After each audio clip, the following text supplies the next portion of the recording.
Whispers of wind carry frost across the thatched roof, and in the hush of twilight, the scent of wood smoke lingers in the air, as if the world itself is curling up to sleep. Close your eyes, gentle soul of the north wind. Let your breath slow with the rhythm of the earth beneath the fjords, and drift back, far into the shadows of time. The fire crackles low. The sky is streaked in lavender dusk, and somewhere in a longhouse nestled beneath the shoulder of a snowy hill, a child stirs from slumber to a life already shaped by hardship. In the year 893, not far from the glimmering waters of the Trondheim's fjord, a boy named Eric was born beneath a canopy of frost-covered pine beams. The longhouse was dim and warm, thick with the scents of damp wool and smoldering peat. He was his mother's third son, not the heir, not the youngest, merely another branch on the tree of a Jarl's growing clan. From the first moments of his infancy, Eric's world was not one of softness. Swaddled in coarse linen and bound with strips of hide, he was nestled not in down or cradle, but beside his mother on the edge of the hearth, where the heat could ward off the deathly bite of winter nights. Even as he suckled, he felt the vibration of voices around him, older brothers bickering, the mutter of servants, the occasional bark of command. The world did not quiet for the needs of a baby. He was not the only child in that house. His cousin Freydis had been born only a season earlier, and she too lay bundled near the fire. But her days were lonelier, her mother dead from fever, her cries quieted by a tired aunt with too many tasks to complete before nightfall. Even then, her wide, dark eyes seemed to understand that love was a luxury, not a promise. By the time Eric could crawl, he had already learned that pain was part of every day. The cold bit his bare feet when he escaped from furs. A goat had butted him square in the chest once, knocking him into the soot and straw. The adults had laughed. Good for him, his uncle had said. Teaches him to stand. And so he stood, always. Winter taught its own lessons. Never play near the ice cracks on the river. Never let the flames die out overnight. Never cry loud enough to wake your father. Eric's earliest memories were not of toys or songs, but of chopping frozen roots, of waking to the call of wolves in the distance, and of the still, silent dread when one of the younger children did not wake after a night of fever. Freydis, too, was growing, though in different silence. Her days were spent beside the thralls, learning to spin flax and wash cloth in cold streams. She was sharp-eyed, quick to hide when tempers rose, and slow to smile. Once, when she was 4, she sat perfectly still while her own fingers bled from a needle prick, not from courage, but because she had learned that whimpers brought scorn, not comfort. Have you ever wondered what it felt like to be small, in a world built by men of war and women of iron? To be seen as a half-formed thing, expected to endure hunger, pain, and fear in silence until you could carry an axe or bear a child? Spring brought its own trials. With the thaw came muck and sickness. Eric's youngest sister, little Brynja, died one year when the river floods brought rot into the barley stores. They buried her in a clearing of moss and birch. No stone, no song, only the whisper of wind through the trees. No one wept aloud. By the age of 6, Eric had begun training with a wooden sword. It was not a game. His father, Ulf, a man of towering voice and veined arms, demanded skill, not sport. The blows he dealt in practice were real, and so were the bruises that followed. If you can't hold your own, you'll feed crows on the next raid, he would snarl. Eric held his own. Freydis, meanwhile, learned herbs in silence. She crushed dried yarrow beneath stones and watched the women cut deer sinew for thread. Her hands were always moving, always aching. She learned to carry water from the stream without spilling, to mend cloaks without flaw, and to answer always with lowered eyes. Once, a servant boy laughed when she spilled lard in the cooking fire. She slapped him. The boy never laughed again. There were no lessons of kind nas. No one spoke of love, only duty. Girls were not told they were beautiful, only that they were strong enough to fetch wood or stir stew without whining. Boys were not praised for cleverness, only for silence and pain endured. Still, small moments of gentleness flickered through the years like embers beneath ash. One autumn, Eric found Freydis weeping beside the goat pen. She had found a stillborn kid and wrapped it in linen, whispering something only the dead would hear. Eric said nothing, only stood beside her until the wind stilled. And when Eric split his palm on a splintered spear haft, it was Freydis who cleaned the wound with boiled moss and bound it tight, her hands trembling slightly, though her face never flinched. The world outside the Longhouse was no easier. At the spring thing, they saw men punished, thieves whose hands were severed, oath-breakers whose property was burned. Eric watched, wide-eyed, and asked no questions. It was said that boys who asked too much ended up thralls in the east.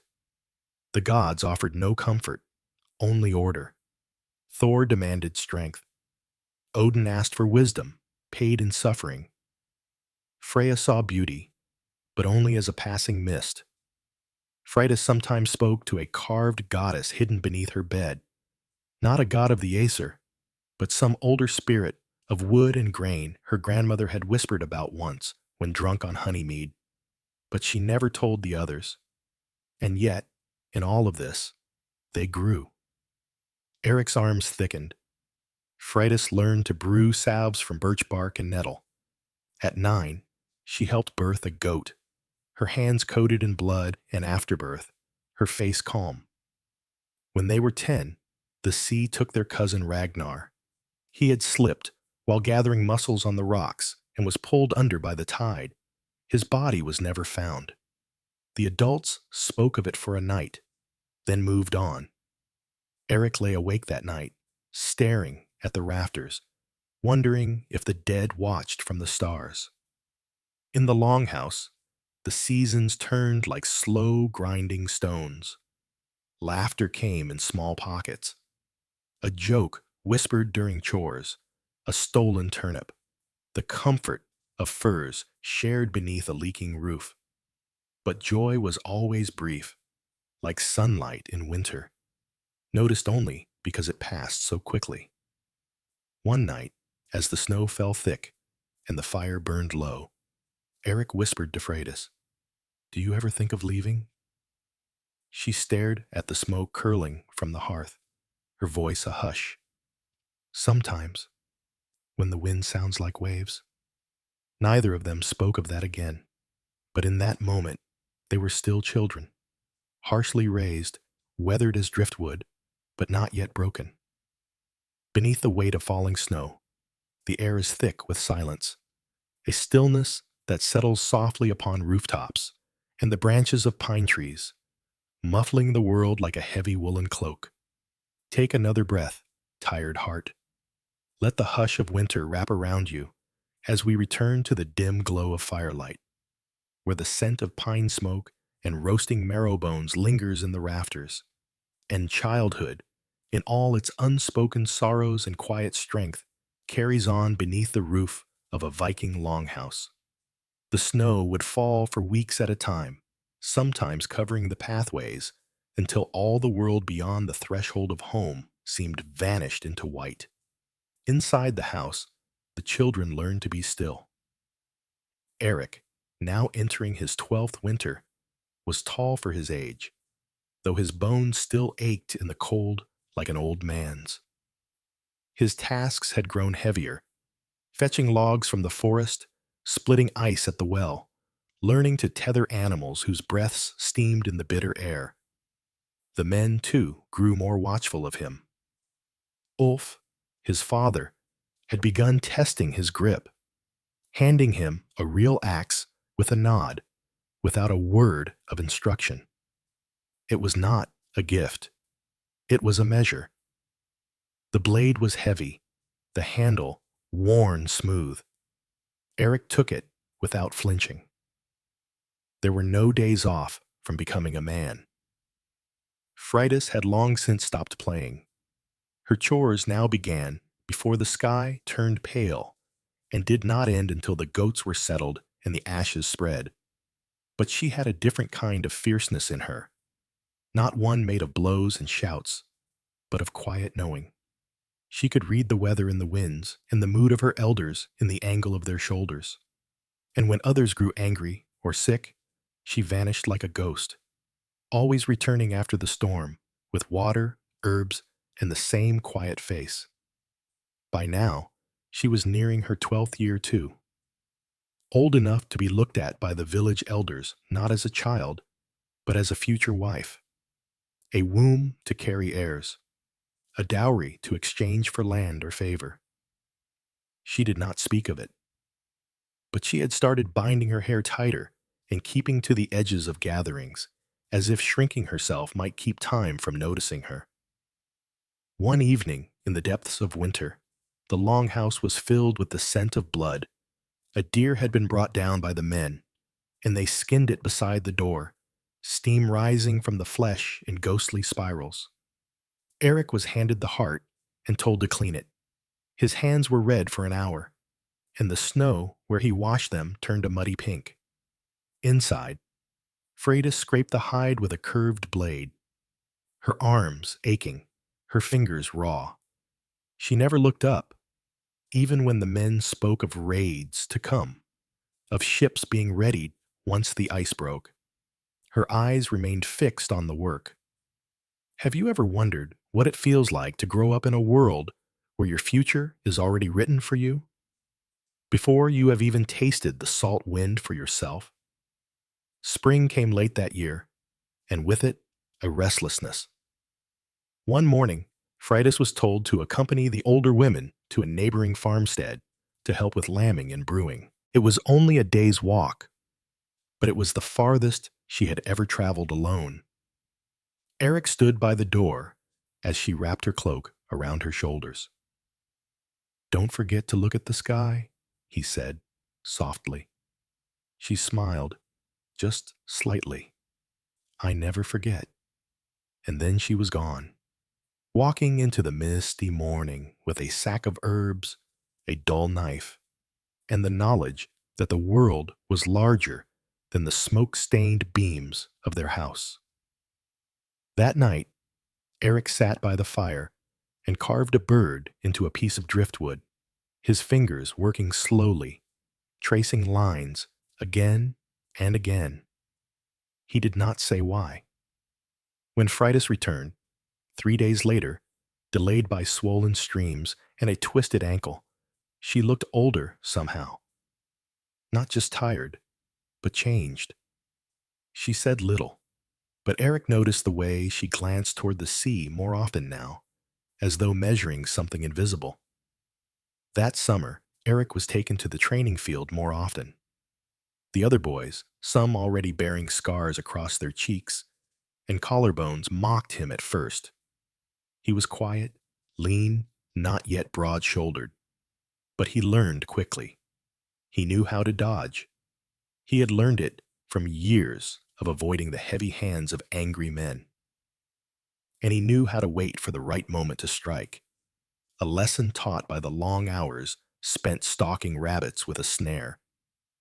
One of the older boys, Ivar, laughed when Eric hesitated during a sparring match. "Too soft," he sneered. "Go back to the hearth with the girls." Eric did not speak. He only waited, then knocked Ivar to the ground with the flat of his blade and walked away. That night, his father grunted his approval. "You'll not disgrace the name," Ulf said, over a bowl of sour porridge. It was the closest thing to praise Eric had ever received. Fridas, watching from across the hearth, said nothing. But later, she left a bundle of herbs beside his bed, something to soak the bruises, something that smelled faintly of pine and clover. Autumn brought the harvest, and with it, a brief sweetness. Apples so crisp they cracked between teeth, barley baked into flat cakes, and the laughter of children chasing hens through the straw. But the sweetness was fleeting. One of the older girls was taken that season, married off to a trader's son in a neighboring fjord, sent away with her dowry and her silence. Fridas watched her go without speaking. She plucked the berries from her lap and crushed them one by one between her fingers. At night, the wind returned. They began to dream of different things. Eric dreamed of boats, of wind in his hair and salt on his lips. He dreamed of shorelines he had never seen, and of standing tall among warriors whose names were carved in runestones. But he also dreamed of silence, the silence of the woods, the breath of animals, and the voice of Fridas whispering strange songs he could never remember when he woke. Fridas, though she never said so, dreamed of fire, of longhouses burned and rebuilt, of paths through forests she had not walked. She dreamed of choices, of voices that did not command, but asked. They were not the same dreams, but they came from the same place, the part of a child that has grown too fast in a world that will not wait. And so the years turned again. When they were 13, the sea froze late, and a sickness came with the thaw. The old ones coughed blood. The babies cried until their lips turned blue. Eric's younger brother, Leif, did not survive the second week. They buried him in a cairn of stones near the high cliff, where the gulls cried overhead.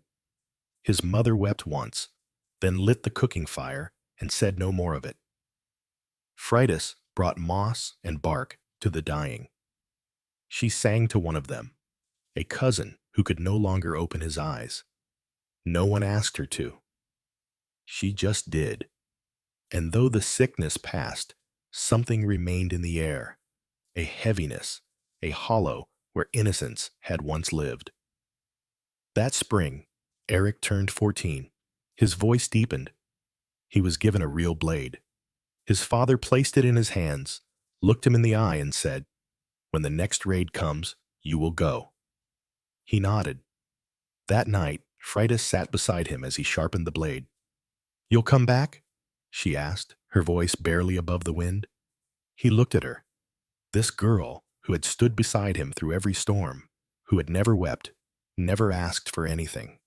"I'll come back," he said, and meant it. But he also knew, even then, that not all promises could be kept, that sometimes the sea did not give back what it took. And still, the fire burned low. The night deepened.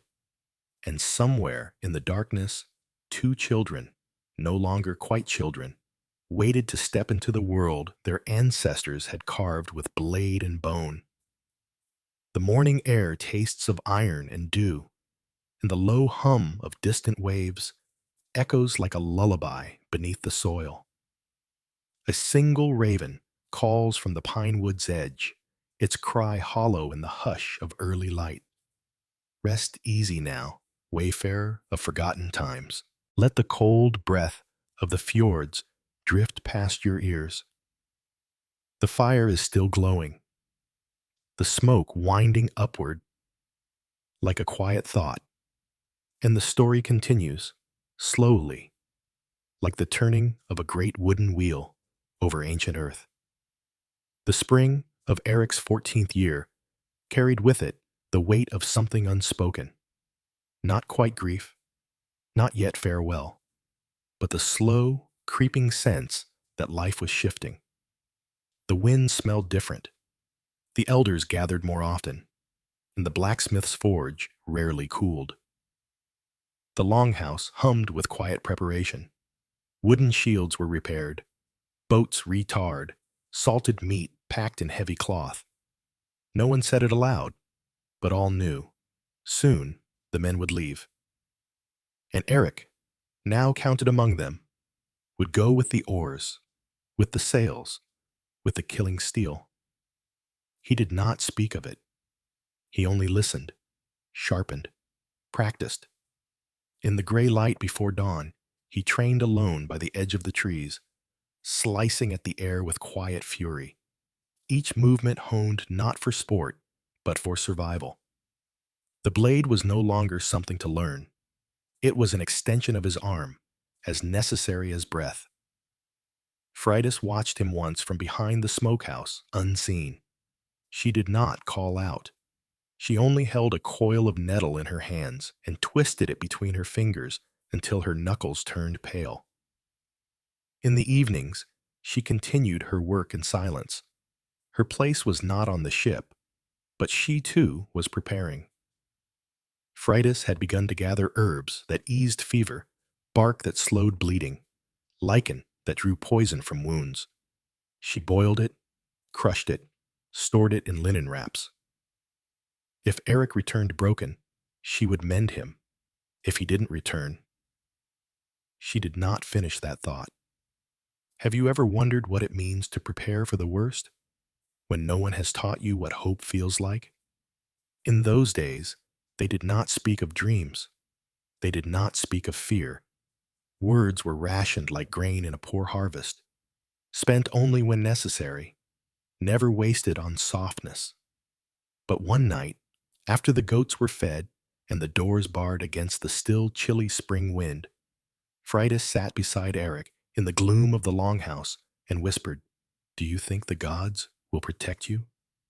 He looked at her for a long moment, then said, "The gods protect the dead. The living have to earn it," and that was all. The morning of departure came without ceremony, no feast, no farewell. Just the creaking of leather, the scent of pitch and pine, and the rhythm of boots on frozen mud. The ship waited like a beast in slumber, long and lean, its hull dark with salt and shadow. Oh. Eric stood with the others, boys and men, side by side, waiting for the word to board.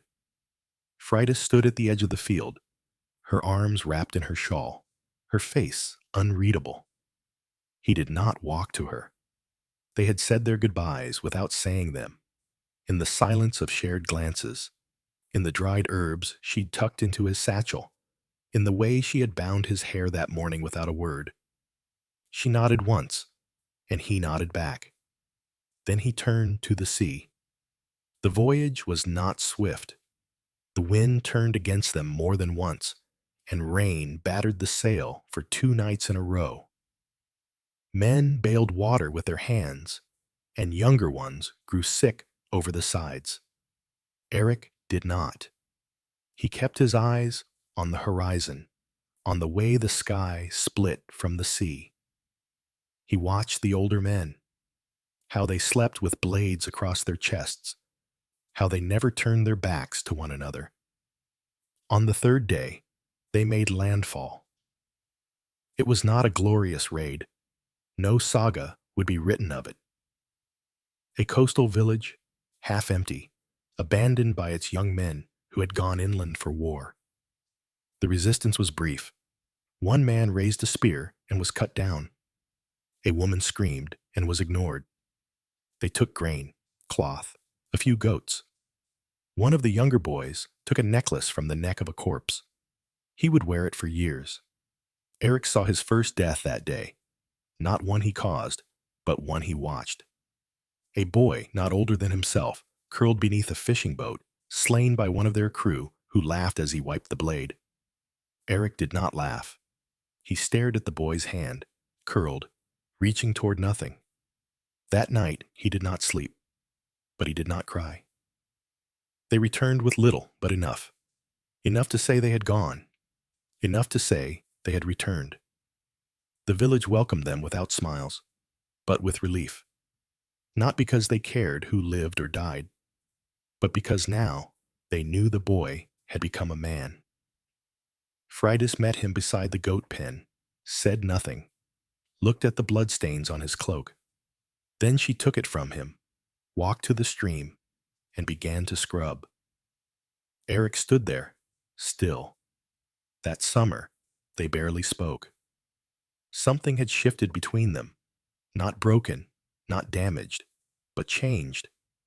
They had walked side by side for so long as children, but now Eric carried something different in his eyes.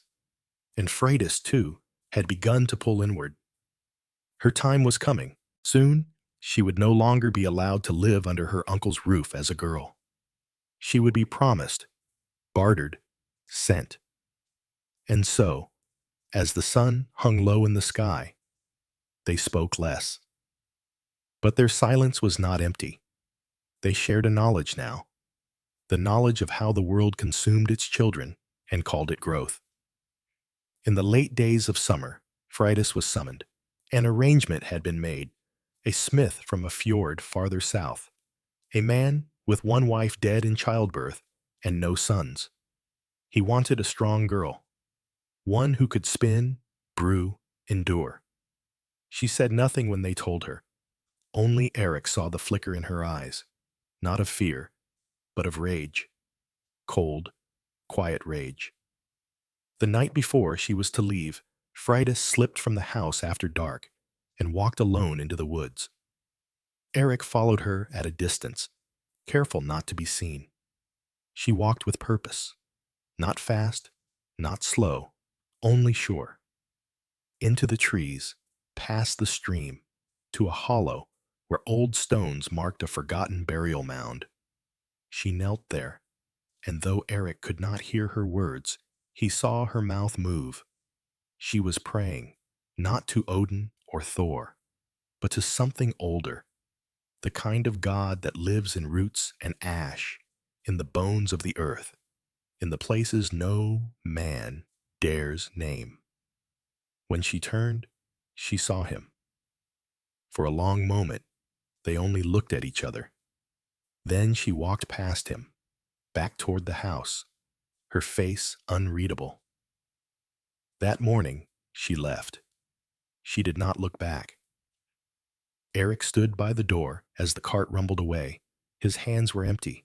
His chest felt hollow. In the weeks that followed, he returned to training, to hunting, to learning the craft of sailing. But something in him had changed. His blows were harder, his silences longer. The house felt emptier.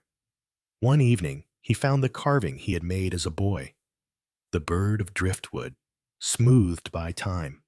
He carried it to the hearth, turned it over in his hand, and placed it into the fire. It caught quickly, the wings curling in flame. He did not look away. The seasons turned. The Longhouse filled again with noise, with new children, with the endless churn of life. But the memory of those childhood days, the bruises, the quiet smiles, the stolen glances at the sea, remained. Even in their harshest days, Viking children carried within them a fire that could not be extinguished, not by cold, not by pain, not even by time. And far to the south, in another house beneath another roof, a young woman stirred herbs into boiling water and whispered to the flames beneath her breath. A soft mist hangs low over the damp earth, curling gently around stones and stumps, like the memory of a vanished breath. Somewhere, a wooden chime swings from a beam, creaking faintly in the hush of morning. Draw near again, traveler beneath furs and time. Let your limbs rest beneath the weight of silence, and let your thoughts drift with the smoke. The past is not far now. The fire is warm. The tale is still unfolding. It had been 3 full winters since Freydis had left. In the first season after her departure, her absence was a wound that no one acknowledged. Her name was not spoken in the Longhouse, nor at the well, nor in the fields. It was as if silence could seal the crack her leaving had left behind. And perhaps, in some small way, it did, for a time. Eric had grown taller. The child was gone. His voice had deepened into a steady rumble. His shoulders thickened from rowing and woodcutting. His hands bore the small, permanent scars of blades and ropes. At 17, he had already sailed twice with the raiding bands, and once more as a hired sword to the east, though that had brought little more than mud and hunger. He did not boast. He listened. He watched. He endured. But sometimes, in the stillness between one task and the next, his mind wandered to a quiet girl with clever fingers who once bound wounds without flinching and knew the names of every herb by smell alone. That summer, a rumor came from the southern fjords. A sickness had swept through a village after a failed harvest. Among the dead were a smith and his young wife, taken within a week of each other. No names were spoken, only whispers. But Eric had heard enough. He said nothing to his family, only sharpened his blade, packed his satchel, and left before dawn, taking the forest trail south. It was not custom for a young man to vanish without permission. But then, nothing about this was custom. He walked for 3 days, sleeping beneath pines and eating dried meat. The paths were wet with recent rain, and the rivers swollen from snowmelt. His boots were soaked, his muscles ached, but he did not slow. On the 4th morning, he came to a clearing where 3 longhouses sat, crooked on a rise above a shallow stream. Smoke drifted thin from only one chimney. The others were cold. The fields were poorly kept. He walked with purpose to the occupied house and knocked once on the lintel with the hilt of his knife. No answer. He stepped inside. The place was dim, the air thick with the scent of damp wool and root vegetables long since past ripeness. A bundle of firewood lay near the hearth, and near it, a figure crouched, stirring a pot. She did not look up. Only when he stepped closer did she speak, voice quiet, dry. "I wondered how long it would take you." Fridas. Her hair was longer now, but still bound tightly. Her face older, the softness of girlhood replaced by a sharper edge. Not unkind, but honed. Her eyes did not hold surprise, only recognition. Eric stood for a long moment, then said, "They told me you died." She smirked faintly. "I did, in a way." He did not press. Instead, he moved to the other side of the fire and sat, watching the flame flicker in her eyes. She had survived. That much was clear. And not only survived, but endured something harsh, something no one had prepared her for. The man, the smith, had not been cruel, she said, only distant. Widowed once, and perhaps already dead in spirit when she arrived. He left her alone, mostly, and she had learned to tend the forge fires and keep the house herself. When he fell ill, she nursed him. When he died, she buried him with her own hands. There were no children, no one to demand her return. So she stayed. Eric asked why. Fridas looked into the flames. "I wanted something that belonged to no one else, and so she made it hers. The cold house, the small garden, the dying goats. Slowly, she brought it back to life. No visitors, no family, no prayers from her old gods. Only the rhythm of work, the peace of solitude, and the soft memory of things she refused to name aloud. She did not ask why he had come. She knew. That night, they spoke little. They shared soup, stale bread, and silence, but there was no distance between them. No need to explain the paths they had taken. Each understood what the other had become. When morning came, Eric repaired the roof without being asked. Fridas laid herbs to dry on the rafters. No words passed between them, but something did. A reweaving of a thread that had never truly snapped. Have you ever wondered what it feels like to return to someone not as they were, but as they have become, and to find that even through change, the bond remains? For a week, he stayed. Together they worked, as they once had beside the hearth of childhood. He built a new pen for her animals. She taught him which mushrooms were safe to gather. When a passing trader stopped for water, she introduced Eric only as a cousin, not to deceive, but to protect. At night, they sat in silence, the firelight painting shadows on their faces. Eric asked her once if she would ever return north. She shook her head slowly. I gave enough to that place. He did not argue, but on the last night before he left, she pressed something into his hand, a small pouch wrapped in wool. For cuts and fevers, she said, and sleep. He opened it later and found, tucked beneath the herbs, a tiny carved bird, almost identical to the one he had made as a boy, long since burned. She remembered. He left before dawn, as quietly as he had come. The path home was longer than it had been before. Or perhaps it only felt that way, now that the silence weighed differently. When Eric returned, he said only that he had gone to the coast to help a cousin with fishing lines. No one questioned it. By now, he was a man, and men went where they pleased. Or so the others thought. But something in him had shifted. He trained harder, fought smarter. The other warriors began to look to him when orders were unclear, and when winter came again, he was named second oarsman for the Jarl's own ship. At the next spring thing, a dispute broke out over a plot of land.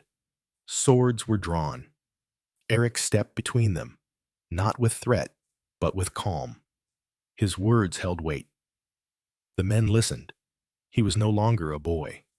And far to the south, in the crooked Longhouse near the stream, Freda stood by her garden and watched the clouds roll over the hills. Her hands were stained with soil. Her back ached from lifting stones, but her eyes were clear. She did not wait, but she remembered. And sometimes, when the wind was just right, she thought she heard a raven call far to the north, and she smiled. A slow rain drizzles through the tall grass, softening the earth beneath foot and hoof. Drops tap gently against the thatch of the Longhouse roof, like fingers on a worn shield. A gray gull circles overhead, silent as the sky. Lay down once more, weary heart beneath the northern sun. Let the hush of ancient seasons fold around you. There is no need to rush. The tale flows onward, like a river too old to remember its source. By the time Eric turned 20, the name of his family was spoken with quiet respect across several villages. Not because of wealth. There was little of that, nor for great victories in distant lands, but because their sons had become men of weight, and among them, none carried that weight more steadily than Eric. He was not loud, nor cruel, nor known for boastful tales, but his presence steadied the air around him, like a stone sunk deep into soil, unmoved by wind or flood. Those who sailed with him learned quickly. He did not bark commands, but when he spoke, others listened. Still, he had not taken a wife. It was not unheard of. Young men often waited until lands were granted or dowries arranged. But the longer he waited, the more tongues wagged, especially among the women who remembered Fridas. They thought of her as a ghost now, or a mark of something lost. But Eric did not answer their questions. He simply smiled, that tired, patient smile of someone who carried more than others could see. That year, a summons came from the Thing once more, but not for a raid. This time, it was a call for arbitration. 2 clans had fallen into bitter feud, a boundary disputed, 2 sons dead, and now vengeance hung like smoke in the air. The Jarl himself would preside, and each side would send men to speak, to swear oaths, and to offer silver or blood in settlement. Eric was chosen to go, not as a fighter, but as a voice. It was a strange thing, he thought, as he rode along the coast trail, how quickly hands made for swords could be repurposed for peace, and how much heavier the weight of words could be when every syllable might draw or stay a blade. The thing was held at the foot of a great hill, where stones marked the graves of chiefs long past. Beneath the overcast sky, the people gathered in cloaks of wool and fur, their faces drawn with the lines of mistrust. Eric listened more than he spoke. He watched the gestures, the glances, the unspoken calculations of men too proud to bend and too afraid to break. He said only what was needed, no more. And when the storm rose, as it always did in such gatherings, and one man stepped too close with hand on hilt, it was Eric who stepped between them, palm out, voice level. "Do not feed the gods with your brother's bones," he said quietly. The man froze. It was not a threat, only truth. And somehow that truth held. The blood feud was set aside, for now. A wergild paid, an oath sworn before stone and sky. As the gathering ended and the people scattered back to their boats and homes, a grizzled warrior approached Eric. He was scarred and cloaked in dark bear hide, his eyes set deep and sharp. "You speak like someone who's bled on both sides of a blade," he said. Eric nodded once. "Perhaps I have." The man laughed, not cruelly, but like one who knows pain. That night, Eric sat alone beneath a canopy of stars, the fire crackling low at his feet. In his satchel was the bird carving Freitas had given him, wrapped still in its woolen pouch. He had carried it for 4 years now, across seas and battles and storm-soaked nights. He had never told anyone. He turned it in his hand, thumb rubbing the soft edge of one wing. "Are you still listening?" he whispered to the night. The wind answered only with stillness. Meanwhile, in the Longhouse, beside the southern stream, Freitas stood over her herbs, sorting them into bundles by candlelight. Her hands worked without thought, but her mind wandered. She had not seen Eric since the morning he left. He had written nothing and sent no word, but she did not feel forgotten. No. What lingered between them was not absence. It was knowing. A quiet certainty that stretched between their days, like a bridge neither of them needed to cross just yet. Her life had grown steadier. The goats bore kids that spring. Her garden flourished. She taught a girl from a nearby farm how to bind wounds and ease coughs. And sometimes she sat by the stream and spoke aloud to no one, just to keep the voice from rusting. One day, a rider came, not for her, but for a neighbor. Still, he passed news. The north was calm. The Jarl's sons had settled their disputes. And a man named Eric, quiet and firm-handed, was being spoken of as a possible leader for the next raid. Freitas said nothing, only laid her herbs to dry. Have you ever wondered what it feels like to grow strong apart from someone, and yet feel no distance at all? When summer came again, the sea called once more. Eric stood beside the longship, hands on the worn railing. The hull had been repaired. The sail dyed with new patterns. They were not heading west to plunder, but east to trade, amber for silk, fur for spices, the old roots of the Rus. He did not crave silver. He craved motion. On the 3rd week of the journey, a storm rose over the dark water, sudden and wild. The ship rocked hard. One mast cracked. A man was thrown into the sea and lost. Eric, lashed to the rail with rope, closed his eyes and breathed salt into his lungs.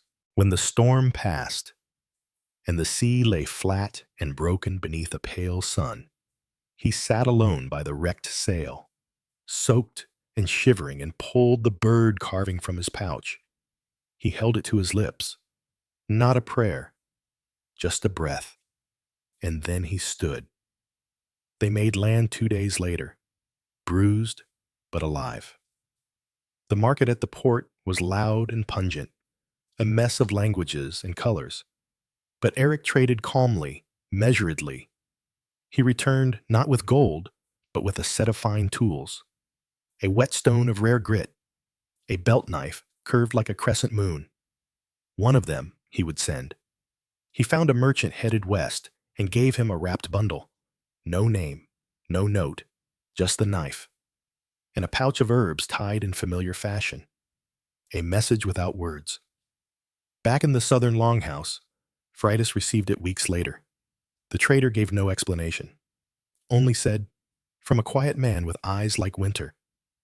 She opened the bundle slowly, her hands trembling just slightly. The blade was beautiful, perfectly balanced, its edge as sharp as truth. She smiled and tucked it into her belt. That winter, the snow came early. Eric chopped wood in silence. The others watched him, as they always had, a figure of few words and deep waters. But inside, he carried something warmer than the fire. And far to the south, in a house she had claimed for her own, Freydis lit a single candle as the night fell and whispered to the flame, "We are not lost. We are only waiting." The moon hangs low over the fjord tonight, swollen and silver, like a lidless eye keeping watch over the world. The snow reflects its pale light, casting soft blue shadows across the frozen earth, as if the land itself were dreaming. Breathe slowly now, gentle soul. The fire has not gone out. It crackles softly at your side. Let your thoughts melt into the glow and follow once more into the quiet world of long ago, where time moves slowly and hearts are bound not by words, but by what is endured in silence. It was the winter of Eric's 22nd year, and the cold was the deepest he had ever known. The wind clawed at the longhouse with icy fingers. Animals huddled in stalls thick with straw and steam. The sea itself groaned beneath a crust of ice, so thick it creaked like wood when stepped upon. Men cursed the cold in their sleep. Children stopped laughing. Even the ravens seemed to fly lower, wings heavy with frost. But in all that stillness, Eric did not complain. Each morning before the sun rose, he split wood with bare arms. Each evening, he helped the elders distribute dried fish and meal to families whose stores had run thin. He did not wait to be asked. He simply worked, quiet, steady, like a wheel turning beneath snow. In truth, he did not feel the cold the way others did. Something within him had settled, firm and solid. He had known war. He had known hunger.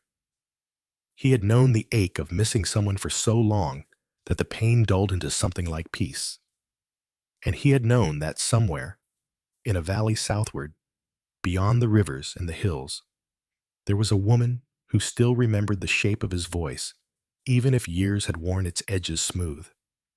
He did not need to see her to know she was real. He only needed to keep walking forward, to become someone she would not regret remembering. That winter, a sickness came through the northern settlements, not a plague, but a creeping fever that drained the strong and felled the old. Eric's own mother was among the first to grow weak. Her breath grew shallow. Her hands trembled with heat. The village healer tried roots and charms, but nothing eased her. And so, as snow beat against the windows, Eric rode. No one knew where he was going. They didn't need to. He rode south through the forest paths, the old ones, the ones that hunters used, and smugglers, and the desperate.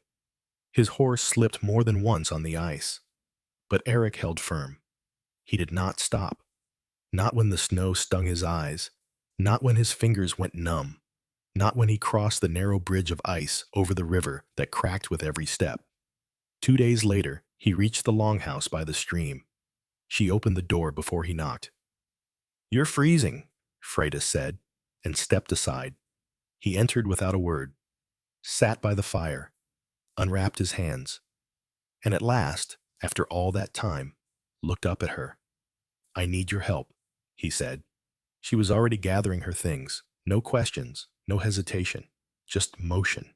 She packed herbs, roots, dried leaves, bound them in cloth, tucked in stones for warmth, a flask of oil. Within the hour, they were gone. She rode behind him on the horse, her arms around his waist. The snow had eased, but the cold had not. Their breath curled behind them like smoke from twin fires. That night, they made camp beneath an overhang of rock, a hollow where the wind passed them by. Eric built a fire from frozen bark. Freydis laid the herbs out in the warmth. They did not speak until the flames rose high. Then she asked, "How bad is she?" "Bad," he said. "She doesn't speak." Freydis nodded. "Then we won't speak either." The silence between them was not empty. It was full of memory, of shared hunger, of things that had never needed to be said aloud. By the time they reached the northern settlement, 2 more had fallen ill. But Freydis worked like fire. She moved between houses, whispered to the sick, wiped their faces with damp cloths steeped in birch ash and nettle. She gave Eric tasks: boil water, burn the bed straw, slice the willow bark. He obeyed without question, just as she had done for him long ago. His mother lived. So did the other 2. And when the danger passed, when the fever broke and the sun returned, pale but steady to the sky, Eric stood beside her at the edge of the village and said, "Stay." She looked at him for a long while, her eyes soft, her fingers wrapped in a strip of linen stained with smoke and root dye. "I can't," she said. "This place still belongs to your ghosts." "I don't," he said. "Not anymore." But she only smiled and turned toward the path south. "I have seeds in the ground. They'll need me come thaw." He didn't follow, but he didn't stay behind either. He walked with her all the way to the edge of the stream near her house, and when they reached her gate, she said, "Will you keep walking north again?" "I don't know," he said. She studied his face. "Then stay the night and decide in the morning." He did. That night, they shared the fire. He carved her another bird from the pine he had carried in his satchel since the day he first rode south in silence. Its wings spread wider than the first. Its head tilted slightly upward. She placed it on the mantle. In the morning, he stayed. Days turned into weeks. Snow into mud. Mud into grass. The goats bore kids again. The herbs began to sprout. A roof was patched, a fence repaired, and always the fire burned at night. Neither of them ever said it aloud, but they knew they were home. Have you ever wondered what it means to finally arrive where your heart has long lived, though your body wandered far? Eric took no title. Freydis wore no ring. They needed neither. In the seasons that followed, travelers would sometimes stop by their house for medicine or shelter, or a tale told slow and warm beside the fire. They never asked whose house it was. They only said thank you. And somewhere, in the wide and quiet land of pine and frost, 2 souls who had once survived the harshest childhoods a world could offer had built, not a fortress, not a legacy, but something smaller, softer, unbreakable. The morning light slips gently through the low clouds, catching on frost-laced branches and the thatch of the Longhouse roof, where icicles tremble like wind chimes too shy to sing. Far off, The stream runs thin and slow, half frozen beneath a crust of delicate ice. Draw your breath in slowly now, as the earth does beneath the frost. Let it out with care. The story is not finished. The fire has not died, and within its gentle glow, the world still turns beneath fur and sky and time. Spring came late that year, but it came, not as a burst of warmth, but as a slow easing. The snow did not vanish all at once. It retreated, inch by inch, releasing stones from its grip, uncovering paths worn deep by years of walking and waiting. In the valley where Fridas had planted her seeds, green shoots began to rise. Small at first, tentative, but stubborn. She moved among them each morning, brushing the soil with her fingers, murmuring softly to herself, or to the plants, or to someone long gone. Eric built a fence around the eastern side of the field, where goats had once wandered freely. He did not ask if it was necessary. He simply noticed the bent stalks and the teeth marks on the outermost roots. That was enough. They spoke in glances more than words, not out of discomfort, but out of something deeper, an understanding that had no need to announce itself. They knew what each task meant, how each movement echoed what they had learned long ago in a world that demanded too much of children too small. One afternoon, a traveling skald arrived at their door, thin, cloaked in dark wool, with a harp wrapped in oiled leather and a voice roughened by years of mead and wind. He asked only for shelter, nothing more. Fridas gave him broth and a place by the fire. Eric repaired the strap of his pack. That night, the skald sang. Not of war or kings, but of two children lost in a forest, who found their way home not by stars, but by the sound of each other's breath in the dark.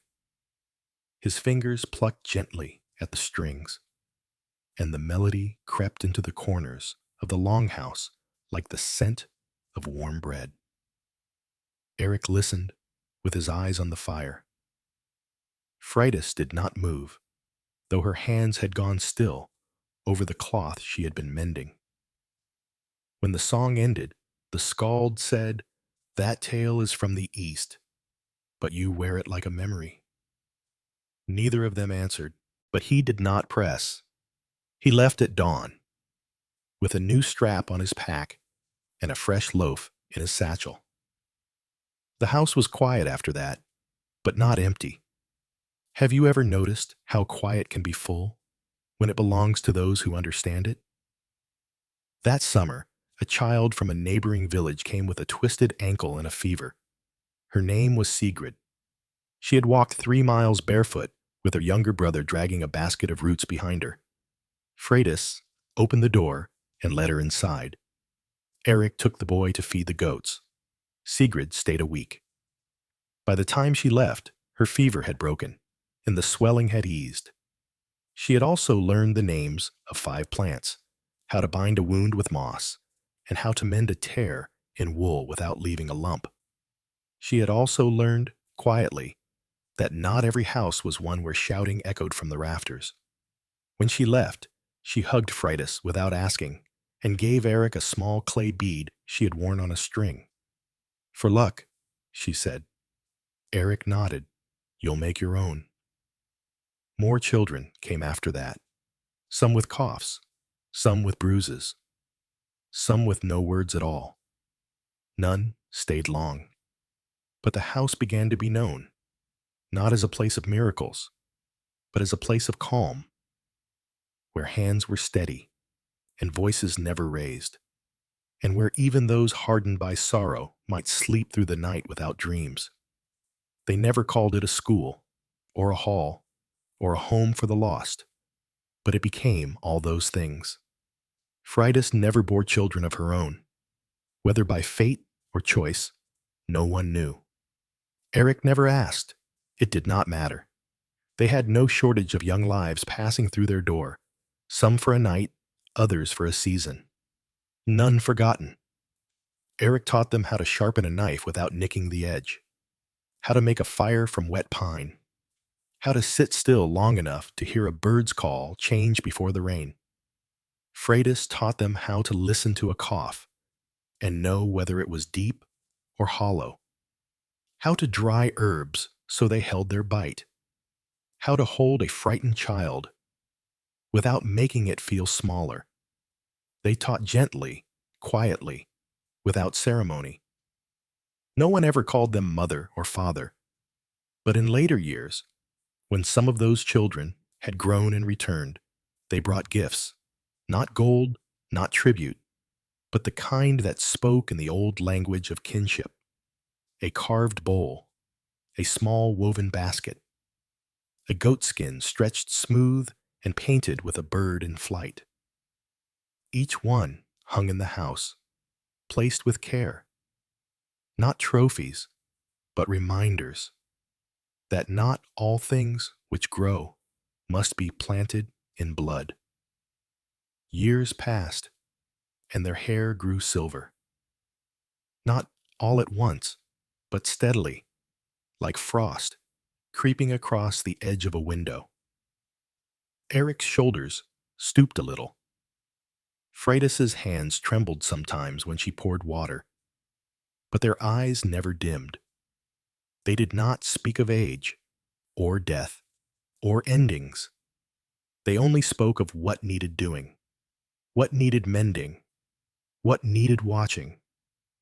And always, the fire burned. Have you ever wondered what it feels like to live a life not for glory, nor vengeance, nor name, but for quiet things? For a warm bowl placed in a stranger's hands? For the soft hush of a fever breaking? For the sound of a door opening? And the knowledge that someone will be there? One winter, many years after the first snow they'd shared beneath the cracked beam of a northern longhouse, Eric woke with a cough that would not leave. Freydis made teas, pastes, tonics. He drank them all. But the cough stayed. He did not fear it, only watched her as she moved, slower now, but with the same care she had always shown. He still sharpened her blades when she wasn't looking, still brought in kindling before she asked. When his breath grew thin, she moved his bed closer to the fire, and one night, as snow fell thick against the shuttered windows, he whispered, "Do you remember the carving?" She nodded. "You burned the first one, and you saved the second." He reached for her hand. It was cold, but steady. "I think," he said, "this is home." She did not cry, only squeezed his fingers, and when he slept, she sat beside him and sang, not the old songs of gods and war, but the one the skald had sung long ago, the tale of two children walking through the forest, finding each other's breath in the dark. He did not wake again, but the fire burned on. And Freydis, when the time came, placed the bird carving on his chest and wrapped his body in wool she had spun herself. She laid him beneath the old pine by the stream.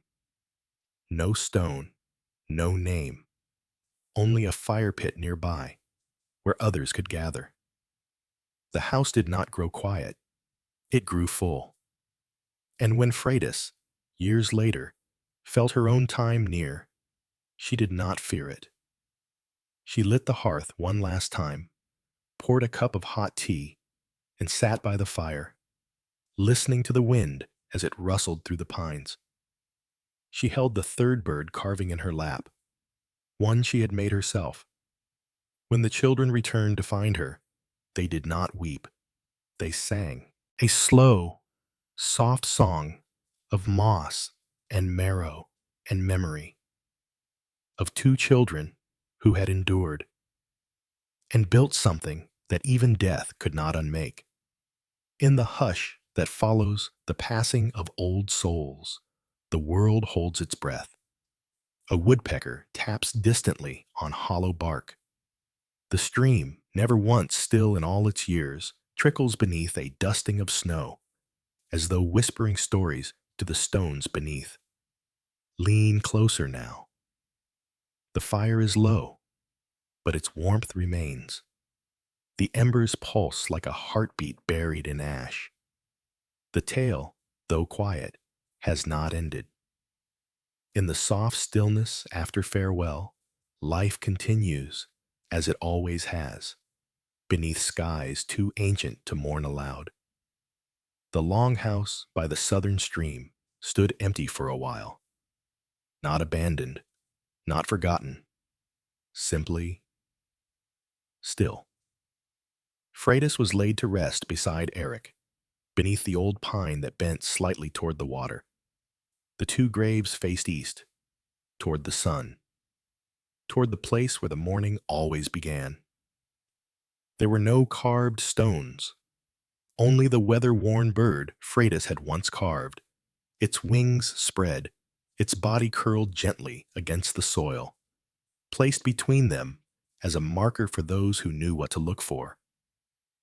The children who had once passed through the house, some now grown with families of their own, came one by one, not as a crowd, but as a procession of memory. Some brought tools, some brought stories. None came out of obligation. They came because they remembered the feeling of sitting by a fire, hearing a voice that never shouted, learning something without being punished for forgetting. They did not argue over what should be done with the house. They simply began. The roof was patched, the garden turned, the smokehouse repaired, the tools were sharpened, the fence around the goat pen, long empty, was straightened, even though no goats remained. And when the work was done, the fire was lit once more. It was not one person who stayed, but many, not all at once, but in turn. A cycle, like seasons. Some came to heal, others to help. The Longhouse became something older than memory and newer than tradition. A place not built for bloodlines or boasts, but for the weary, the quiet, the ones who listened more than they spoke. The children called it the birdhouse, after the carving that remained on the hearth. No one corrected them. Years passed. A boy named Askell came one spring, brought by an aunt too tired to care for him after his parents were lost in a river crossing. He did not speak for days, only watched from the corner, his eyes wide and wary. Then, one morning, he found the carving of the bird and held it in his hands as though it might fly if he only wished hard enough. When he tried to place it back, he broke the edge of one wing. The splintering was sharp, sudden. He froze, waiting for the blow.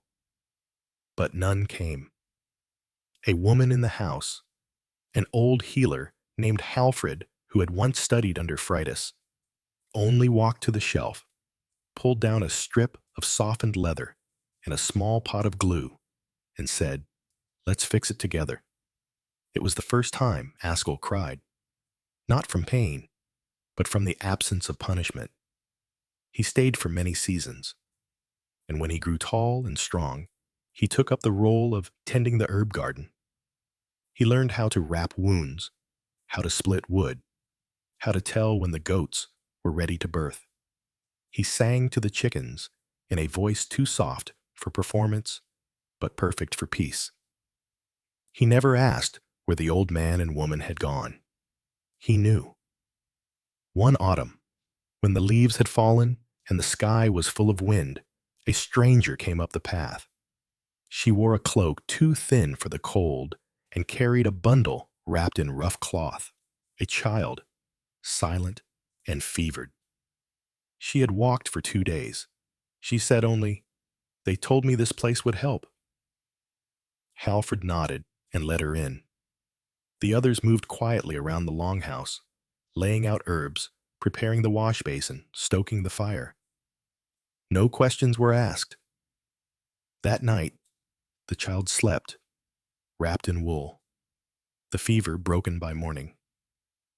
The mother wept when she awoke to find her child's cheeks pink with warmth, not from relief, but because no one had asked her for anything in return. When she left, she carved a small fish from driftwood and left it beside the bird on the mantel. From then on, the children began carving their own gifts: animals, boats, trees, even the occasional god, and placing them near the fire.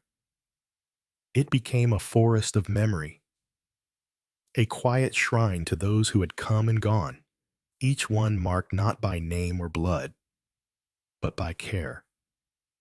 No scrolls recorded these things. No sagas sung them in mead halls. But still, they endured. Have you ever wondered what kind of legacy lingers longer? The one carved into stone, or the one carried in the quiet gestures of those who once knew shelter when they most needed it? One summer, a great storm rolled in from the sea. The winds bent trees sideways. Thunder cracked so loud the hills seemed to tremble. The stream rose, and water crept close to the threshold.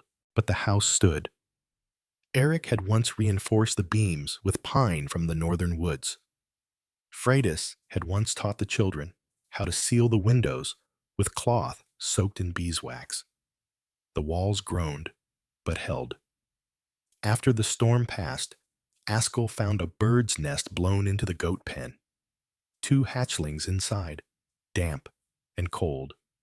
He brought them to the hearth and fed them drops of goat's milk with a carved reed. One lived. The other did not. He buried the one that died beneath the pine, near the graves. He said no words, only placed a small stone atop the soil.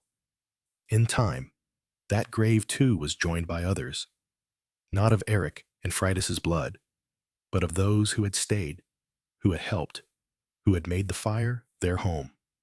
No titles, no lines of descent, only the quiet knowledge that they had belonged here.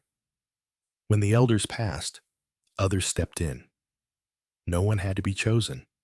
They simply knew, and the fire never went out. Even in the harshest winters, it glowed, a low, steady flame, tended by hands that remembered, even if they never knew the full story. Some whispered, in later generations, that the place had been blessed, that the gods themselves watched over it, that Freya or Frigg, or even some older spirit of the land, had claimed the valley as her own. Others said it was nothing more than luck and love and the will of 2 people who had survived what would have broken others and turned their pain into a place of peace.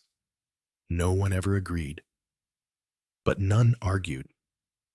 For in that house, beneath its low beams and weathered walls, the firelight still danced on the carving of the bird. And if you sat still long enough and listened closely, you might just hear it. A quiet voice, neither male nor female, old nor young, whispering stories into the night. Of snow that fell without end, of 2 children learning to breathe, of a life shaped not by greatness, but by grace. Night has come gently to the valley. The stars hang low and quiet above the longhouse, shimmering like the breath of ancestors scattered across the heavens. The stream murmurs softly, and within the walls of timber and time, a fire glows like memory made warm. Come closer, dreamer. Let your limbs soften and your breath steady. The past still stirs beneath the floorboards, beneath the roots, beneath the skin of the world. The story is not over, not as long as someone remembers it. Generations passed like snowmelt down the hills, not rushed, but inevitable. The longhouse changed, though slowly, like the patient growth of moss on stone. The beams were repaired, then replaced. The thatch became planks. A second room was added to the back when more children began staying through the winters. The garden, once a modest patch by the stream, expanded into neat rows that traced the shape of the slope itself, always turning toward the sun. But still, the fire was lit with the same care. Still, the bird carving remained on the mantel, now flanked by dozens of others. Bears, wolves, salmon, stars, even small figures, people, perhaps, or gods, or memories that could not be named aloud. Each was placed there by a child who had once arrived afraid and left with something quiet and strong inside them. No one ran the Longhouse. It was not led, it was kept. Each generation had its keepers, sometimes a man, sometimes a woman, sometimes a pair who found their peace not in being joined by blood, but by purpose. They arrived, stayed as long as they were needed, and when it was time, they passed their knowledge to someone else. Not with ceremony, but with trust. In time, a girl named Brynhild came to the house. She was 9 winters old when she first crossed the stream, barefoot, her braid half unwoven, her hands raw from gathering ice-cold water for her father's farm. Her eyes were sharp, dark, not from anger, but from watching too much, too young. She did not cry when she arrived. She did not ask for anything. She sat near the fire, knees drawn to her chest, and stared at the bird on the mantel as if it were a riddle she needed to solve. It was Halfred's daughter, now an elder herself, who first sat beside her and handed her a bowl of porridge. "Eat while it's warm," she said. "That's all we ask of you today." Brynhild ate in silence. The next day, she helped in the garden. The day after, she gathered kindling. Within a week, she had learned to brew a bitter tea that helped clear the chest. Within a month, she could mend a cloak without a seam showing. She never said where she had come from. But one night, she asked, "Who carved the bird?" And the answer was given softly, as it always had been. A boy who loved a girl who made medicine. Were they together? They were home. Brynhild did not ask more, but from then on, she sat by the fire each evening and listened as the others shared quiet stories. Not grand tales of gods or kings, but memories. How someone had taught them to bind a broken toe. How someone had once carved a bowl from a tree that had been struck by lightning. How the stream used to flood every 3rd spring until someone built a proper channel for it. The stories had no heroes, no battles, no glory. But they stayed with her. As she grew, Brynhild became the one others turned to. Not because she was loud or commanding, but because she was still, steady. She listened better than most. She noticed what others missed. By the time she was 20, she had become one of the keepers. And the house flourished. New children came each season. Orphans, runaways, those left behind by war or sickness. Some came from far villages, others from nearby huts. No one was turned away. Not even the roughest. Because even those who had grown cruel from hurt still needed warmth, still needed silence, still needed someone to show them how to carve a bird from wood and place it gently by the fire. Have you ever wondered how peace is built? Not in great walls or treaties, but in a loaf of bread shared without demand, in hands that mend rather than strike, in stories told beneath the hush of pine trees, where children learn not to fear the dark. The Longhouse by the stream endured. There were hard years, yes. One summer, the crops failed and game grew scarce.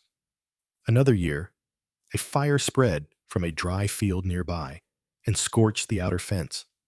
But the house held, because those who lived in it knew how to endure without panic, knew how to rebuild without bitterness. Brynhild married no one. She was not alone, but she belonged to no single person.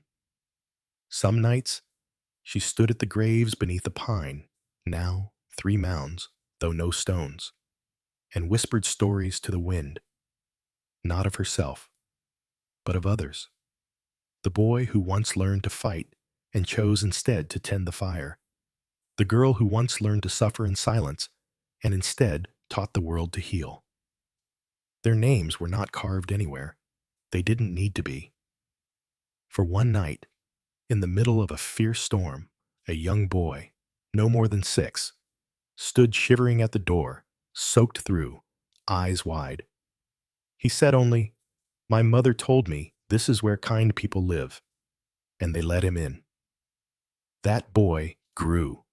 He learned to fish the slow bend of the stream, learned how to read the wind by the way the trees shifted. He once asked Brynhild if she was old. She only smiled and said, "Old enough to remember." When she passed, it was in her sleep, in the warmest bed in the house, a carved fox in her hand.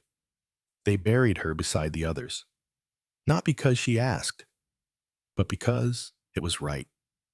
And the next girl who came, tall, quiet, with burned scars on her arms, found herself sitting in Brynhild's chair, stirring the soup, answering questions from younger children with the same soft voice.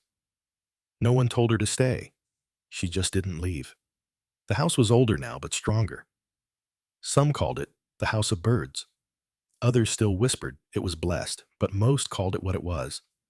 A place where the fire never goes out. A place where silence is not punishment, but peace.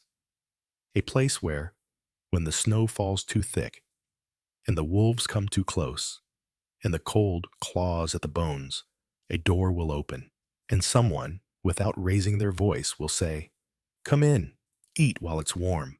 That's all we ask of you today." And somewhere beyond, beneath the pine, the old bird carving still watches, its wings worn smooth by time, its eye fixed on the hearth. And if you listen, you may still hear them, the footsteps of those long gone, walking without fear across the wooden floor, tending the fire, mending the world. The sky is cloudless tonight, a sheet of black velvet strewn with frost-white stars. The world lies hushed beneath their gaze, as though the very soil remembers every name it has ever cradled, and is content now just to hold and be held. Rest your thoughts once more. The coals still glow, and so does memory. What was built in silence does not vanish in silence. It lingers, like the last warmth in a bowl long since emptied, like the quiet breath before a story's final note. Time had smoothed the valley like water over stone. The world beyond the stream changed. Roads widened, towns rose, the old clans faded. Names passed in and out of song. But the Longhouse remained, worn smooth with the passing of generations. Not untouched by time, but untouched by ruin.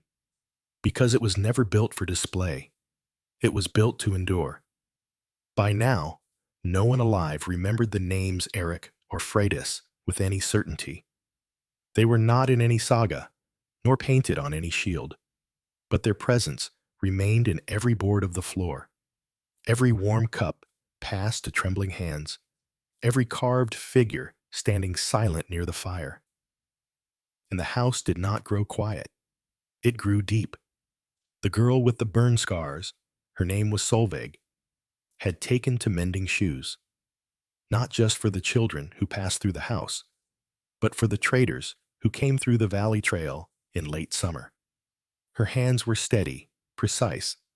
She never rushed and never wasted. It was she who began carving birds again, not for the hearth, but for the children. Small wooden birds, no more than a hand's width, each one with wings slightly spread and head tilted upward. She painted them in quiet colors, charcoal, ochre, faded blue. Each child who left the house received one, strung on a bit of twine, not as a charm, not as a token, but as a reminder. You belong somewhere, she would say, even if it's just to the wind.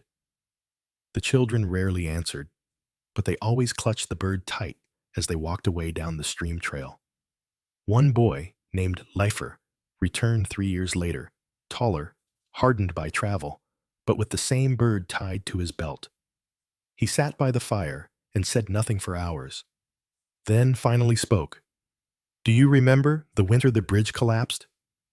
Solveig nodded. We crossed on the ice, he smiled. I still don't like bridges. He stayed the night, repaired the roof, and left again before dawn. That was how it was. They came, they left, they returned, sometimes only for a night, sometimes to stay, sometimes just to leave something behind. A spool of thread, a new pot, a story murmured over a shared bowl of broth. No one kept records, no one counted, but nothing was forgotten. Have you ever wondered how a place can remember without words? How a room can hold the shape of someone long gone, simply by being exactly as they left it? In time, Solveig too grew gray. Her back bent, her hands stiffened, but her voice never lost its stillness. When she felt her breath shortening one winter, she sat by the fire for a long while, watching the carvings on the mantel. There were more now than ever before. So many birds, so many shapes. She reached up, found the one she had carved on her first night, and passed it into the hands of a boy sitting beside her. His name was Einar. He had arrived only weeks earlier, frightened and mute. But now, he looked into her eyes and held the bird close. This was the first, she whispered. He nodded. When she passed that night, he did not weep. But in the morning, he began carving. He never stopped. Einar never spoke much, even as he grew, but his hands spoke. Through blades and chisels, through figures carved from birch and pine and river stone, he carved not only birds, but people, old hands, bent backs, a woman holding a steaming bowl, a boy sharpening a knife with downcast eyes, a goat with one horn broken, not idealized, not pretty, just real, just remembered. The figures began to fill shelves, then windowsills. When space ran out, Einar built small alcoves above the doors, beneath the eaves. The carvings looked out silently at all who came and went. The house changed with him. Children began carving their own memories, not totems, but truth. One girl carved her father's boots. Another carved a stream with fish leaping. A boy once carved only a single hand, thin, with long fingers, and placed it high above the hearth. No one asked whose hand it was. Everyone understood. And though Einar never raised his voice, people listened, because when he handed a child a piece of wood and said, "Carve what you remember," something in them opened. Some could not carve faces. Some carved only stars. But all carved something. It became a ritual, not imposed, not required, just natural. A child would stay a season or a year or more, and when they left, if they left a shape behind. The house was a museum of small truths, and yet not one carving bore a name. One spring, a woman came carrying twins, boys no more than 5. One was mute. The other sang constantly, even in his sleep. She said nothing of their father, only that they had walked for many nights. She needed nothing, only a roof. She would help in the garden, or with the goats, anything. Einar welcomed her with no questions. The boys thrived. The singing one planted himself near the fire every night, humming tunes no one else knew. The silent one sat near the mantel, studying the carvings as if listening for the stories trapped inside. A year passed, then another. And one night, as a storm blew against the shutters, the woman stood beside the hearth and said aloud, "I've been trying to leave since the day I arrived, but I think I already belong." No one answered. They didn't need to. She stayed. Eventually, her boys carved their own memories. One made a wolf, lying down. The other carved a cloud with rain falling. Both were placed above the window that faced east. Have you ever wondered if love can be passed not through words, but through wood and silence? If a legacy can live in the way a roof is repaired, or a child taught to sit without flinching? The House of Birds, though none truly called it that anymore, became part of the valley's rhythm. It was not a legend. It was not a temple. It was not hallowed, but it was safe. And in a world that so often forgot the value of such places, that was more than enough. One late winter, as the snow began to melt beneath weak sunlight, a wandering skald came to the valley. He was younger than most, a restless man with wind-chapped cheeks and a harp worn from travel. He was looking, he said, for the grave of a healer named Freydis, or a warrior named Eric. He'd heard fragments, a whisper from a mead hall, a verse carved into a wall in a long fallen village, something about a house, a fire, a carving of a bird.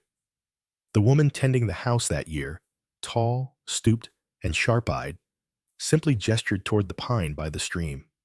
"There's no stone," she said, "only those who remember."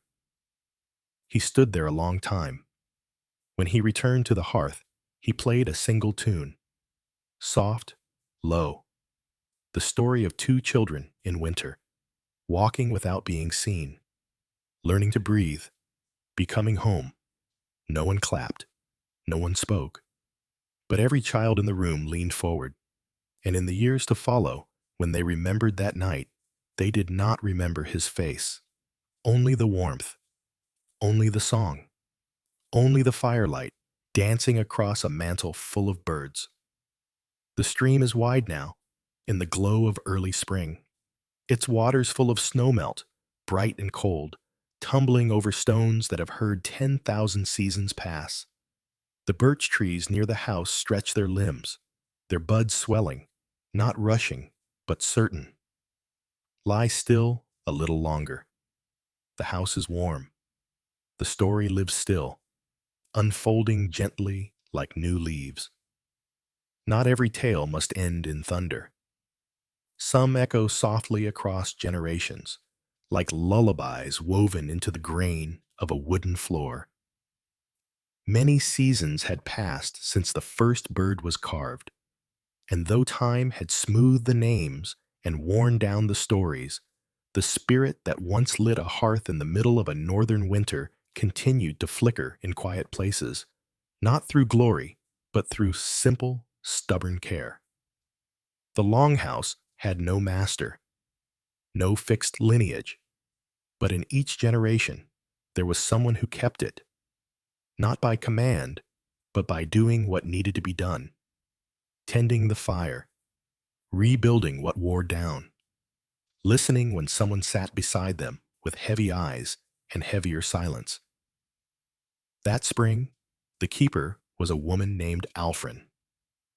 She was not old, though her face looked it, weathered by wind, smoke, and long nights sitting with the sick. Her voice was not soft, but it was never sharp.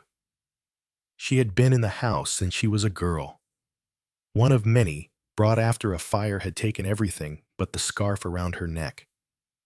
She had stayed, and grown, and healed.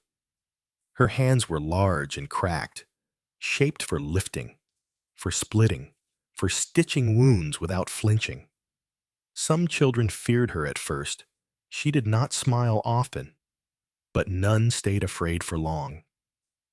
They watched how she laid an extra blanket on the feet of those who coughed at night, or how she peeled roots slowly with her thumb when a child couldn't sleep. She rarely gave comfort in words, but her silence was never cold.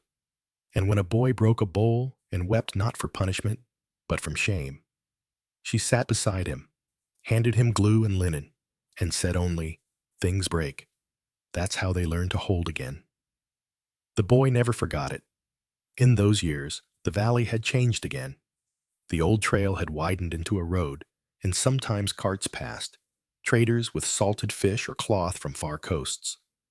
A few even brought coin, but none ever tried to buy the house. No one dared, because even travelers knew this place was held by something deeper than land rights or silver. That year, a child arrived who did not speak a word of their tongue. She was small, with dark hair cropped short, her eyes wary and watchful. She had come from the far coast, sent with a caravan by strangers who owed a favor to someone whose name no one now remembered. She carried no pack, only a folded square of dark blue cloth and a whistle carved from bone. The children gave her a name, Loa, after the plover birds that darted between stones on the riverbank. Quick, quiet, alert. Loa watched before doing anything. She watched how the fire was fed. She watched how the food was passed, not taken, and how the shoes were placed beside the door each night in a row. When she did begin to move among them, it was with precision. She learned quickly how to wash linen in cold water without tearing it, how to hang herbs upside down so the oils gathered in the stems. She never asked questions, but her eyes missed nothing. Alfred saw her one day sitting by the hearth, holding a carved deer in one hand and a fresh bit of wood in the other. "You don't have to carve what someone else already made," she said. Loa looked up. "I don't know what I remember." Alfred nodded. "Then carve what you've kept quiet." That night, Loa carved a single eye, just an eye, wide and watchful, with a stream flowing through its center. She placed it above the lintel of the door. No one touched it, but every child who passed beneath it felt something ease inside them, though none could say why. Have you ever wondered how children learn to trust again? Not in others, but in themselves, in the sound of their own feet walking, the weight of their own hands on a tool, the rhythm of their own breath at night, unpunished, unhurried. That summer, a sickness spread from the coast. Nothing fierce, just a long, dry cough that clung to the lungs and drained the strength. But it came slowly, child by child, until 5 of them were too weak to stand. Alfred moved through the house like stone, not fast, but unyielding.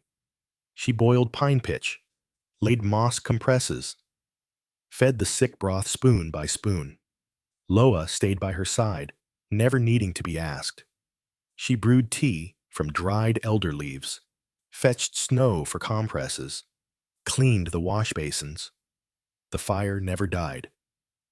Even when one of the children, a red-haired girl named Inga, failed to wake one morning, the house did not fall into mourning. It fell into silence. Not a silence of fear, but of care. They buried Inga beneath the pine with the others, and Loa carved a small flame, flickering, into a slat of bark and laid it at the grave. No words were spoken. That night, Alfred lit the hearth again, sat with her knees crossed, and passed Loa a bowl. "You belong here," she said. Loa did not cry, but she stayed. Years passed. Loa grew into long limbs, quiet hands, sharp eyes. She never claimed the role of keeper, not allowed. But one day, when Alfred's knees no longer bent to the garden, it was Loa who stirred the morning porridge. checked the smoke vent, tended the fevered. And Alfred, without ceremony, moved to a seat by the window, where she mended clothes and watched the trail in the evenings. Eventually, one evening, she stopped watching. Her breath grew shallow, her hands folded over her lap. Loa sat with her until the last. And when the fire was lit that night, the children knew. They placed a small wooden root beside the mantel, gnarled, thick, twisted like a hand that had worked through storm and frost. No name, no words. But the fire flickered gently, as if in recognition. From then on, Loa was the one the children turned to. She kept their silences, gave their hands work, listened to the stories carved into wood. And when a boy asked her one night, "Who built this house?" she said only, "Many hands." But one fire, and that was enough. Because by then, the story was no longer about a warrior or a healer. Not really. It was about keeping the fire, keeping the stillness, keeping the memory, not as history, but as warmth passed from one hand to another. And when Loa finally carved her own figure for the hearth, many years later, with hair streaked in silver, it was not a person, not a bird. It was a hand holding a cup, offered, not clutched. And beside it, she placed another carving, a bowl, empty, waiting. The fire burned low that night, but it did not go out. The frost has returned, a quiet visitor in the early dawn, feathering across windows, silvering the rim of the old well, drawing thin white veins across the garden beds that now lie sleeping beneath turned soil. Smoke rises steady from the chimney, curling into a sky pale with the promise of winter's slow return. You need not stir yet, dear listener. Let the cold stay outside. Within these walls, the warmth endures. Let the past breathe a little longer. Let the fire speak. Years drifted through the valley like low fog, reshaping things softly without edges. The world beyond the house had long moved on. Kings crowned and buried, roads carved through hills once untouched, stone churches rising where forests had stood. The names of old gods were spoken now only in whispers, or not at all. But inside the Longhouse by the stream, there was no need for kings. There was no need for gods. There was only care. Loa, now gray of hair and bent in shoulder, still stirred the morning pot. She did so slowly, patiently, humming a tune none of the children recognized. Not a lullaby, not a hymn, just a rhythm that moved with a spoon. She had kept the fire for more than 20 winters. No one had ever asked her to. It had simply happened, as it had always happened. One keeper follows another, not by claim, but by presence. By knowing where the floor creaks before a child steps. By knowing how much honey eases a cough, and how many days it takes for the birch leaves to turn yellow before frost. She did not keep records. There were no scrolls, no books. But she remembered every child.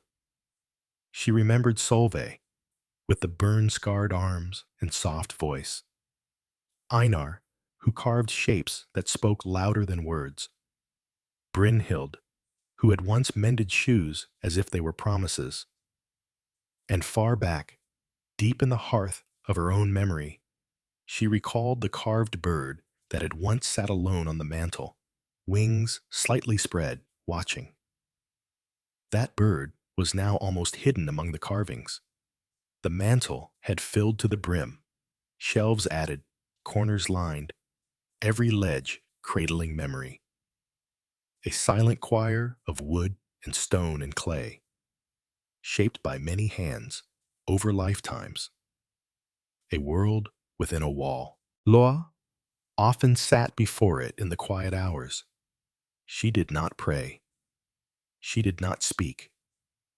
She only breathed and remembered and let the fire crackle softly between her thoughts. And then she would rise, because there was always something to do. The children still came, not in floods. The road no longer brought many travelers, but some always found their way. A girl left behind by a mother who had fallen to fever. A boy found in the crook of an elder's arms, too young to understand the grief around him.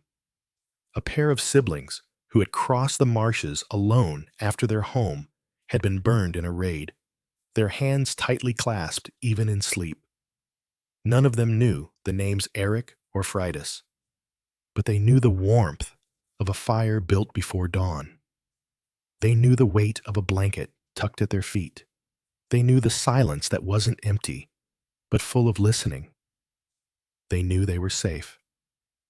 One boy, named Ketel, came one winter wrapped in a too large cloak, his cheeks wind-burnt and one shoe missing. He didn't speak for a week. When asked his name, he said nothing, but he watched everything. Watched how the door was never barred at night. Watched how food was shared, not divided. Watched how no one struck, even when milk was spilled or thread tangled. He stayed, and in the spring, when Loa handed him a carving knife and a block of soft pine, he stared at it for a long time before whispering, "I don't remember anything worth carving." Loa only shrugged. "Then carve something you hope to remember." He did. It was a stone, smooth, round, unremarkable, except that he'd carved the faint outline of a fire at its center, as if something within the stone still burned. He placed it beneath the mantel. The next morning, the house felt warmer than usual, not in temperature, but in spirit. Have you ever wondered how small things become sacred? Not through ritual, not through decree, but through repetition, through need, through quiet love shown again and again, until even the walls seemed to lean closer in gratitude. Loa grew older. She no longer rose before dawn. The children rose before her now, some quietly competing to stoke the hearth, to stir the oats, to sweep the floor before she reached for her staff. She would grumble, but never stop them. She began teaching again, not in lessons, but in moments. This herb stings if you crush it wrong. That shelf creaks. Put the quiet children there. Leave one bowl by the window at night, just in case. In case of what? A girl asked once. Loa's eyes twinkled. In case someone hungry walks by and needs to remember what kindness tastes like. When the children asked about the carvings, why no names were written, why no one signed what they made, she would pause a moment, then say, "Because names change, but stories stay." And that was that. One day, as the spring snow melted into mist, Loa sat outside the Longhouse, her hands resting on her lap, her eyes half closed. The wind moved gently through her hair. She did not go inside again. They found her, seated just so, her expression calm. Her heart had stopped, but her mouth was curved in something almost like a smile. They did not weep loudly. They sat with her until the sun dipped low. And then, as twilight deepened, they lit the fire. One child carried her old walking staff to the mantel and leaned it beside the first bird carving. Another child carved a small wooden bowl, empty, with a spoon across it. Another carved a chair, just a chair, waiting. They buried her with the others beneath the pine, where the roots now cradled more names than the valley remembered. The Longhouse did not shudder, did not mourn. It shifted, as it always had. The children stayed, they cooked, they watched the stream, they carved. One girl, no more than 12, took to placing small stones in a line across the doorway every morning. then sweeping them away each night. No one asked why, but none stepped over them. The fire stayed lit, and new keepers rose, not in ceremony, not in song, just in the turning of hands, the passing of bread, the way one heart settles beside another in silence. No one called it a legacy. They called it home. And above the hearth, the carvings still watched, still whispered, still remembered what no one had to say aloud. The wind today is soft, not warm, but not cruel.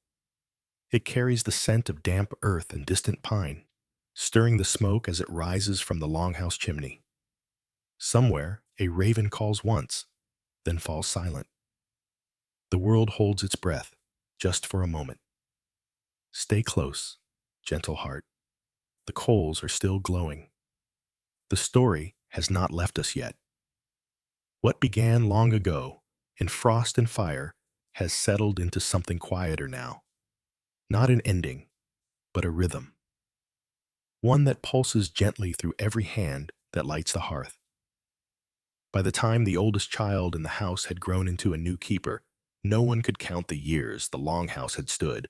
They guessed it had been many centuries, though no one marked time by numbers here. Time was marked by memory, by carvings, by stories whispered beside firelight, by the hands that mended what others thought broken. The girl who now kept the fire was named Thyra. She had been born in the house, not just raised there, but born there, beneath the low beams of the back room, as snow swept against the shutters and the midwife sang an old, broken song to calm her mother's breathing. Her mother had passed not long after. Thyra never spoke of her, not even when the younger children asked. She would simply look to the window, where the sun pooled each morning across the worn floorboards, and say, "She is still here." Thyra had grown into quiet strength. Her arms were strong from carrying firewood, her fingers stained from pressing elderberries. She did not like speaking in groups, but she had a voice the children trusted, low, certain, full of the calm that came from never pretending to know more than she did. She did not lead the house. She lived with it. Each morning, she walked the stream bank with bare feet, no matter the weather. She would stop and crouch when she saw a new plant pushing up from the earth, or when she found tracks, fox, badger, child, in the soft mud. When the roof leaked, she climbed the rafters herself. When the fire burned too low, she fed it from the old box near the back wall, where cedar bark was stored dry, kept since the days of Loa, since the days of the ones before. And when new children came, lost, weeping, sometimes too angry to speak, she welcomed them, not with smiles, but with presence. She sat near them, worked beside them, and waited. They always found words eventually, or not. Sometimes the silence healed them better. Thyra, like those before her, carved nothing for herself, but the others carved her. Over the years, new children had made wooden pieces of her hair braided like rope, or her cloak hanging from a peg, or her hands resting one over the other, as they did when she sat still. One child even carved a wooden matchstick and placed it among the birds, saying simply, "She lights things." It was never questioned. Have you ever wondered how it feels to be remembered by gesture instead of title? By the quiet patterns of your movement instead of the noise of your name? Thyra often sat by the mantel and turned each carving in her hands, not to dust them or to admire the shapes, but simply to feel them, to remember. She had memorized who had made each one, even if they hadn't signed them, even if they hadn't stayed long. "This one," she said once, holding a curled cat carved from driftwood, "was made by a girl who didn't speak for 6 months. Then one day, she laughed while washing dishes." The children listened. This one, she said, touching a slab etched with a simple pair of boots, was left by a boy who carried his brother the whole way here, never set him down once. They always asked for more, but Thyra never gave more than one story at a time. Too many, she'd say, and they get tangled. That spring, a child came who changed the rhythm of the house, not because they were difficult, or loud, or strange, but because they carried something else entirely: curiosity. The child's name was Elen, 10 years old, hair like pale ash, eyes sharp as thorn. She had come with her grandfather, a man of few words and fewer belongings, who left her with Thyra after 3 nights of sitting silently by the fire. "She's meant for this place," he said, "and I'm meant for the sea." He pressed a shell into Ellen's hand and left without another word. Ellen did not cry. She looked at the shell, then at Thyra and asked, "What's the name of the first person who lit this fire?" Thyra looked to the hearth. "No one remembers." Ellen furrowed her brow. "Then how do you know it's the same fire?" Thyra answered, "Because it still warms us." That was enough for some, not for Ellen. She asked questions about the carvings, about the pine tree near the graves, about why no one ever drew pictures or wrote down stories. "What happens if the house forgets?" she asked one night, curled in a wool blanket, watching the flames dance. "It won't," Thyra said, "because we remember." "But one day, we won't be here," Ellen pressed. "What if no one is left?" Thyra was quiet. Then she handed Ellen a carving knife. "Then carve what matters." Ellen began the next morning. Not just birds, or figures, or animals.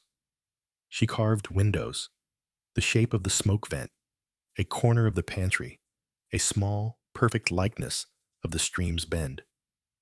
She carved the house itself, little by little, as it looked now, and then she began asking the others what they remembered. "One thing," she told them, "just one moment, I'll carve it." Some gave her a smell, the mint steeped for coughs. Some gave her a feeling, the heavy wool cloak placed on their shoulders one night in silence. Some gave her a sound, the rhythm of the spoon scraping the bottom of the pot when food was almost gone. And Ellen carved them all. When she was done, she placed the final piece, a flat board etched in detail, above the hearth, beside the very first bird. It was not a face. It was not a name. It was a single match being struck. A spark caught mid-flight. The children stared at it for a long time, and in the firelight, it glowed. Have you ever wondered if a memory can be passed like a flame? Quietly, hand to hand, without ever burning out, not because it is large or loud, but because it is needed. Years passed again. Ellen grew taller, quieter, but never less curious. She never claimed the house, but she never left it either. And one day, when Thyra no longer stirred the oats herself, Ellen did it without being asked. And when a new child came, hair matted, feet bleeding, Ellen opened the door before they knocked. She offered no questions, only broth and time. Thyra, now mostly resting in the chair by the window, watched her with the calm of someone who knows their work is nearly done. "Are you ready?" she asked Ellen one evening. "For what?" Ellen asked. "To forget your name and carry all the others instead." Ellen smiled. "Already have." And so the house stayed, not unchanged, but held, and the carvings watched, and the fire burned, and the stream whispered on. The sun lingers longer in the sky now. Spring has stepped quietly into the valley, not with a shout, but with a breath, warm on the neck, damp in the soil. The stream is laughing again, tumbling across the stones as it once did. Before grief, before names, before memory. Close your eyes. Let the air around you grow soft and slow. The house still stands.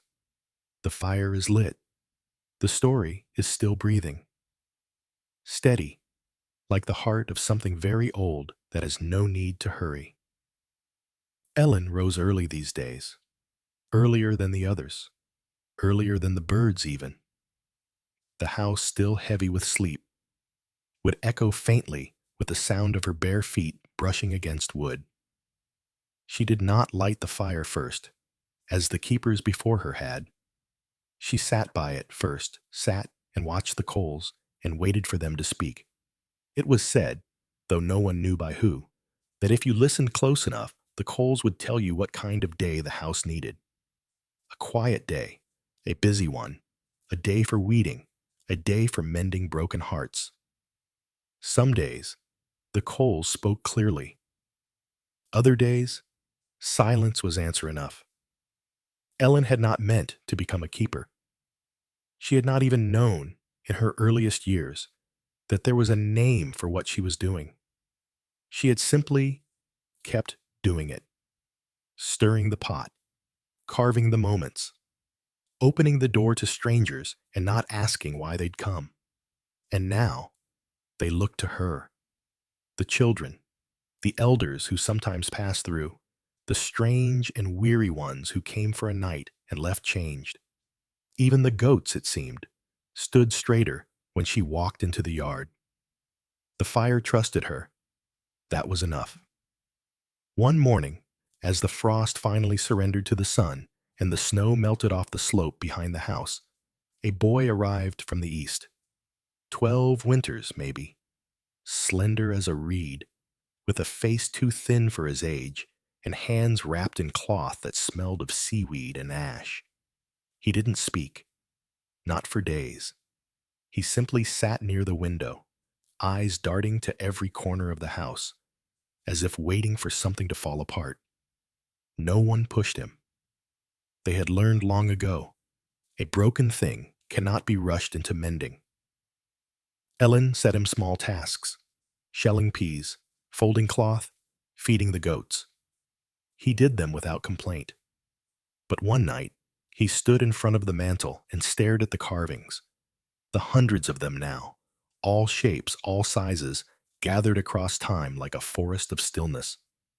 He raised a finger and pointed to the first bird. He didn't speak, only looked at Ellen. She walked to his side. "Yes," she said, "that's where it began." His lips parted. Did they know what they were starting? Ellen looked at the bird. "No," she said, "they only knew how to keep each other warm." The boy said nothing, but he did not stop staring. The next morning, he carved. Not a person, not a bird. He carved 2 bowls, one upside down, one full. He placed them on the hearth, side by side. That day, he smiled for the first time. Have you ever wondered how a house becomes a soul? How stone and wood and fire, through nothing but attention and repetition, begin to remember us, begin to hum with the echoes of our footsteps, to lean into our griefs, to bloom beneath our healing? The Longhouse had become such a soul. It did not boast, it did not shine, but it held.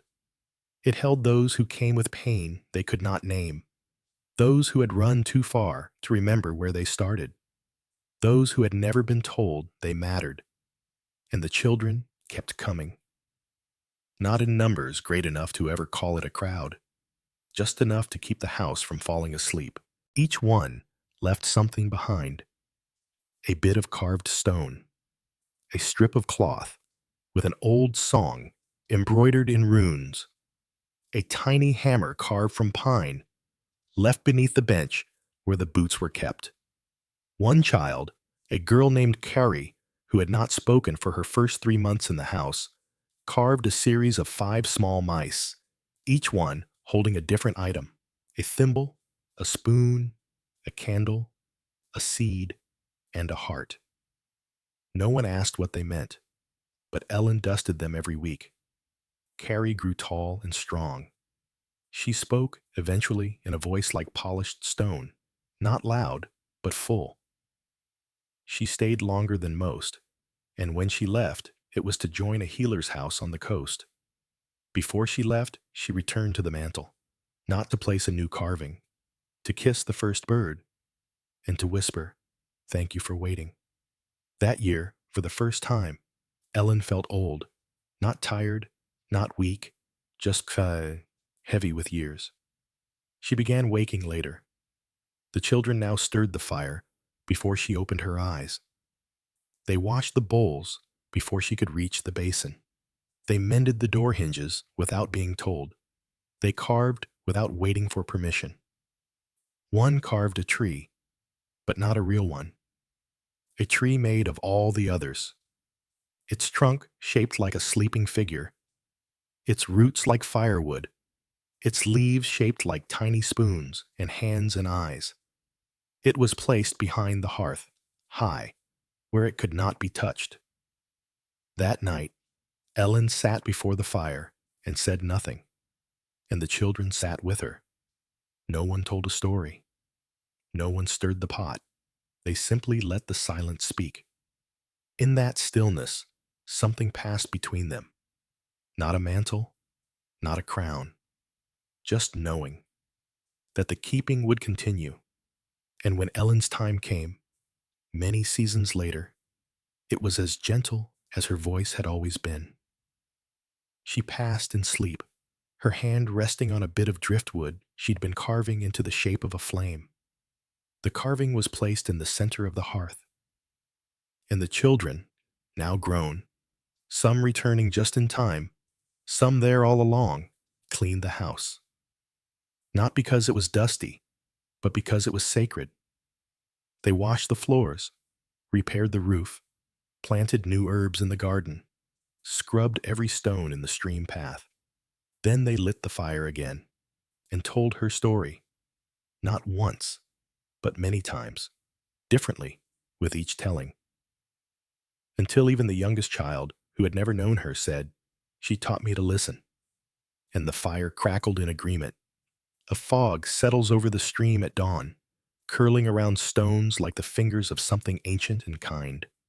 The house rises through the mist like a memory made solid, timbers dark with age, windows flickering with firelight, a thin column of smoke rising skyward with calm purpose. Don't stir just yet. The morning is slow, and so is the telling. There's still warmth in the hearth, and the story walks on, soft-footed, steady, like a hand that never forgot how to hold gently. Years moved onward, not in leaps, but in layers. The valley changed, as valleys do. Trees fell, new ones grew. The stream shifted slightly to the east after a heavy spring flood.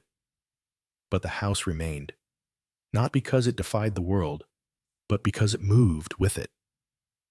After Ellen's passing, there was no chosen keeper, no ceremony, no proclamation, but someone always rose.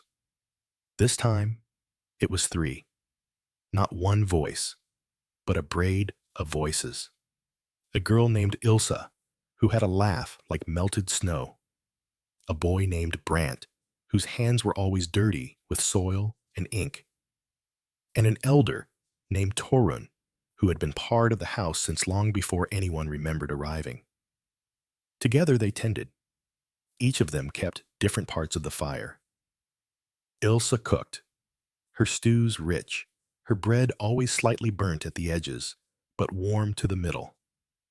She was the one who sang softly as she washed herbs, her voice neither pretty nor trained, but comforting in its rhythm. Brant carved, not only figures for the mantel, but the walls themselves. Along the interior beams, he slowly etched stories, not words, but shapes, spirals, boats, long threads of movement that traced from the hearth to the door, like a map no one could read, but everyone felt. Torun remembered. She was the quiet one who sat by the window at dusk, whispering names under her breath. not to anyone in particular, just to keep them from fading. One night, a storm blew through the valley. Winds howled like beasts in the mountains. Rain fell sideways. A great branch cracked and slammed against the roof, tearing through the eastern eave. The children screamed. Pots spilled. The fire hissed and nearly died. But Brant was already there, throwing thick bark into the coals. Ilsa caught water in bowls and buckets before it could pool on the floor. Torun wrapped the youngest children in cloaks and sang to them the lullaby Ellen had once hummed, though she barely remembered the melody. By dawn, the roof still leaked, but the fire had never gone out. They patched the hole together, then replastered the outer wall. They worked in silence, not out of sorrow, but out of knowing. When the last beam was set, a new carving appeared on the mantel, not made by any of them, but by a child who'd been watching from the shadows. It was a roof with arms, one arm open, one reaching down. No one asked the child what it meant, but Torun nodded once. "It's true," she said. "Some homes reach out to find you." Have you ever wondered whether a place can grow a spirit? Whether over time, the quiet repetition of care becomes something that watches back, not with judgment, but with waiting? The Longhouse, now older than memory, had become just that. Children came and went still, but fewer than before. The world was wider now. Roads led elsewhere. New towns had risen with tall stone walls and lamps that stayed lit even when the sun slept. But still, someone always came. One winter, a man arrived on foot. Not a child, but gray-bearded, shoulders stooped, carrying a pack full of nothing but a rolled blanket, a pot, and a book that had lost its cover. He stood at the threshold for a long time before stepping in. No one asked him who he was, only whether he needed food. He nodded and sat by the fire. Later that night, Brant saw the man staring at the first carving on the mantel. The bird, older than anyone could remember, its wings now pale and smoothed by smoke. "Was this really the first?" the man asked. "No," Brant replied, "but it's the first we remember." The man stayed the winter, told stories in the evenings, not of kings or battles, but of people who planted trees they would never sit beneath. And when he left, he gave Brant a gift, a single page torn from the ruined book. On it, in faint letters, were written words that had no author. "We are not made to last, but we are made to pass on warmth." Brant did not place it on the wall. He carved it, instead, along the frame of the hearth, so it would always be read by firelight. And so, the story and the warmth carried on. Children still came. Some stayed. Some returned with families of their own, setting their hands to the garden gate as if to say, "I remember." One girl, once mute, came back as a woman who taught songs to orphans. One boy, once wild with grief, returned with a goat and 3 apples, and asked if the kitchen still had room for one more stew. No one was ever turned away, but no one stayed unless they were needed. The house knew who to keep, and the fire always whispered when it was time for a new keeper to rise. Torun passed quietly one summer, with sunlight on her cheek and the scent of thyme in the air.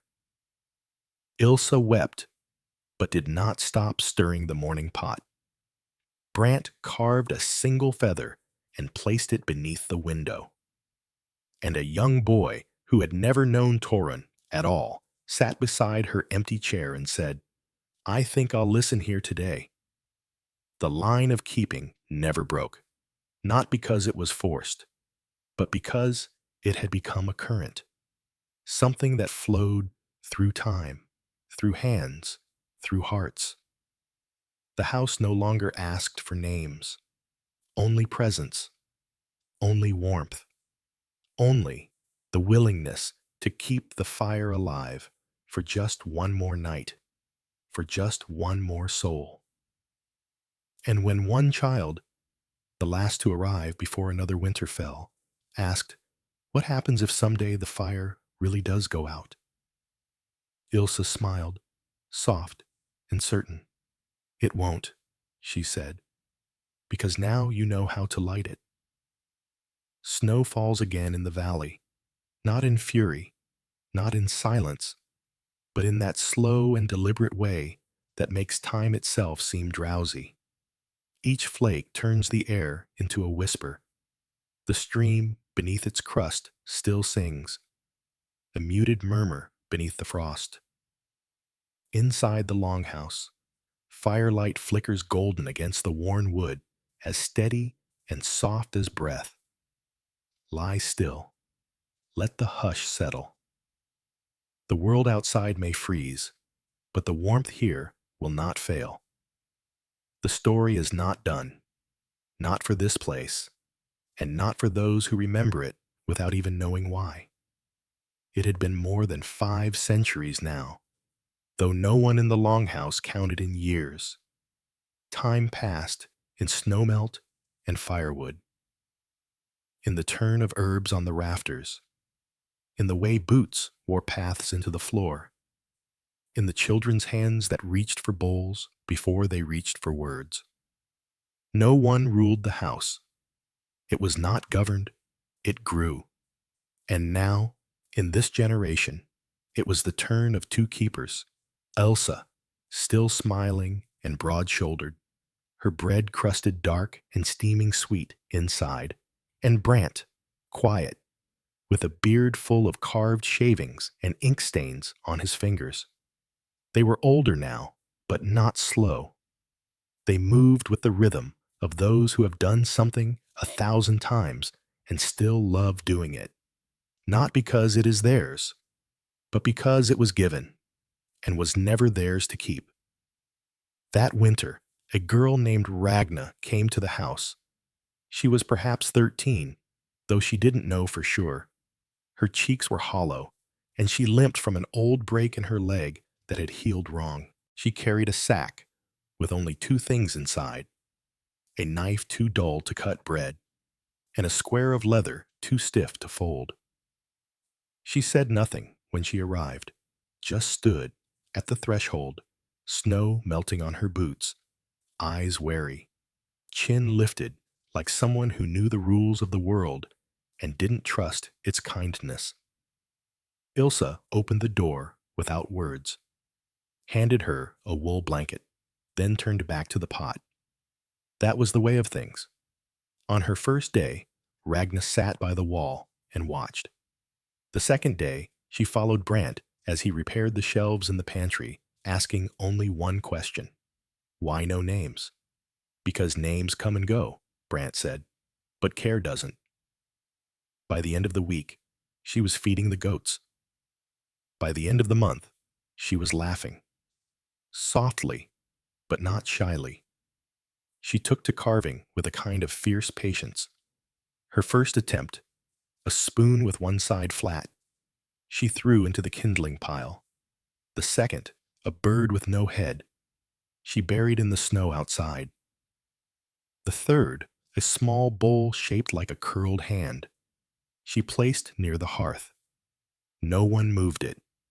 Ilse, one evening, touched it lightly and murmured, "That one stays." Ragna smiled, not wide, but long, and she began asking about the stories. She didn't want sagas of kings or gods.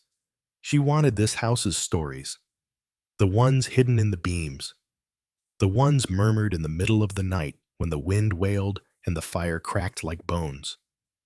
She sat beside Brant with a scrap of charcoal and rough linen.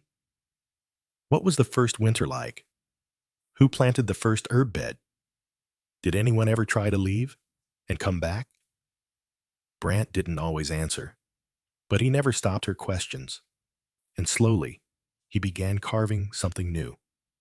Not a figure, not a bowl, not an animal. He carved a line, a single groove that ran around the base of the hearth, circling all the carvings. Ragna helped him deepen it, and then she began adding notches, one for each story she gathered, each one etched in her own code. No one else could read them, but she could. The fire burned steady. That spring, Ilsa began rising later. Her legs ached more and the cold stayed in her hands longer. She never complained. But she stirred the pot more slowly, and her songs came less often. One night, she sat before the fire and said, "Soon I'll need your help lifting the pot." Ragna nodded. "I already do." Ilsa smiled, and that was all. Have you ever wondered how legacies are passed? Not in titles or ceremonies, but in glances, in simple truths said plainly, in a moment where one hand steps back and another steps forward, and no one needs to name the moment for it to be real. By summer, Ragna was waking first. She walked the perimeter of the house each morning, fingers brushing the fence rails, checking for weak posts or fresh footprints. She hung the herbs to dry. She mended the cracks in the eastern wall with a paste of mud and straw and silence.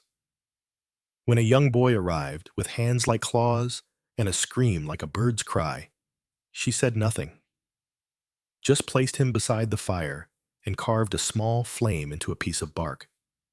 He slept there for 3 nights, then spoke his name and carved his own shape, a single drop of water balanced on the tip of a leaf, placed it beside Ragna's bowl.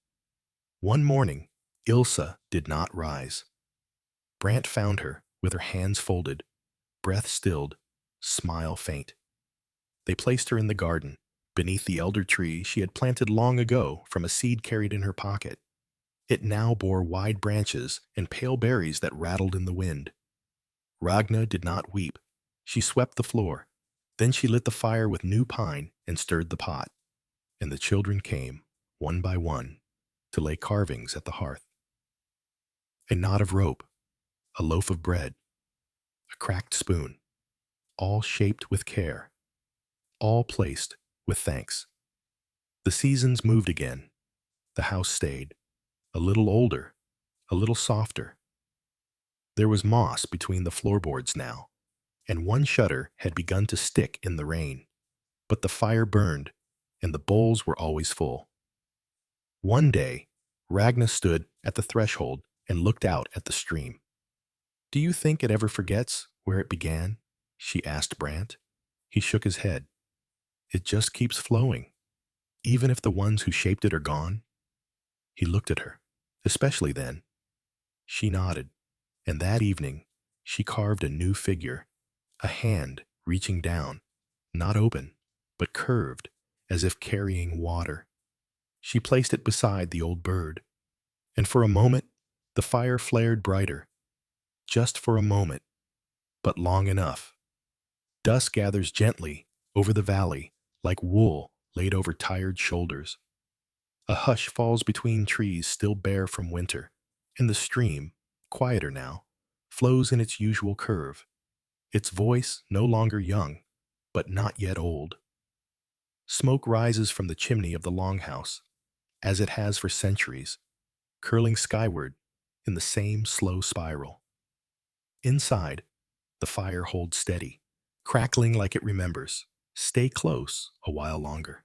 The world outside is wide and restless, but here, the story breathes calmly, one breath after the next. It has taken root, and though names may fade, the warmth remains. Ragna had grown tall, though she did not notice. Her back was strong from hauling wood, her hands broad from kneading dough and pressing salves, her feet sure on the icy stones of the stream bed. The house, once a place that had seemed too quiet, too large, had shaped itself around her. Or perhaps she had shaped herself to it. There was no difference anymore. She had long since passed the age of needing approval. yet never once thought of herself as the keeper. It had become simply her work, her rhythm. She kept the fire. She walked the line of the fence each morning. She listened when children could not speak, and spoke when they could not listen. When she carved, it was not for herself. It was to remember things no one else had time to hold. That spring, the stream swelled higher than usual.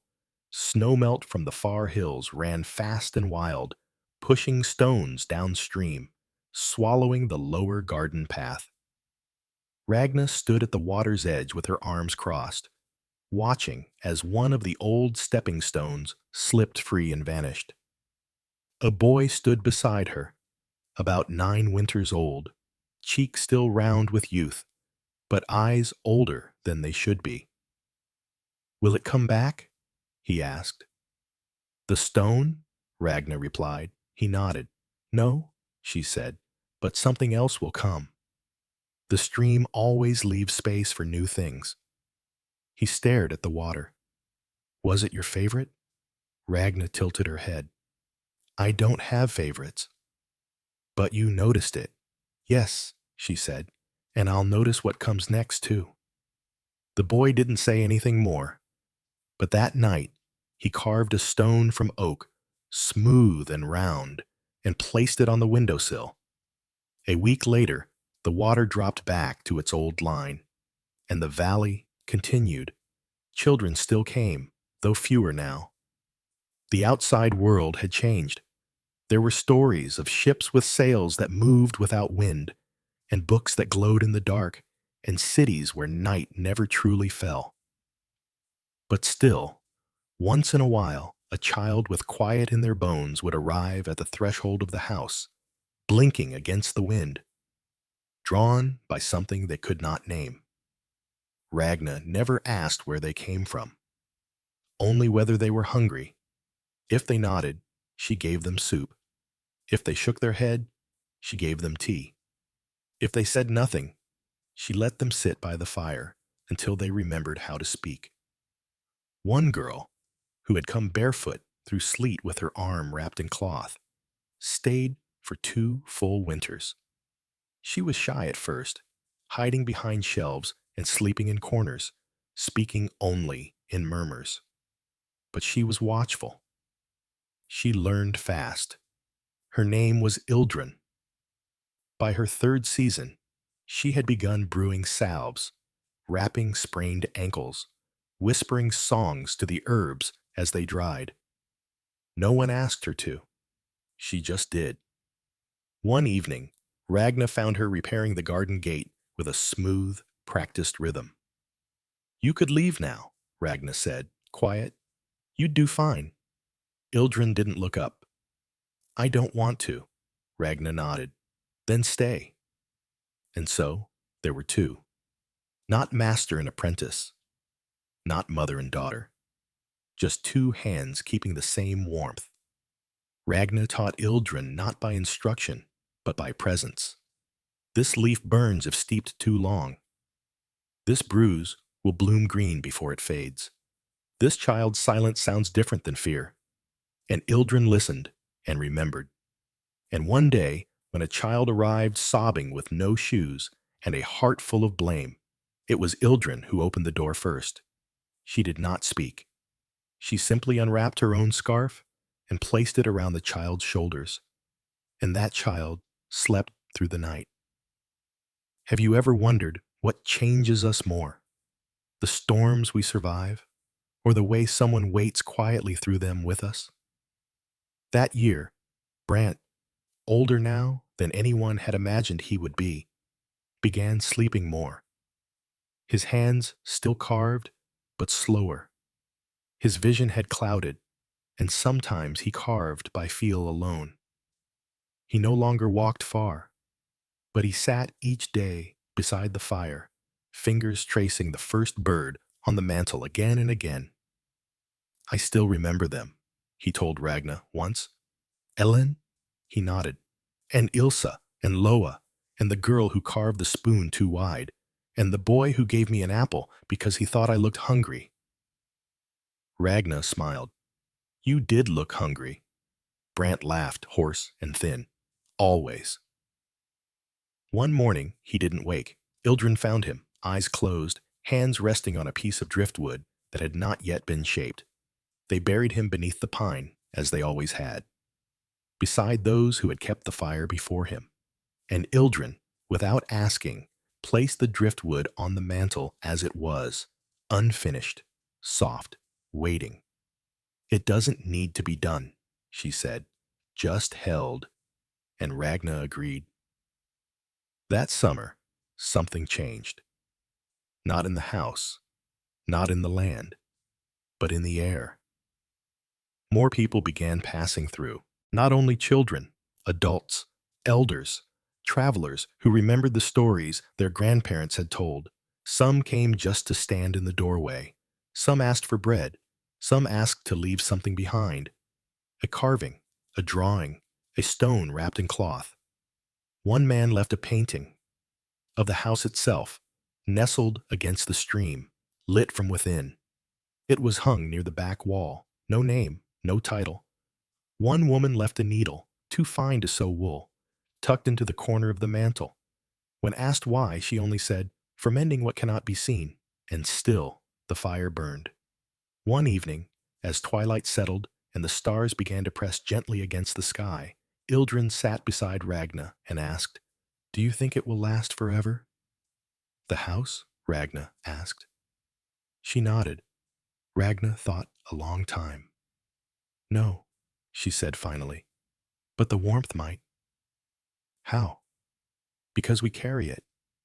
Even if the walls fall, even if the roof caves, even if the carvings rot, we remember how to open the door.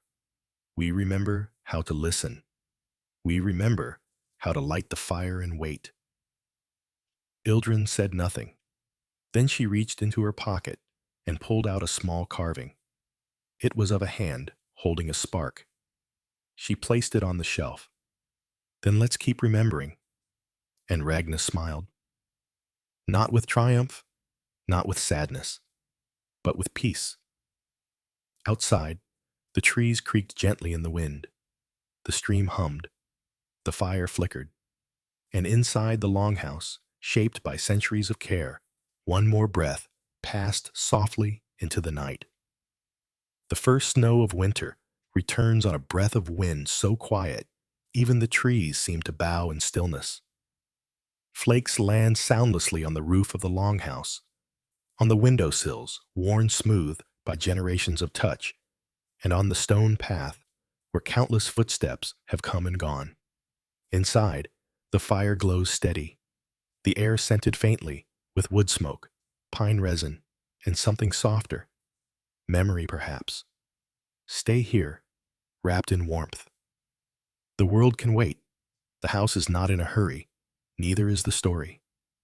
Ragna stood in the doorway that morning, arms folded in the heavy wool cloak that had once belonged to Ilsa. The snow was falling just the way it had the day she first arrived. She remembered her own breath fogging in the cold, remembered the weight of that empty leather square in her sack, remembered the fear she had carried like a second skin. And now, years later, she stood watching a boy, maybe 7, crouched beside the steps, trying to make a snowball with hands that trembled more from memory than cold. She didn't speak, just waited until he gave up, wiped his hands on his sleeves, and came inside. She ladled broth into a bowl, set it on the table, nodded toward it. The boy sat and ate in silence. Later that evening, she found a new carving on the sill, a small snowball, gently cracked, with something just beginning to rise from its center. A sprout, maybe, or a flame. She didn't ask. She just let it stay. That was the rhythm of the house. No one needed to explain themselves. They came with silence, with bruises, with scars shaped like questions no one had ever answered. And slowly, the warmth filled the space between what they had lost and what they might yet become. Ildrun, now grown and moving with the quiet strength of one who had learned to soothe even the fiercest grief, tended the hearth most mornings. Ragna walked the perimeter with her staff, tapping each fence post, checking for wear. Sometimes they spoke. Often they didn't. Their comfort with one another had become wordless. A pattern of movement and care passed through glances, small gestures, the rhythm of shared work. One day, a cart came rattling up the path, a rare sight now. A woman stepped down, tall, angular, her hair braided tightly beneath a fur-lined hood. She carried a girl of perhaps 5 in her arms, fast asleep, and wore the expression of someone who had forgotten how to hope. Ragna opened the door before she knocked. "She's not sick," the woman said. "She's just empty." Ragna tilted her head. "So were we. Once." The woman hesitated. "I don't have anything to offer." "Good," Ragna replied. "We don't trade." The girl stayed the winter. She didn't speak, didn't play, but she watched. Everything. Her eyes followed the ladle from pot to bowl, tracked the movements of Brant's carvings on the mantel, studied the rhythm of Ildrun's feet across the floor as she swept. By spring, she had begun helping in the garden, pulling weeds with the same intensity she had once given to watching. She never asked what each plant was called. She named them herself. One for the sound it made when pulled, one for the smell. One, she said, was named for the color of a sky she had dreamed but never seen. Her name was Mina.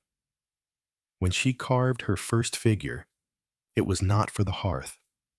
It was a tiny figure of herself, eyes open, mouth closed, hands empty. She gave it to Ragna, wordlessly. Ragna held it for a long time.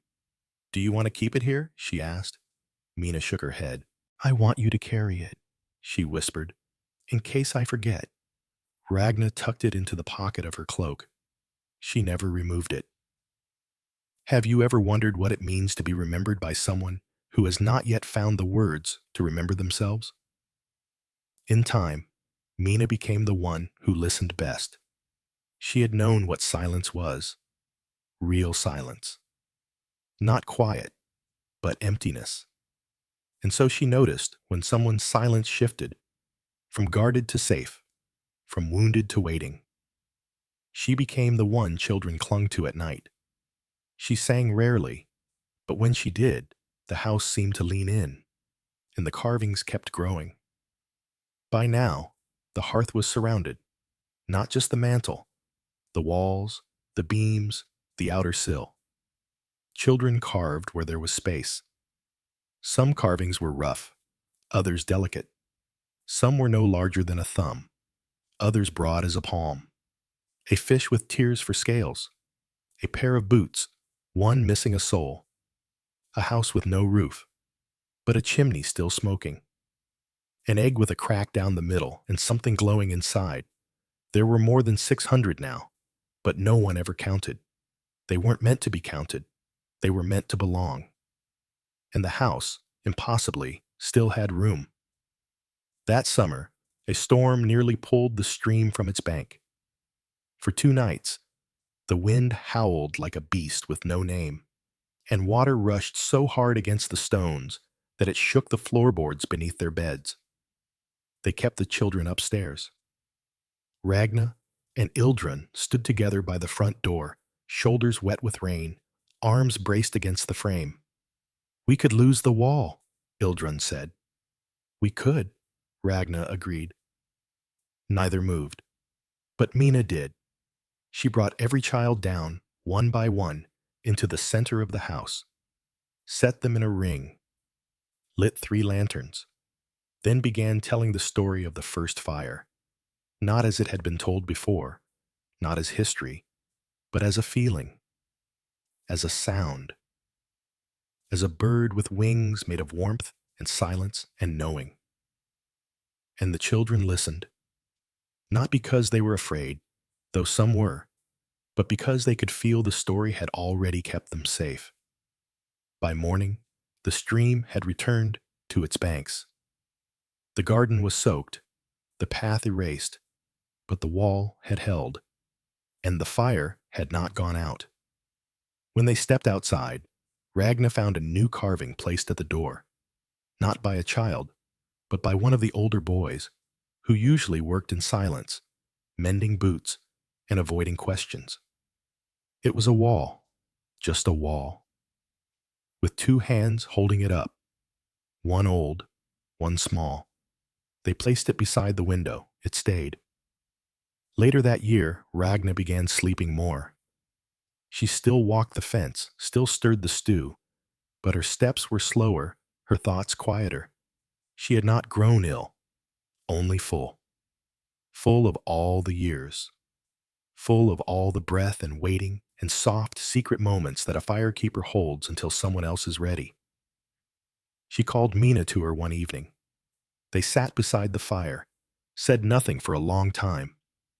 Then Ragna took the tiny carving, the one Mina had made years before, from her cloak and pressed it into her hand. "You don't need this anymore," Ragna said. Mina closed her fingers around it, then leaned her head on Ragna's shoulder. They sat like that until the fire began to crackle low. And then Mina rose and stirred it back to life. That winter, Ragna passed. Not suddenly, not sadly.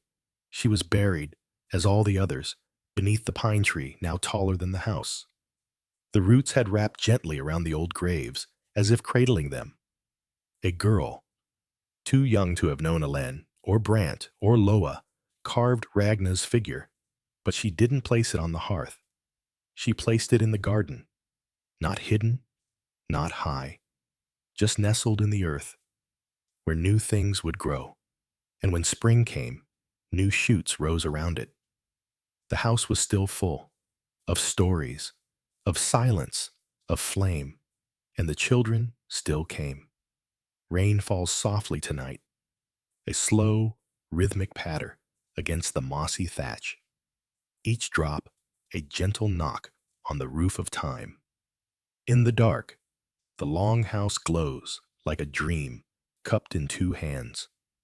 The windows breathe golden light, and smoke curls from the chimney in the lazy spirals, scenting the night with warmth and earth. Beneath it all, the fire burns steady, its heartbeat unchanged. Settle now. Let the quiet fill the corners of your mind. The wind outside is soft, and there is nothing you need to hold on to except this moment. The house is watching still, and the story goes on, not because it must, but because someone remembers. Mina rose before the sun now. She moved with the same silent assurance Ragna once carried, but there was no imitation in her step. She had not become Ragna. She had become herself, shaped by fire and snow and the thousand unspoken things that lived between the carvings. The children trusted her completely. They flocked to her presence without understanding why. Perhaps it was because she never rushed. She never scolded. She waited, like the stream, allowing things to come in their own time. She remembered every name, even the ones never spoken aloud. She knew who preferred bread crusts to porridge, who feared loud noises, who hummed at night to keep the dark away. When she sat at the hearth in the evening, a quiet ring of little ones always gathered around her. Sometimes she told stories. Sometimes she simply listened. And when she fell silent, no one interrupted. It was understood. Silence was its own kind of speaking. That spring, something strange happened. The fire went out, not by mistake, not from neglect. One morning, Mina came downstairs to find the hearth dark, cold, the coals gray and still, no smoke, no scent of wood. It was the first time in memory, longer than anyone alive could recall, that the fire had failed. Ildrun found her kneeling before it, hands resting in her lap, eyes open but far away. "You didn't let it go out," Ildrun said. Mina shook her head. No, she whispered. It left. She reached for the flint, struck it once, twice, a third time. Nothing. Ildrun did not panic, nor did she try to fix it. She simply sat down beside Mina.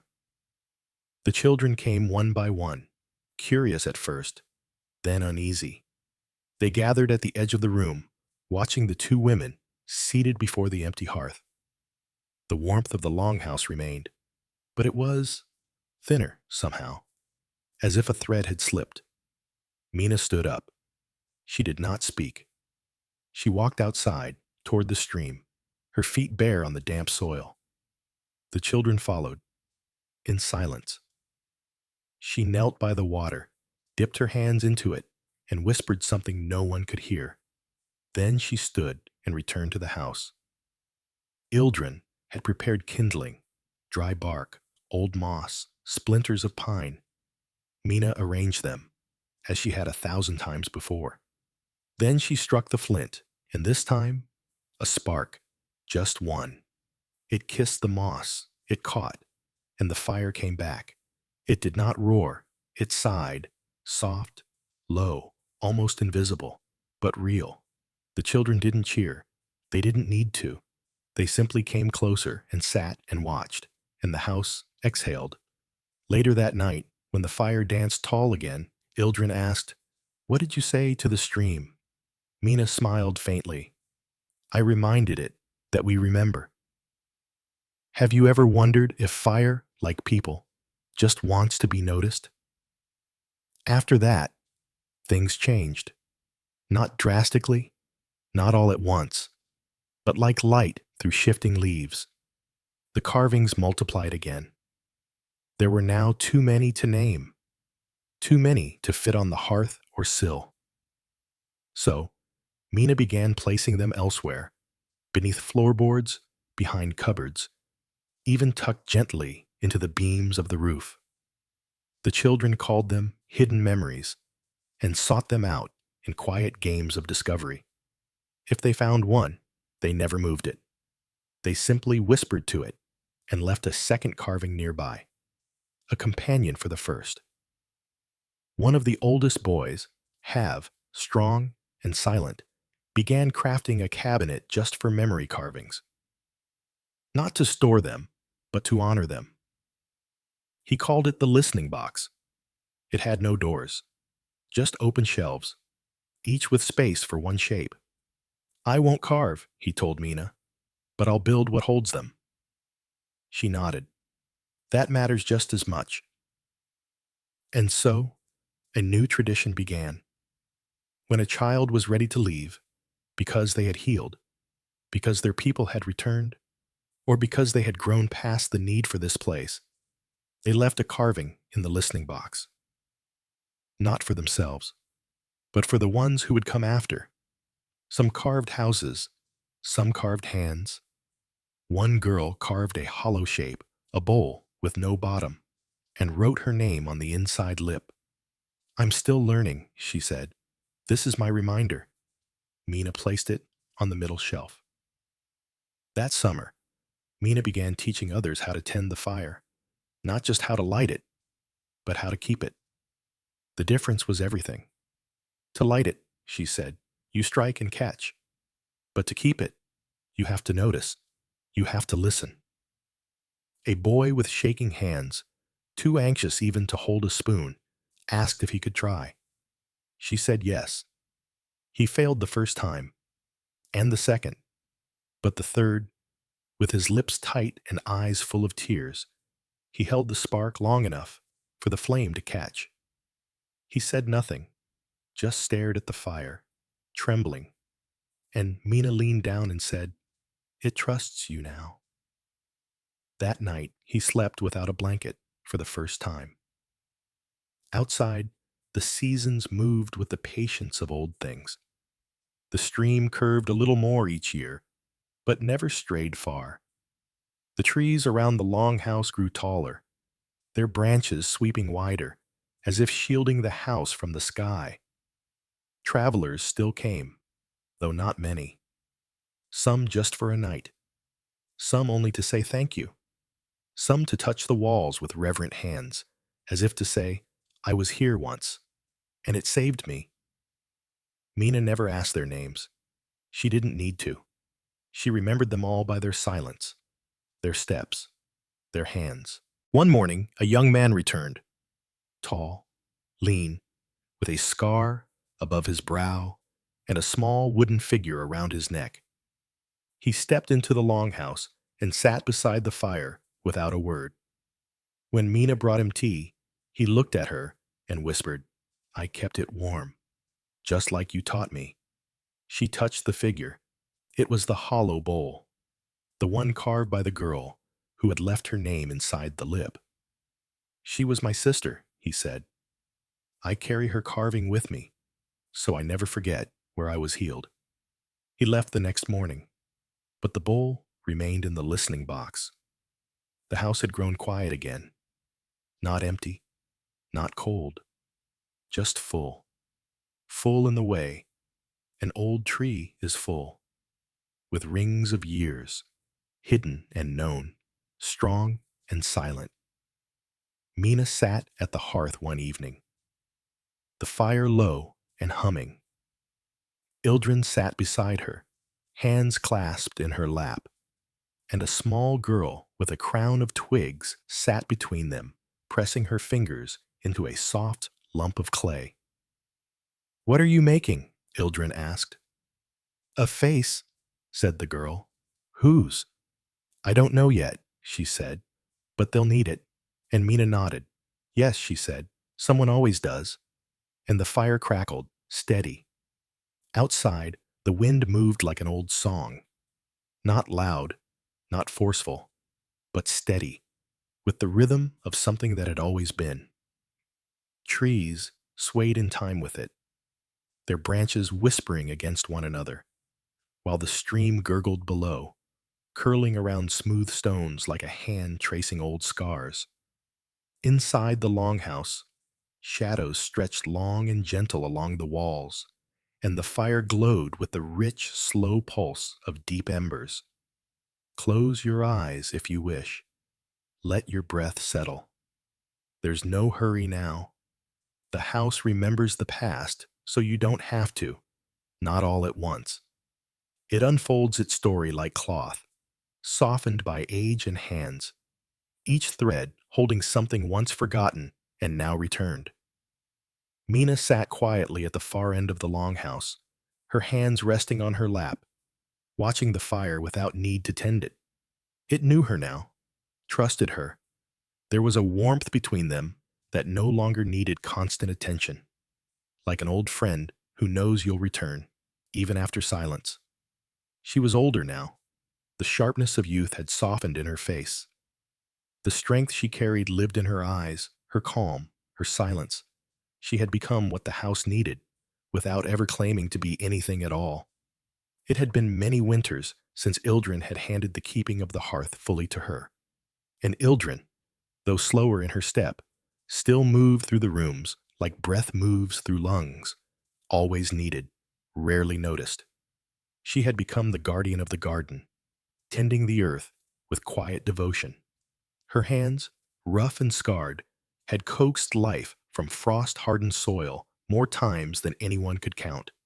One morning, a new child arrived.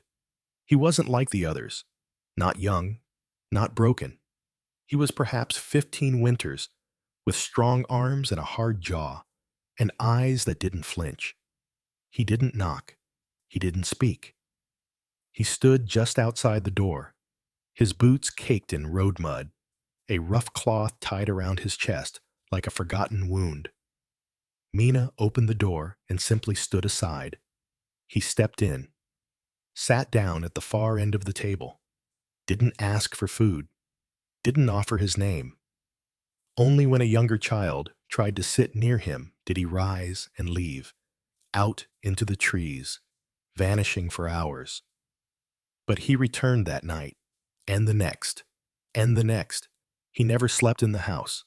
He built a small lean-to just beyond the herb garden, braced it with stones and bark, and lived in it like a creature who had long since stopped asking for warmth.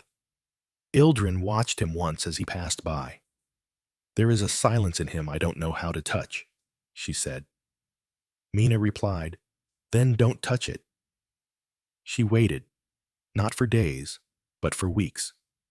Then one night she walked outside toward his lean-to and left a bowl of stew on a stone, just within reach, but without pressure. She did not wait to see if he took it.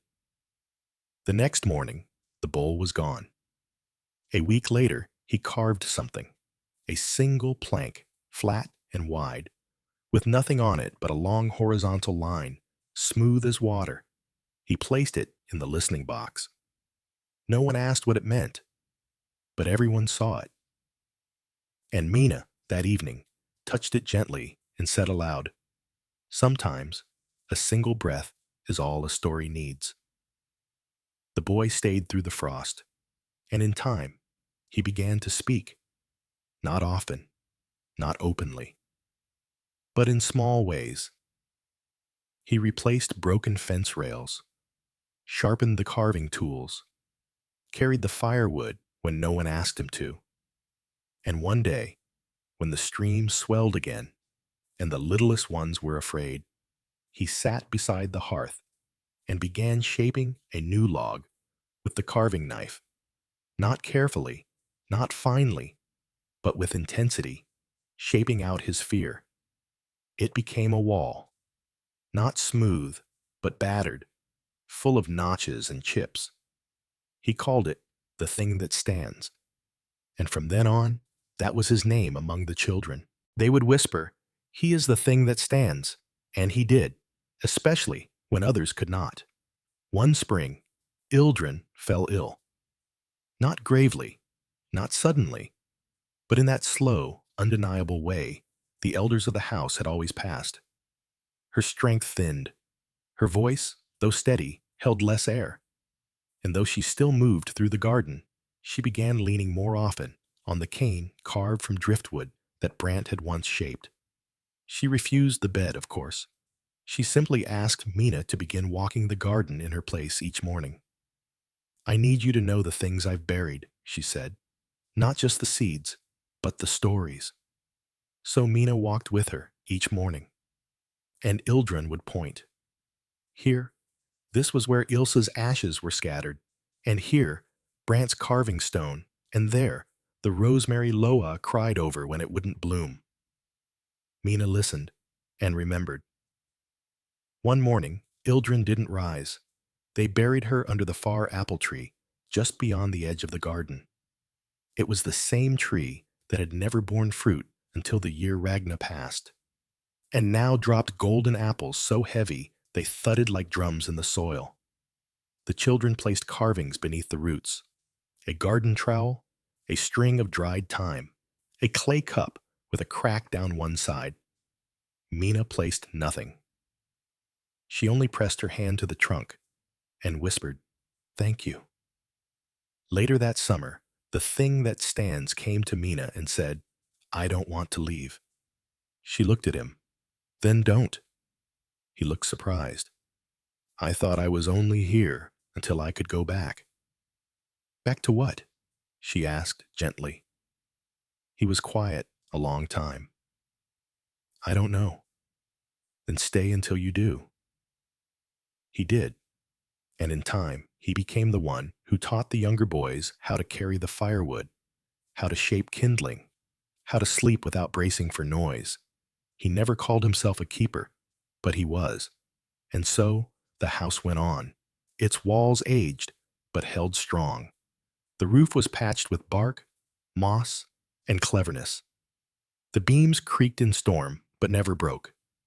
The floor was worn smooth, where dozens of feet had walked the same steps, again and again, in grief and healing and memory. Mina never claimed the fire. She lit it. She tended it. She taught others to do the same. She grew older, and her steps slower, but her presence was as steady as the flame. And one day, a young girl, too young to shape clay, but old enough to hum lullabies in her sleep, came to Mina and asked, "Who started the fire first, Mina smiled. No one. But someone must have. Mina shook her head. Not someone. Many.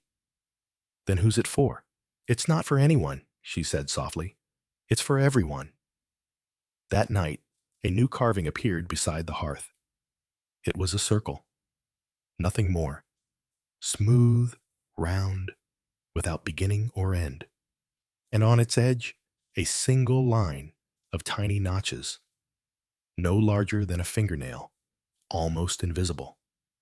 No one claimed to have carved it, but everyone knew. The fire flickered. The night was quiet, and the house, old, soft, sacred, held one more memory in its arms. A hush fell over the land, the kind of hush that follows the first frost, when breath hangs visible in the morning light, and even the trees seemed to be holding themselves still. Outside, the grass lay brittle underfoot, and the earth had turned silver with dew. But inside the Longhouse, warmth remained steady, not because of the fire alone, but because of the lives it had kindled. There is something sacred in steadiness, in knowing that a place waits for you, whether you are running or resting. The Longhouse had become that place, not simply shelter, but a vessel. And within it, the fire breathed on, patient and unhurried. Mina's hair had turned pale by now, not with age alone, but with years steeped in smoke, weather, and watchfulness.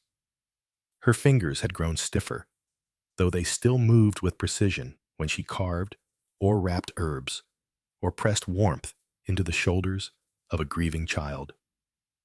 She did less, but she held more. She had become the quiet center of the house, a still point in a spinning world. She spent more time near the hearth now, and the children came to her more often, not for instruction, but to sit, just to sit. They would bring their questions, their sadness, their quietest triumphs, a sprouted seed, a caught fish, a mended shoe, and she would listen as though these small things were the pillars on which the world rested. One dusk, a girl no older than 6 approached her and asked, "If the house burns down, where will the fire go?" Mina looked at her for a long time, then said, "It will go where it's carried." "By who?" "By whoever remembers." The girl frowned. "What if they forget?" Mina smiled softly. "Then someone else will remember for them." The girl nodded as if that answer was enough, as if that truth had always been waiting in her chest, and went back to her carving. Later that night, a new piece appeared on the mantel. A small open palm, carved from driftwood, and resting in it, a flame no bigger than a grain of barley. No one knew who had made it, but everyone noticed. In time, the thing that stands took more of the physical burden of the house. He mended the stonework, taught older boys how to split timber, and repaired the roof before the snows came. He said little, but when he spoke, his words carried the weight of someone who had learned to be gentle without forgetting strength. He had once said to Mina, years ago, "I didn't think I could belong to anything." And Mina had replied, "You didn't have to. It belonged to you first." By now, the children called him Uncle Stand. They didn't know the full story. They didn't need to. They only knew he was the one who lifted what they could not. Sometimes that was a bucket. Sometimes it was fear. He carved rarely, but when he did, the pieces were heavy, solid, full of corners and weight, like stones from the bottom of a river. He said he didn't understand beauty, but his carvings always lasted the longest. One winter, the snow came early, thick and fast. The stream froze by mid-month. The children stayed inside more, their games quieter, their songs softer. The fire burned hotter than usual, fed constantly with pine and birch, until the walls smelled sweet and smoky. Mina began to cough. Just now and then, a sharp breath, a pause before speaking. The children noticed. So did Uncle Stan. He began making her teas, rough but effective, from roots and dried leaves he dug up from the old forest edge. He never asked if they helped. Mina never told him, but she drank every cup.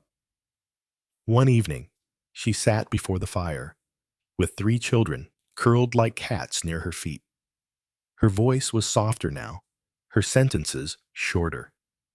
She stared into the flames a long time, then asked, "Have you ever wondered if fire remembers all the stories it's heard?" The children didn't answer, not because they didn't know, but because they didn't want to interrupt. That night, Mina dreamed of Ragna, and Brant, and Ildrun with her fingers in the soil. They didn't speak.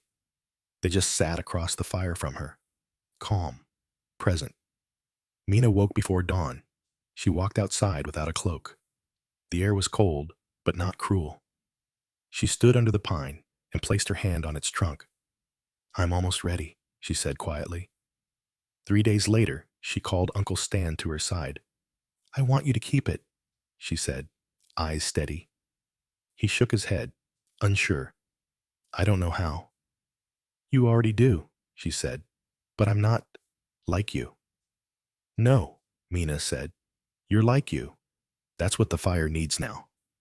He was silent a long time, then nodded. "I'll keep it warm," he said. That's all it ever asked. That night, she carved one final piece. It was unlike her other works, not delicate, not symbolic. It was a longhouse, simple, sturdy, with smoke rising from the roof and small footprints in the snow around it.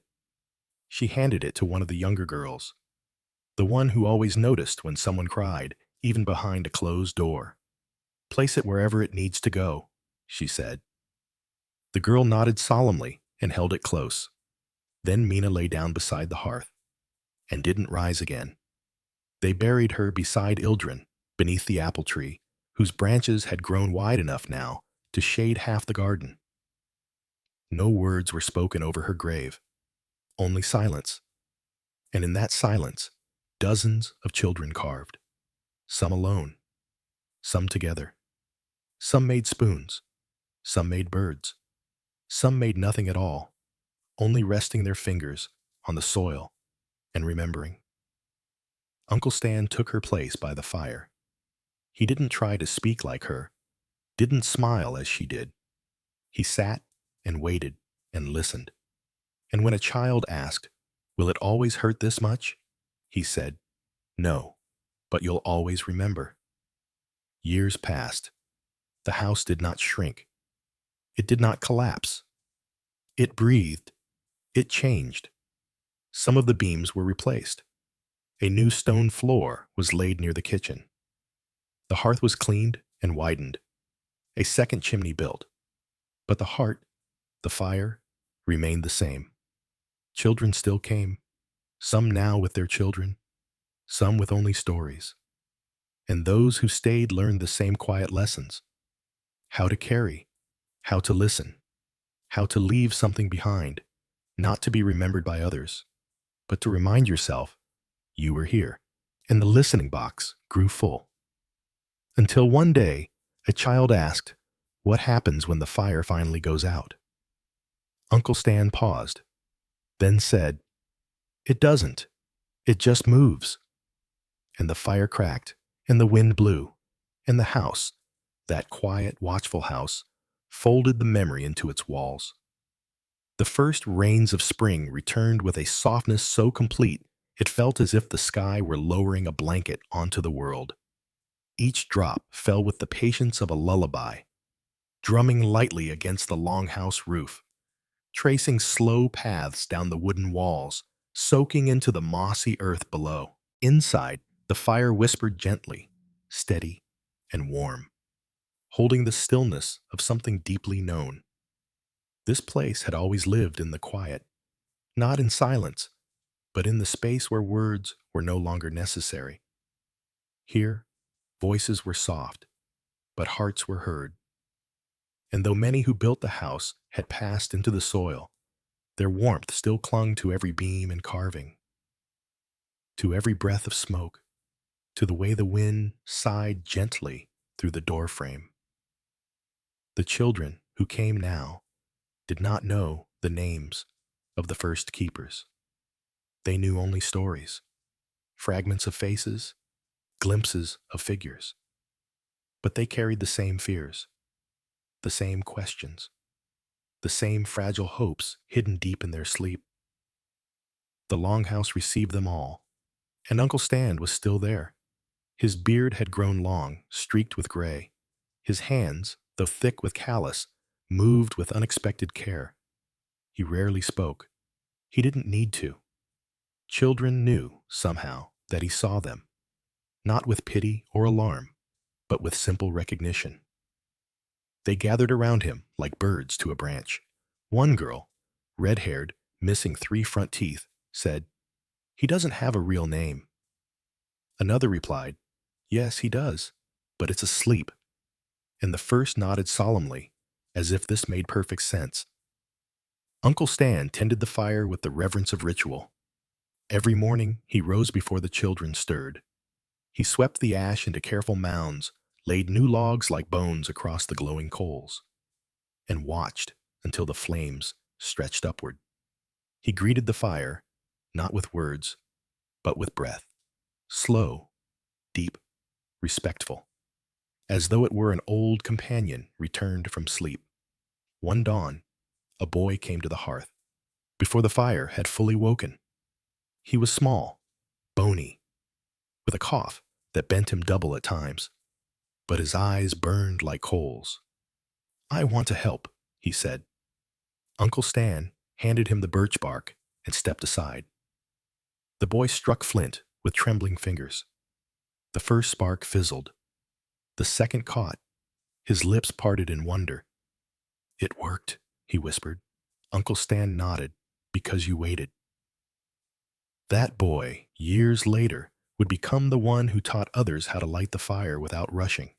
He called it the slow flame, and the name stayed. Have you ever wondered what it feels like to pass on something not because you must, but because it's ready? That summer, the Longhouse received a group of siblings, 4 in total, brought by a cousin who couldn't keep them after their parents were lost to sickness. The eldest was just 12, the youngest barely walking. They clung to one another like roots tangled in storm. The middle child, a boy of 7, wouldn't speak, not at meals, not at play, not even in sleep. But he carved. By the end of the first week, he had filled an entire shelf with pieces, some detailed, some rushed, some shaped like faces no one recognized. One was a tree with eyes, another a broken ship with wings, another just a circle, not perfect, not closed, but unfinished, as if waiting for something more. Uncle Stan watched, never interrupting. On the 7th day, the boy brought him a carving shaped like fire. It had no base, no edges, just flame, twisting, raw, unfinished. He placed it on the hearth without a word and walked away. Uncle Stan touched it with one thick finger, then whispered, "I'll remember this." Later that evening, the boy came back and fell asleep beside him, leaning against his knee, like a child who had finally found gravity. That autumn, the house saw something it had not in many years. A woman returned to reclaim a child. She arrived just as the leaves began to fall, her face drawn, her hair tied back with a strip of leather.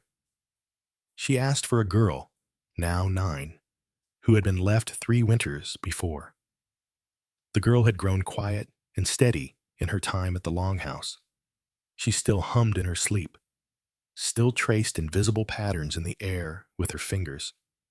When she saw the woman, she didn't run. She just blinked, stood, and said, "I remember." The woman knelt, her hands shaking. "Do you want to come back?" The girl looked at Uncle Stan. He didn't speak. He didn't nod. He just placed one hand over his chest. A quiet gesture that meant, "The fire is with you now." The girl left that morning, but she returned the following spring. Not to stay, only to sit at the fire, press a new carving into the listening box, and whisper, "I'm keeping it warm, just like you said." Her carving was of two hands, not holding, not touching, but near, close enough to feel, far enough to choose. One winter, snow fell without stopping for 5 days. The stream froze so deeply that it cracked like glass at night. The house grew quieter, even inside. Children stayed bundled together on sleeping mats, whispering old stories Mina had once told, now reshaped in their own tongues. Uncle Stan sat by the fire, still as stone, only moving to stir the coals or pass another log from the basket. On the fourth night, one of the oldest girls asked, "What if the snow never stops?"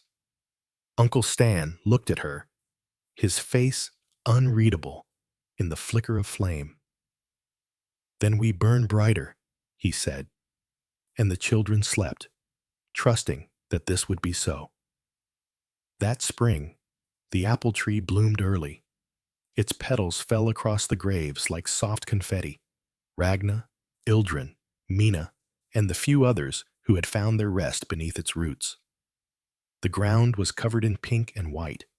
Children gathered them in baskets, in sleeves, in hands. They pressed them into paper, into carvings, into clay. The fire glowed warmer than usual that season. Not hotter, just more. As if remembering joy. Time moved as it always did, slow and quick, quiet and loud. Children came, children left. Some returned, grown. Some sent letters. One carved a bird and mailed it with a note. "This flew me home."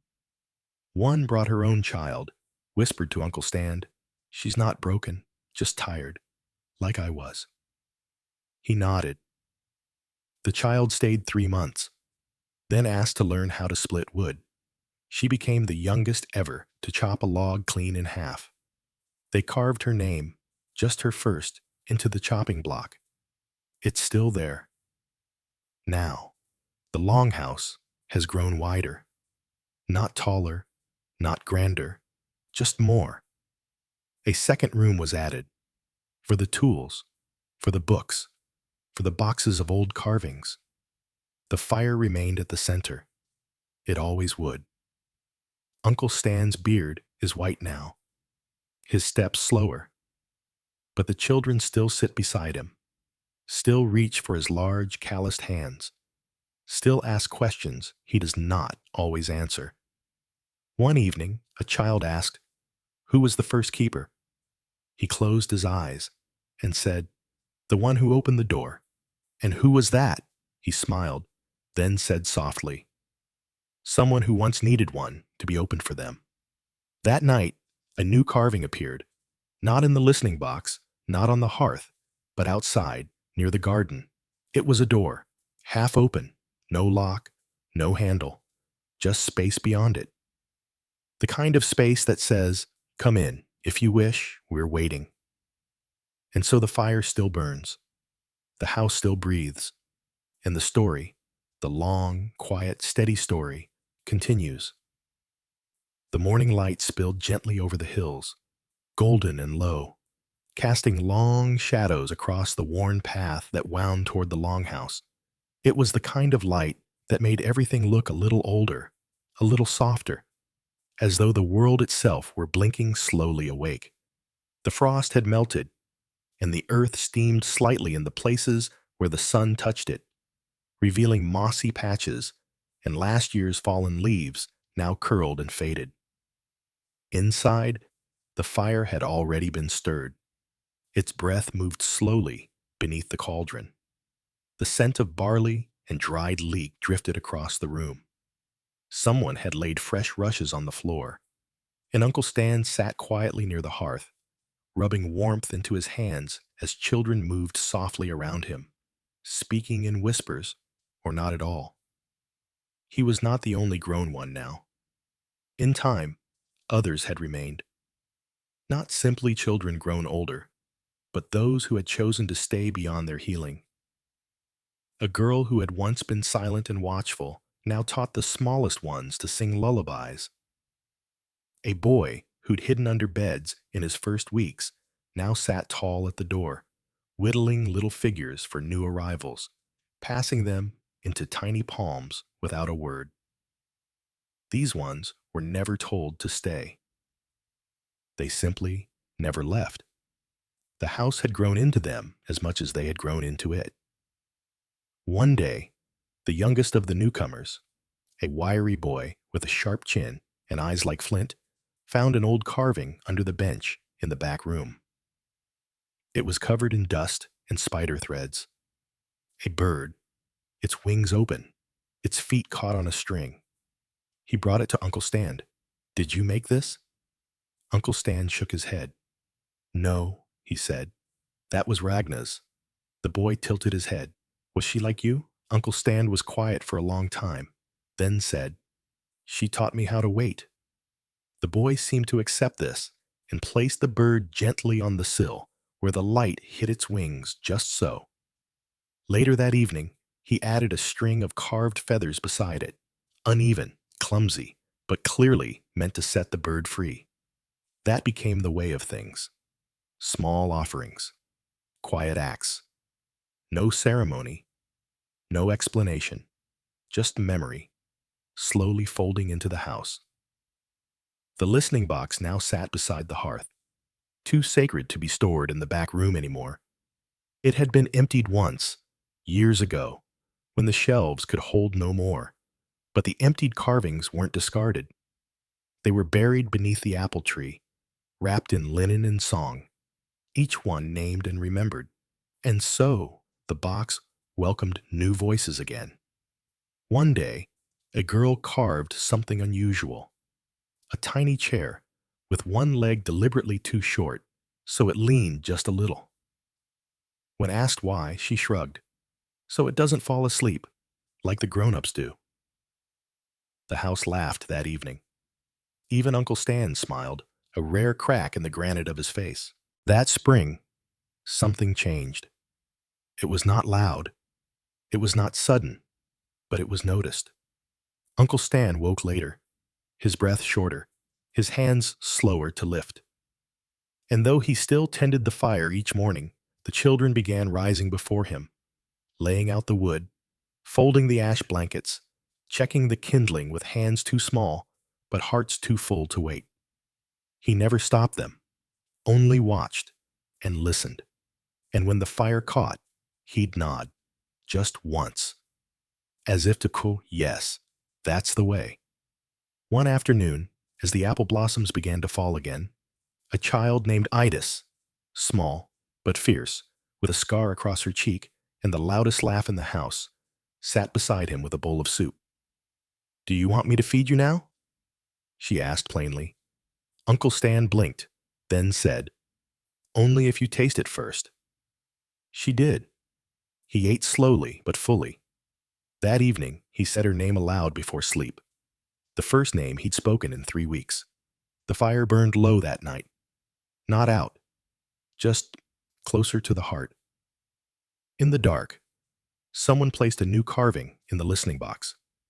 It was simple. A hand, open, with a leaf resting in its palm.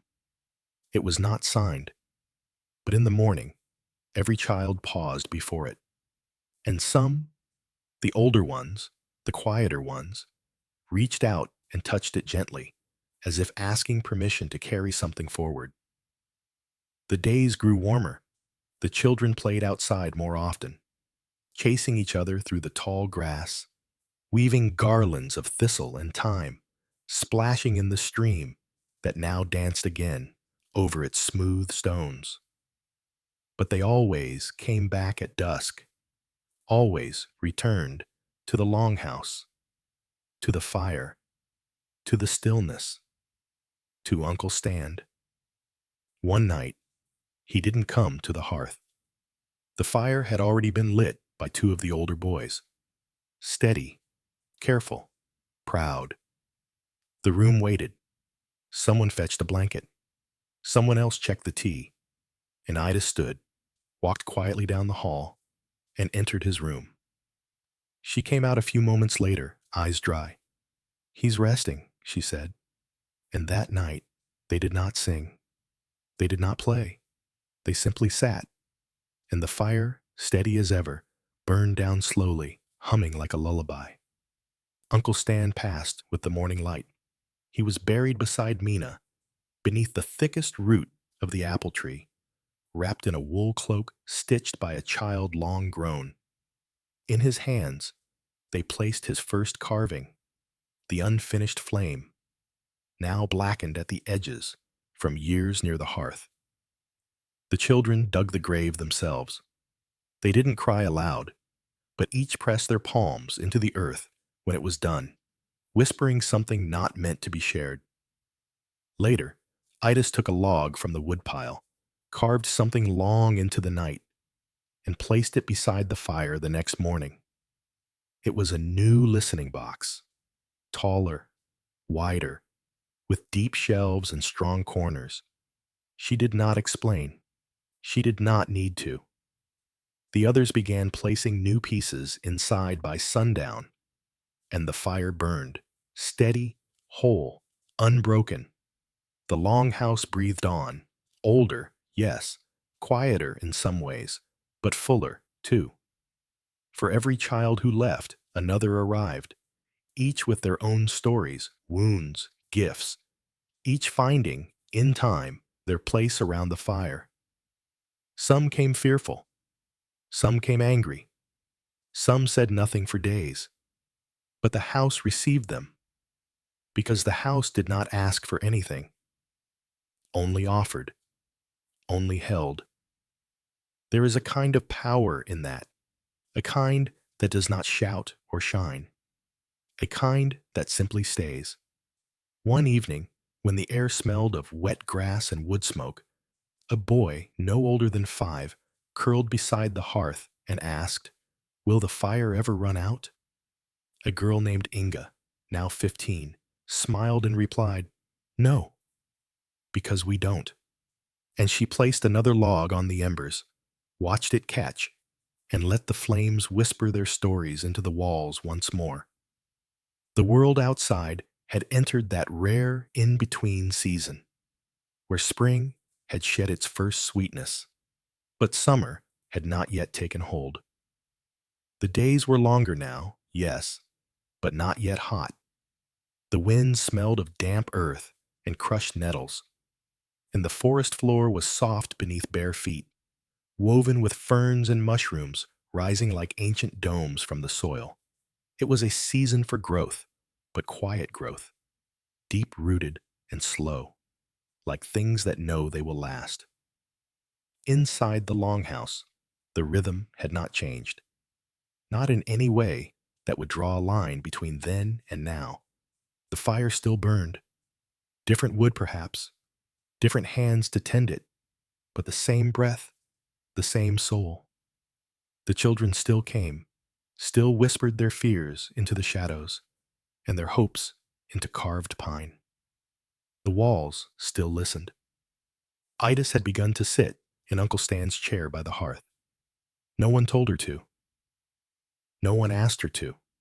But the first morning after his passing, she rose early, tucked a fresh log into the flames, swept the ashes gently, and sat where he used to sit, staring into the heart of the fire, as if waiting to hear what it would say. And the children watched. By the third day, they came to her with their questions. "Can you fix my spoon? It broke in my sleep." "Why do bees die after they sting?" "Do ghosts ever sit by the fire?" She didn't always answer, but she always listened. She had grown in this house, from a scrawny, loud-voiced girl into something like stone softened by water. She still laughed, often and fully, but now her laughter carried weight, like a rope you could hold on to in a flood. She carved at night, when the others were asleep. left her pieces around the house, not in the box, just tucked gently into corners. A fish in the rafters, a sleeping bear behind the herb shelf, a ladder carved into the handle of the water bucket. One day, she carved a mirror.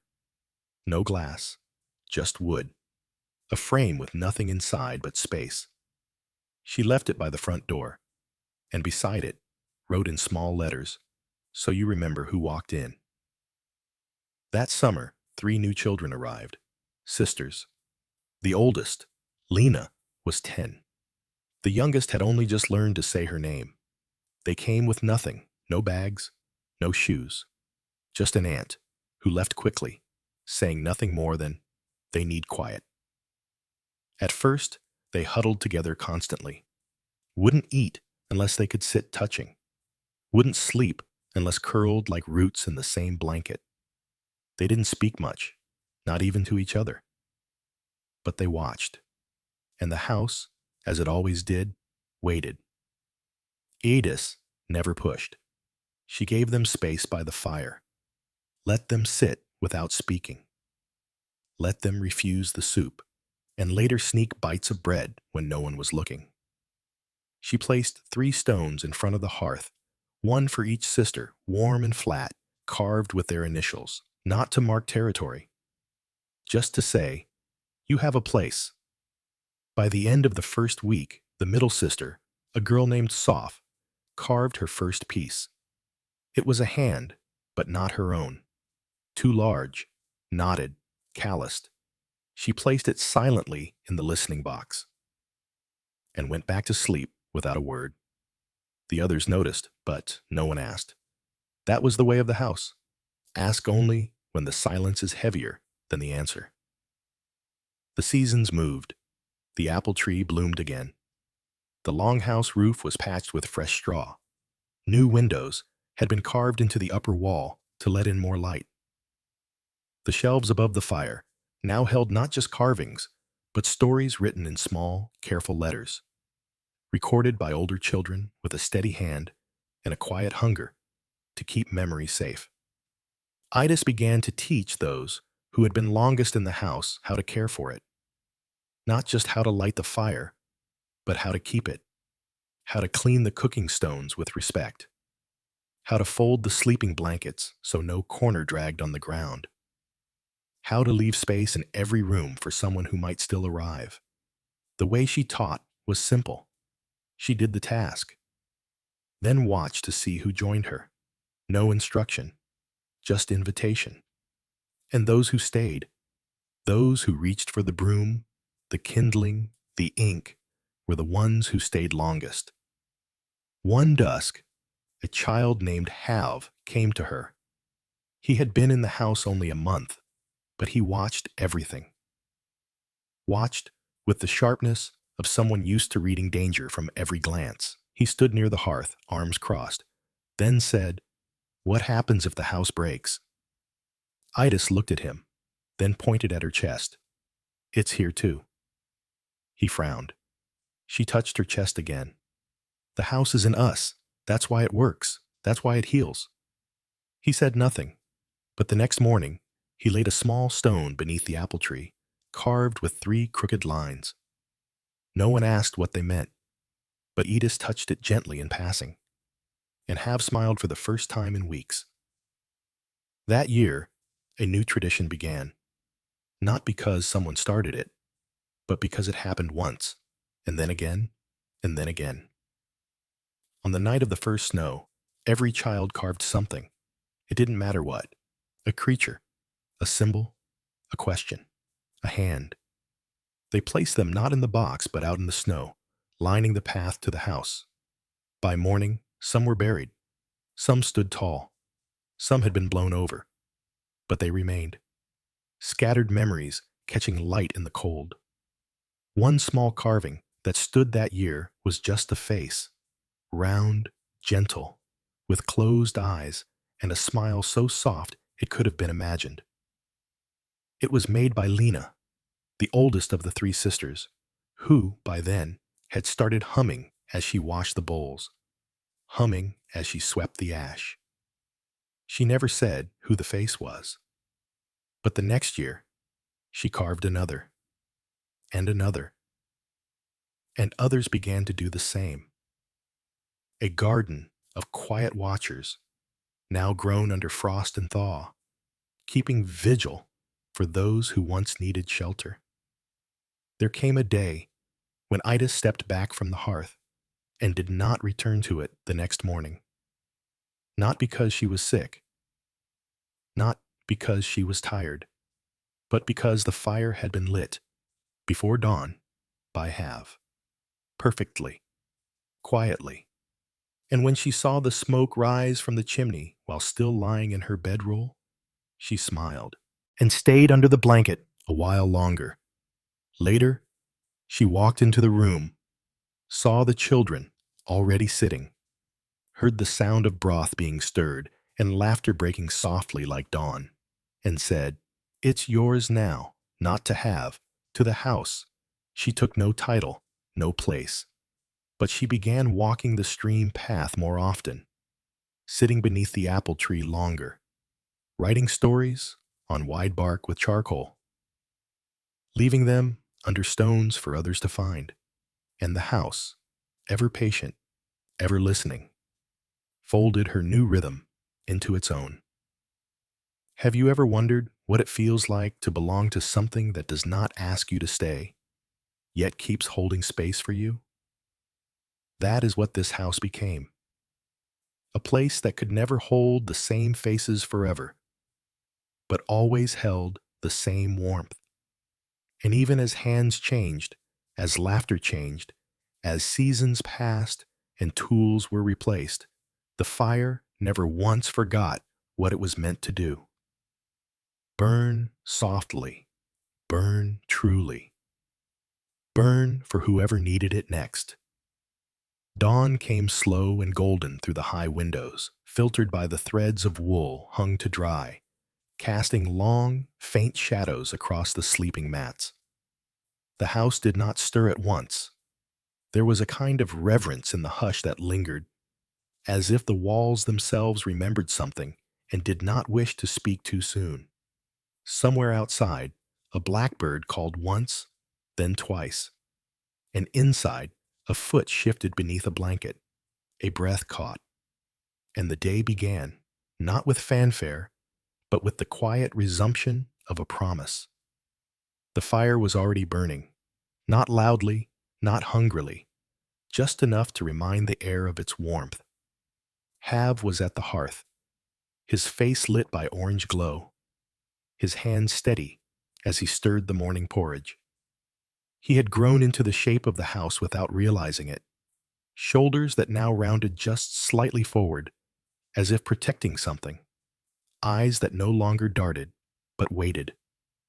Around his neck, a single bead hung on a strip of linen, carved wood, the faint shape of a closed eye, a gift from Lena in the spring. Others were waking. Not all at once. The Longhouse never rushed. It unfolded.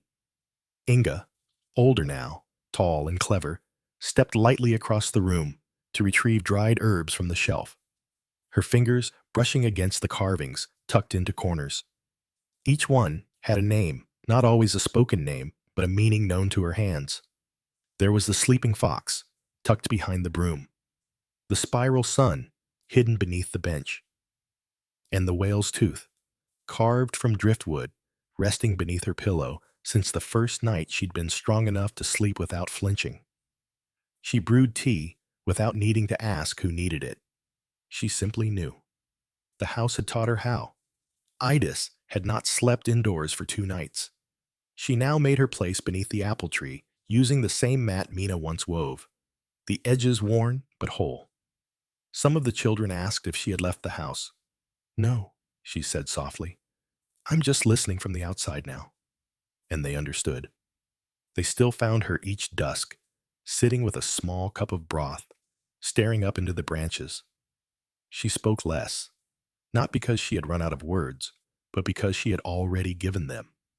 The house now carried her voice. The youngest children, 5 of them this season, had taken to calling the fire the heart. Not a heart, not our heart, just the heart, as if it needed no further explanation. And when asked why, one of them, small, round-faced, always missing one mitten, said simply, "Because it's the warmest part that stays." There was little to say after that. That summer brought a new visitor, not a child, but an old man, bent and leather-faced, walking with a carved staff wrapped in blue cloth. He came not with a child, nor seeking food or sleep. He came with a question. Was there ever a woman here named Mina? He was shown to the tree. He sat before it, unmoving, for 3 hours, then placed a single carving at its base. A hand, open, with a thread of wool draped between 2 fingers. When asked if he would stay for supper, he said only, "She taught me to wait. I waited too long." And then he left, without another word. That evening, a thunderstorm rolled in from the western ridge, shaking the Longhouse beams, rattling the shutters. The children clung to one another, not from fear, but from ritual, old as the house itself. Itis returned indoors and stood silently beside the fire. The rain poured for hours. The next morning, the air smelled green and sharp, like nettles crushed underfoot, and the carving beneath the tree remained, untouched by water. Have you ever wondered how stories stay behind, long after voices fade? Sometimes it is not in words. Sometimes it is in the way a floor creaks under a particular step, or in the shape of a bowl, worn smooth from 100 small hands, or in the weight of silence that is not empty, but full. That autumn, the house began to grow again. A side room was added, not with haste, not by hired hands, but slowly, beam by beam, with children helping to lift and smooth and stain. It was to be a quiet room, a place not for sleep, not for meals, but for being, a room to sit in silence, a room to cry in, if needed, or to carve without being watched. Have designed the window. It was round, like the sun in winter, low and golden. Light came in only in the morning, and only just enough. They called it the listening room. And beside the door, Lena carved a small inscription. Here, your breath is enough. No one ever said who came up with that, but every child who passed through the threshold understood. Some stayed for minutes, some for hours. Some never stepped inside. But it was there, and that was enough. As the apples began to fall again, the house prepared for another winter. The stores were full. The firewood was stacked, not in a pile, but in a pattern, each row marked with a carved symbol: water, cloud, wing, flame.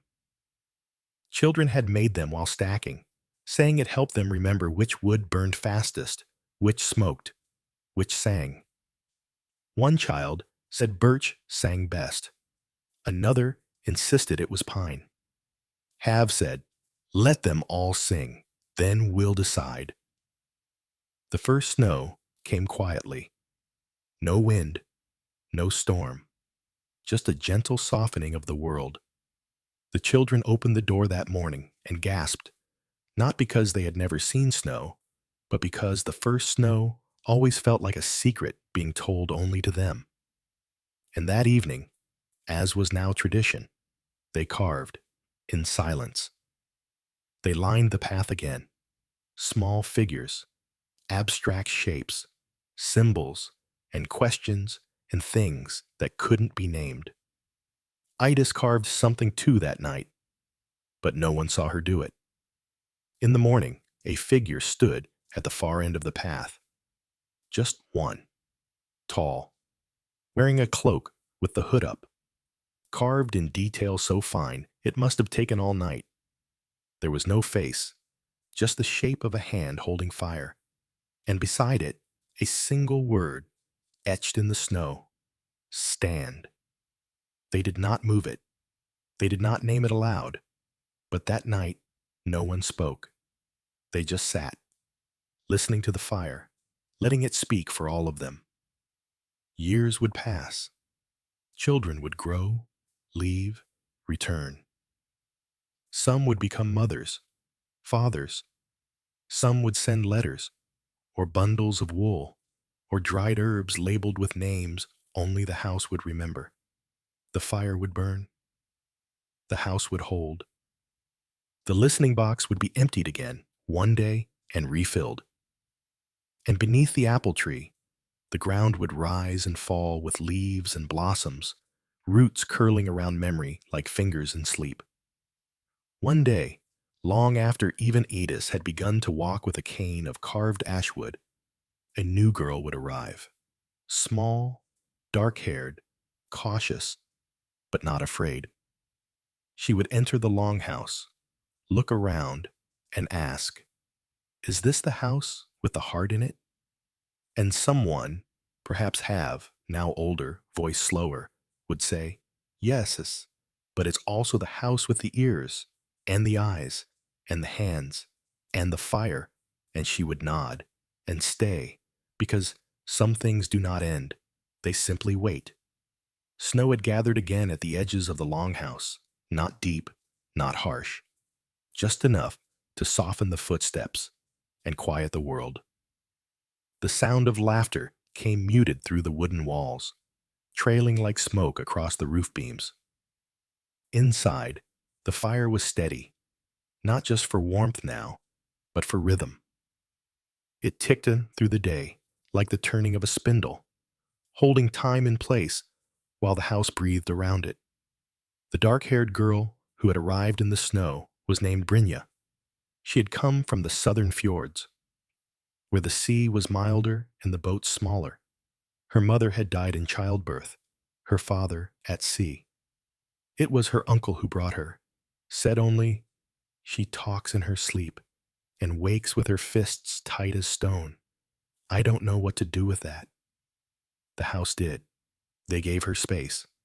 No one asked her questions. They simply left a bowl of soup near her bed, a pair of carved wool combs on the shelf, and a scrap of birch bark with the soft etched shape of a wave. Not crashing, just rolling. She spent the first week silent, curled near the wall, watching. By the second week, she asked for more soup.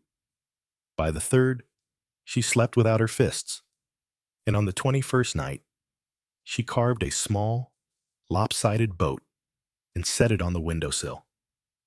When Have passed it in the morning, he smiled and whispered, "Welcome ashore."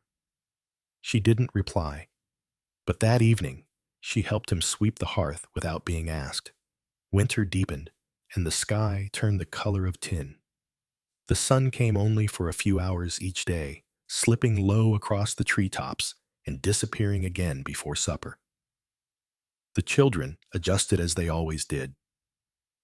There were games of shadow shapes and story circles, long hours at the carving bench, and time in the listening room, where breath misted faintly in the cold light. It was Brynja who noticed the crack in the floor. She had a habit of lying belly down near the hearth, chin on her hands, eyes darting from wood grain to ash to stone. One afternoon, she sat up, pointed to the gap between two boards, and said, "The house is sad." No one laughed, not even the littlest ones. Idis came and looked, touched the floor, then leaned in close. "It's remembering something," she said. "That's all." So they filled the crack, not with new wood, but with pieces of old, shavings from past carvings, bits of moss once used to wrap a healing ankle, a sliver from Mina's old bench. They tucked the memory into the gap and sealed it with beeswax, smooth and golden. The house creaked once that night, then stilled. Brynja began to speak more after that. Not much. Just a word here and there. Names first, then questions. Then one morning she sat beside the fire and asked Have, Were you ever scared when you came? He stirred the oats slowly, then said, Yes, but I was more tired than scared. She nodded. Then, I think I'm both. Have passed her the ladle. Then eat. That helps with both. And she did. Outside, the snow melted early that year. The stream awoke with a rush, pushing past the stones like a child set free. The house took on its spring rhythm. Windows cracked open for the breeze. Dried herbs replaced with new shoots. The carving bench moved near the door to catch the light. Brynja took to walking barefoot, even before the earth had warmed. I'm finding the places that don't hurt to stand on, she said when asked, and when a boy teased her for her silence, she looked at him with eyes full of still water and said, Some words need a place to land before they can fly. No one teased her again. That spring, Idis taught her to carve, not with lessons, just with presence. She sat beside her at the bench, working her own piece, a tree without branches, just roots curling in on themselves. Brynja picked up the smallest blade and began to shape a pebble of wood into something winged. When she finished, it was not clear what it was.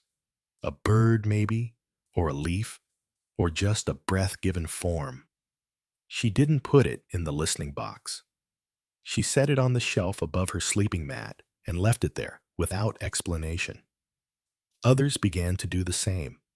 Shelves slowly filled with quiet tokens, things carved not to be judged or gifted or named, but simply kept. Not for hiding, for holding. By the time summer arrived, Brynja had taken to sitting in the rafters. She would climb up each morning after chores, press her ear to the beam, and listen.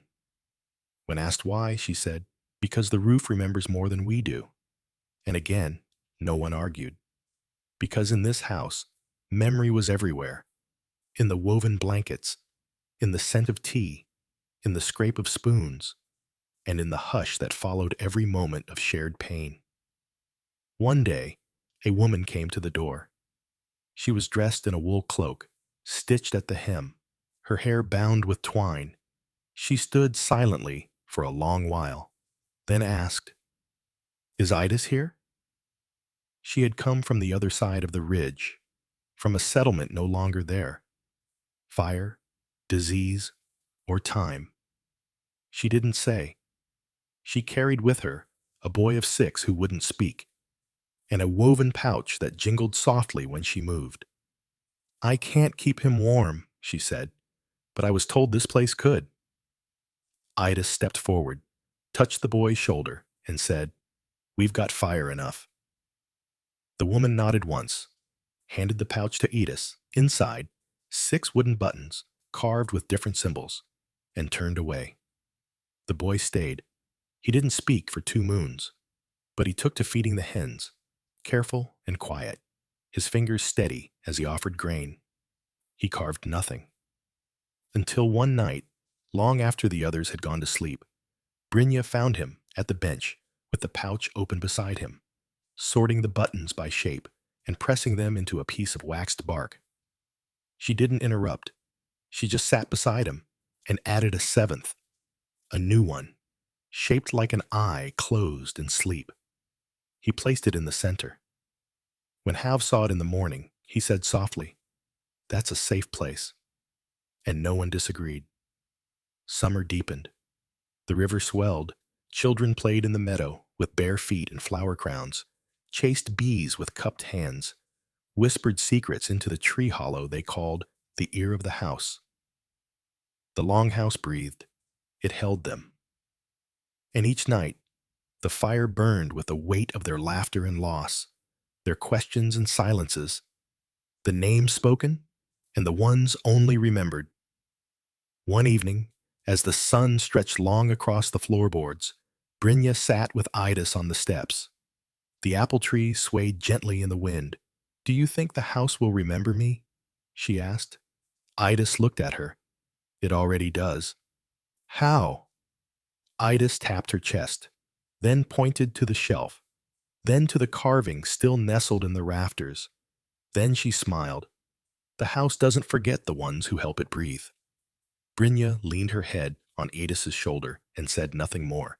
That night, the fire crackled like laughter, and the walls held still, listening.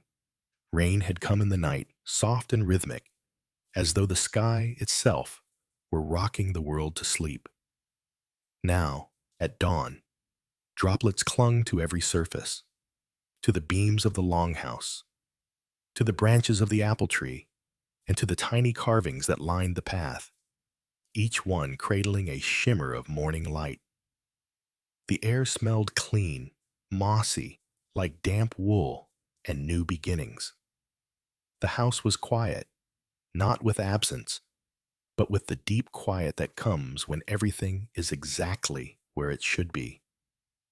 Inside, the fire had already been stirred. The kindling hissed, the old coals breathed out the last of the night's dreams. Have moved slowly that morning. His knees ached more now, but he made no complaint. He simply adjusted his steps, bent a little closer to the ground, and took his time coaxing the flames to life. Time had crept into his bones, but the fire still knew his hands. Across the room, Brynja was threading dried chamomile into little bundles, tying each one with red thread. She hummed softly, a tune without words, something she had heard years ago and never quite forgotten. The younger children sat nearby, watching, not yet ready to ask to help, but close enough to learn by sight alone. Outside, Inga led the morning chore circle. The stream had flooded slightly, and she guided the older children in reinforcing the bank with moss, stones, and old rushes. They laughed, slipped in the wet earth, pulled reeds from the edge, and passed them hand to hand like treasure. No one gave orders. The house did not need them. Brynja stood in the doorway with a blanket around her shoulders, watching the mist roll low over the trees. She didn't smile, not exactly, but there was something in her eyes, steady and wide, that said, "This is enough." That day, a letter arrived. It was carved, not written, a thin strip of driftwood with a message scratched into it with a hot blade.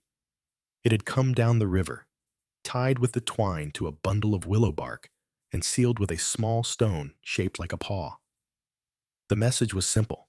"Is there still a place by the fire?" Adis read it aloud, then nodded. "Always." The children knew what it meant. They gathered what was needed: extra bedding, bowls, a carved stool brought from the listening room. A space was cleared by the hearth, not just for warmth, but for welcome. By sunset, a figure arrived on foot, thin, hollow-eyed, with a woven satchel and a deep limp. Behind them came two children, no more than 7 and 8, their clothes patched with care, their eyes alert and tired. Idis met them at the door. "You're late," she said, smiling.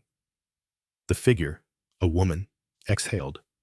Not a laugh, not a sob, just a release. "We tried not to hope," she said. Brynja stepped forward with the stool. "It's not hope," she said. "It's what's here." The fire welcomed them with its usual silence. That night, the older children shared their stories, not in speeches, but in fragments. A name, a favorite smell, the memory of a dog, a fear of geese, the shape of their mother's hands. The newcomers said nothing. They didn't have to.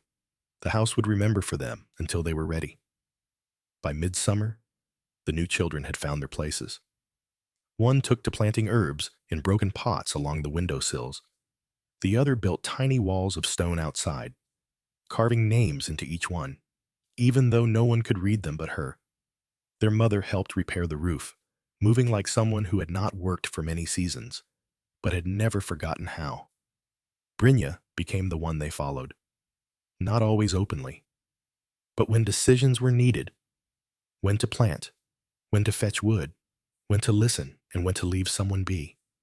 It was her gaze they checked. She had grown into the quiet strength Idas once carried, not by copying it, but by absorbing it, like moss taking the shape of the stone it grows on. And Idas watched, her cane tapping gently on the floorboards, her smile soft and distant. "You're ready," she said one night. Brynja didn't answer, but she didn't deny it either. That night, she carved a new piece, a braid, long, uncut, winding. She placed it on the mantel, beside the old symbols for fire, root, and hand.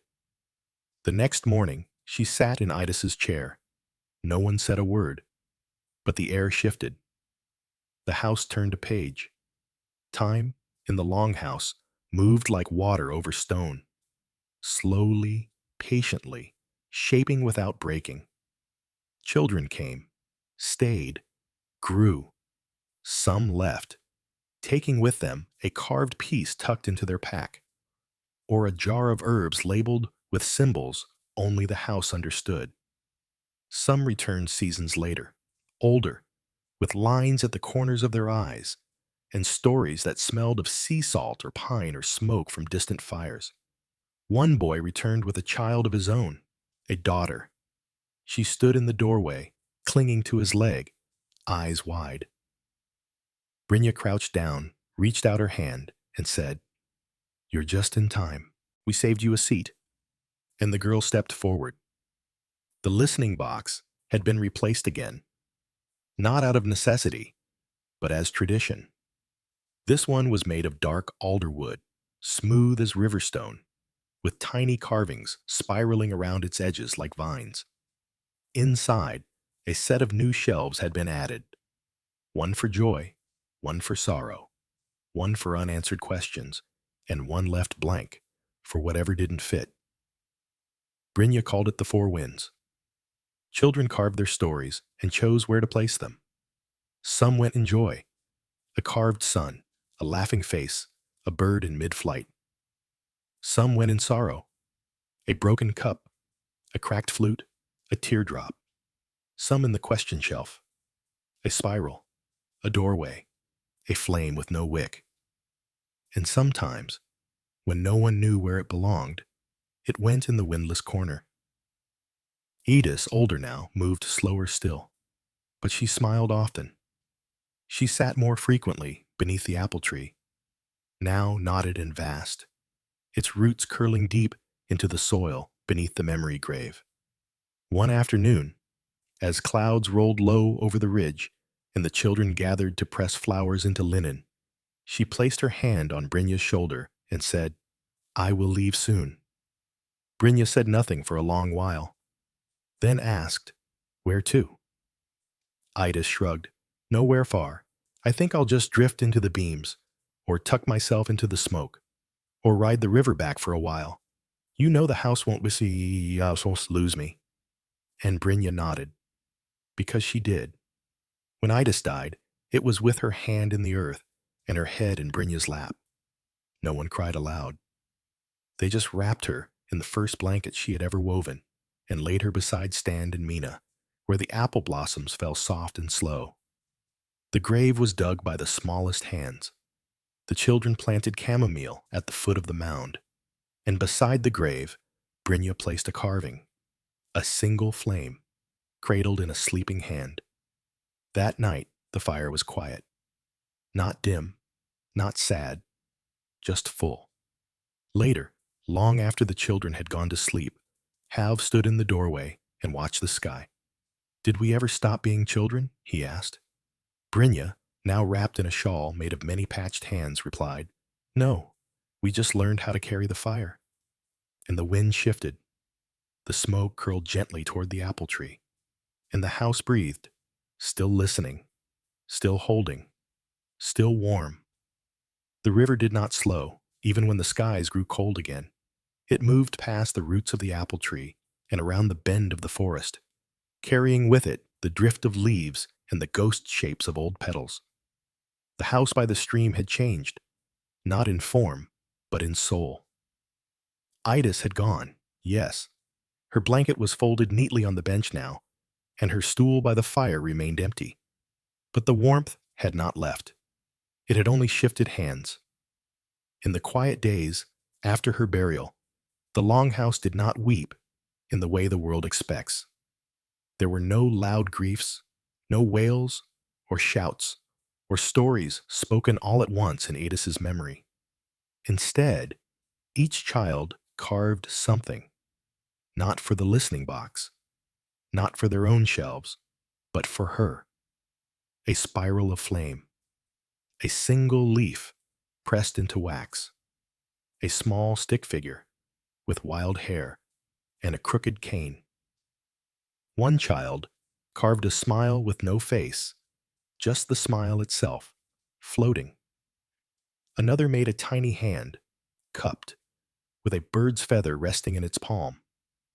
They placed these offerings not at the apple tree, but in the seams of the house, between the beams, under the bench, behind the lintel stone. Hidden tributes, whispered goodbyes, because Adis did not need a shrine. She was in the very bones of the Longhouse now. Brynja kept to her place by the hearth, not as a queen on a throne, but as another hand to keep the fire steady.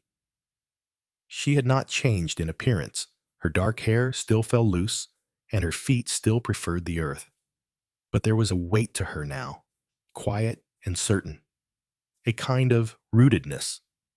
The same way the tree did not announce its growth, yet stood taller each season. Children still came, some with bruises beneath their sleeves, some silent, some loud and angry, some already half broken by things they could not name. And always, the Longhouse received them, not with explanations or promises, but with soup, a mat, a quiet place to sit, and space enough to wait. There were new customs now, shaped gently by time.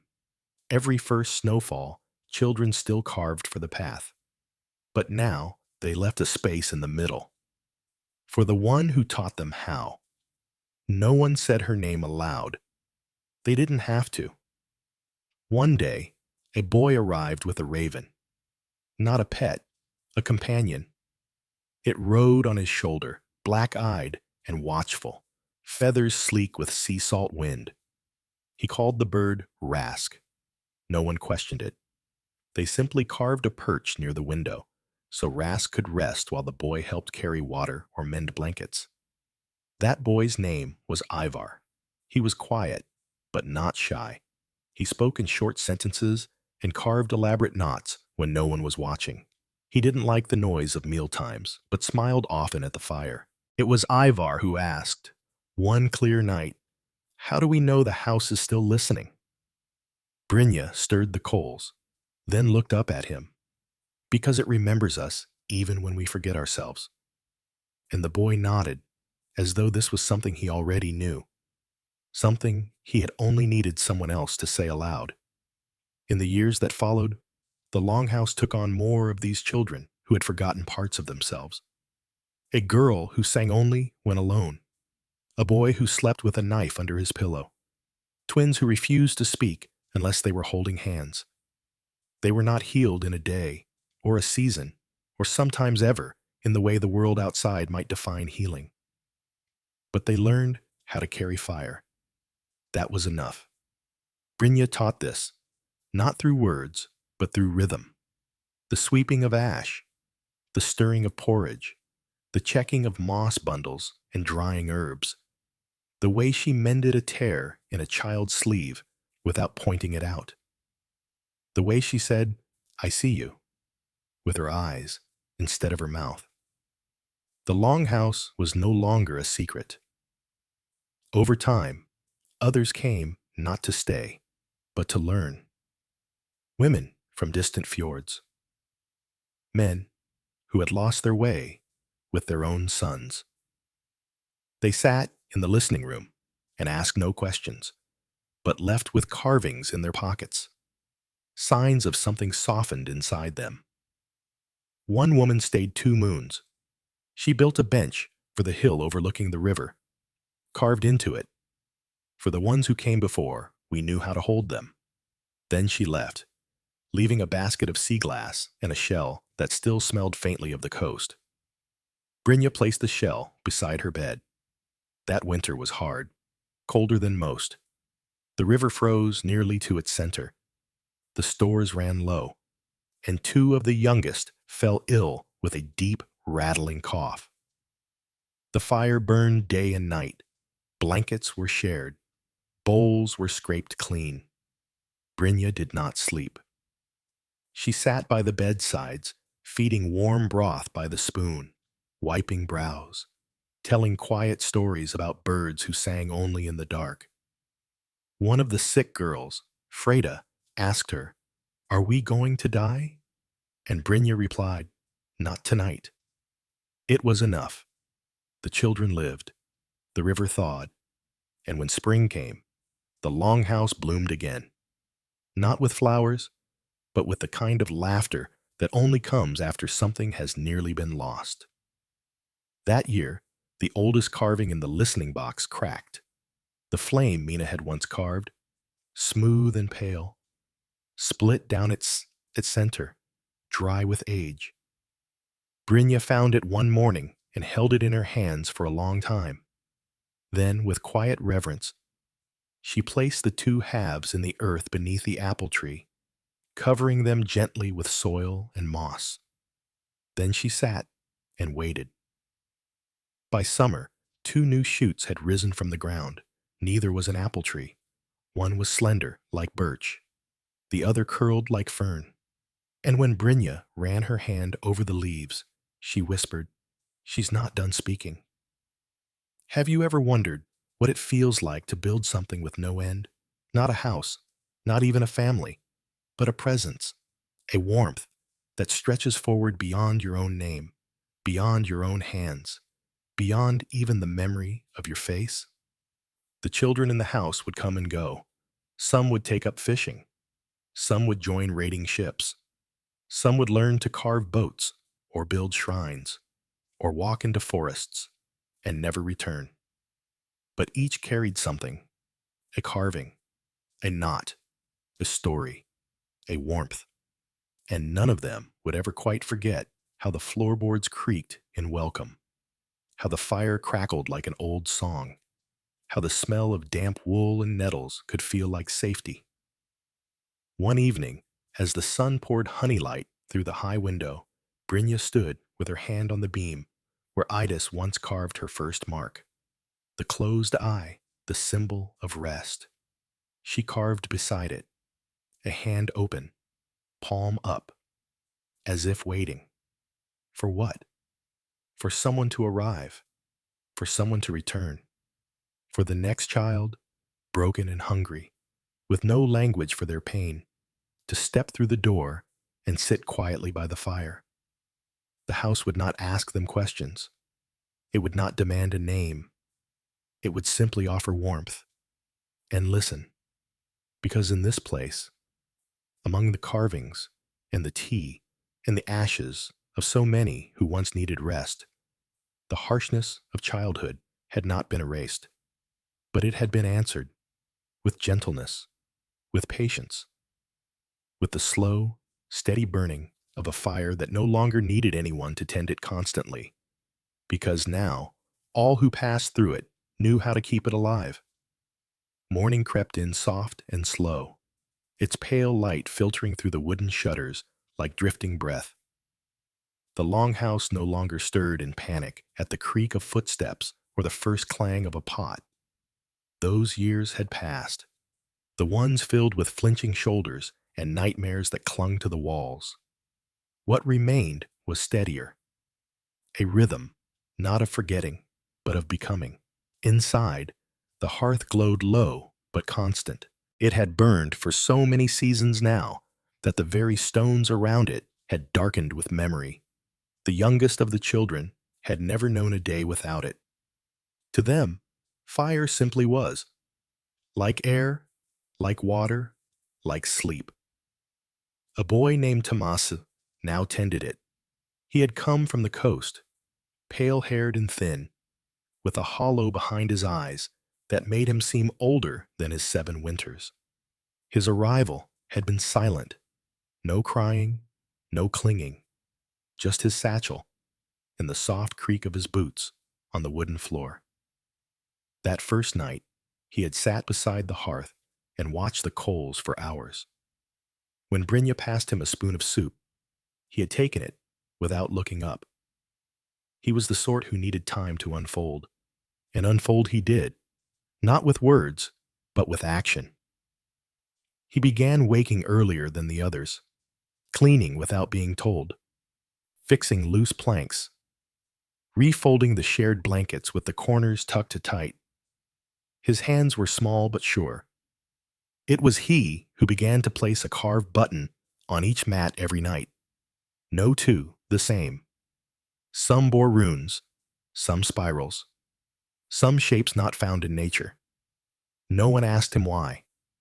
They simply accepted the offerings and tucked them into their sleeves or under their pillows. Eventually, when asked, Tomas simply said, "So you know where you've rested." And somehow that made perfect sense. That summer, something shifted again. Not within the house, but beyond it. Visitors came more often now. Some brought news, some brought gifts, but more than ever, they brought questions. Could we build a place like this in our own valley?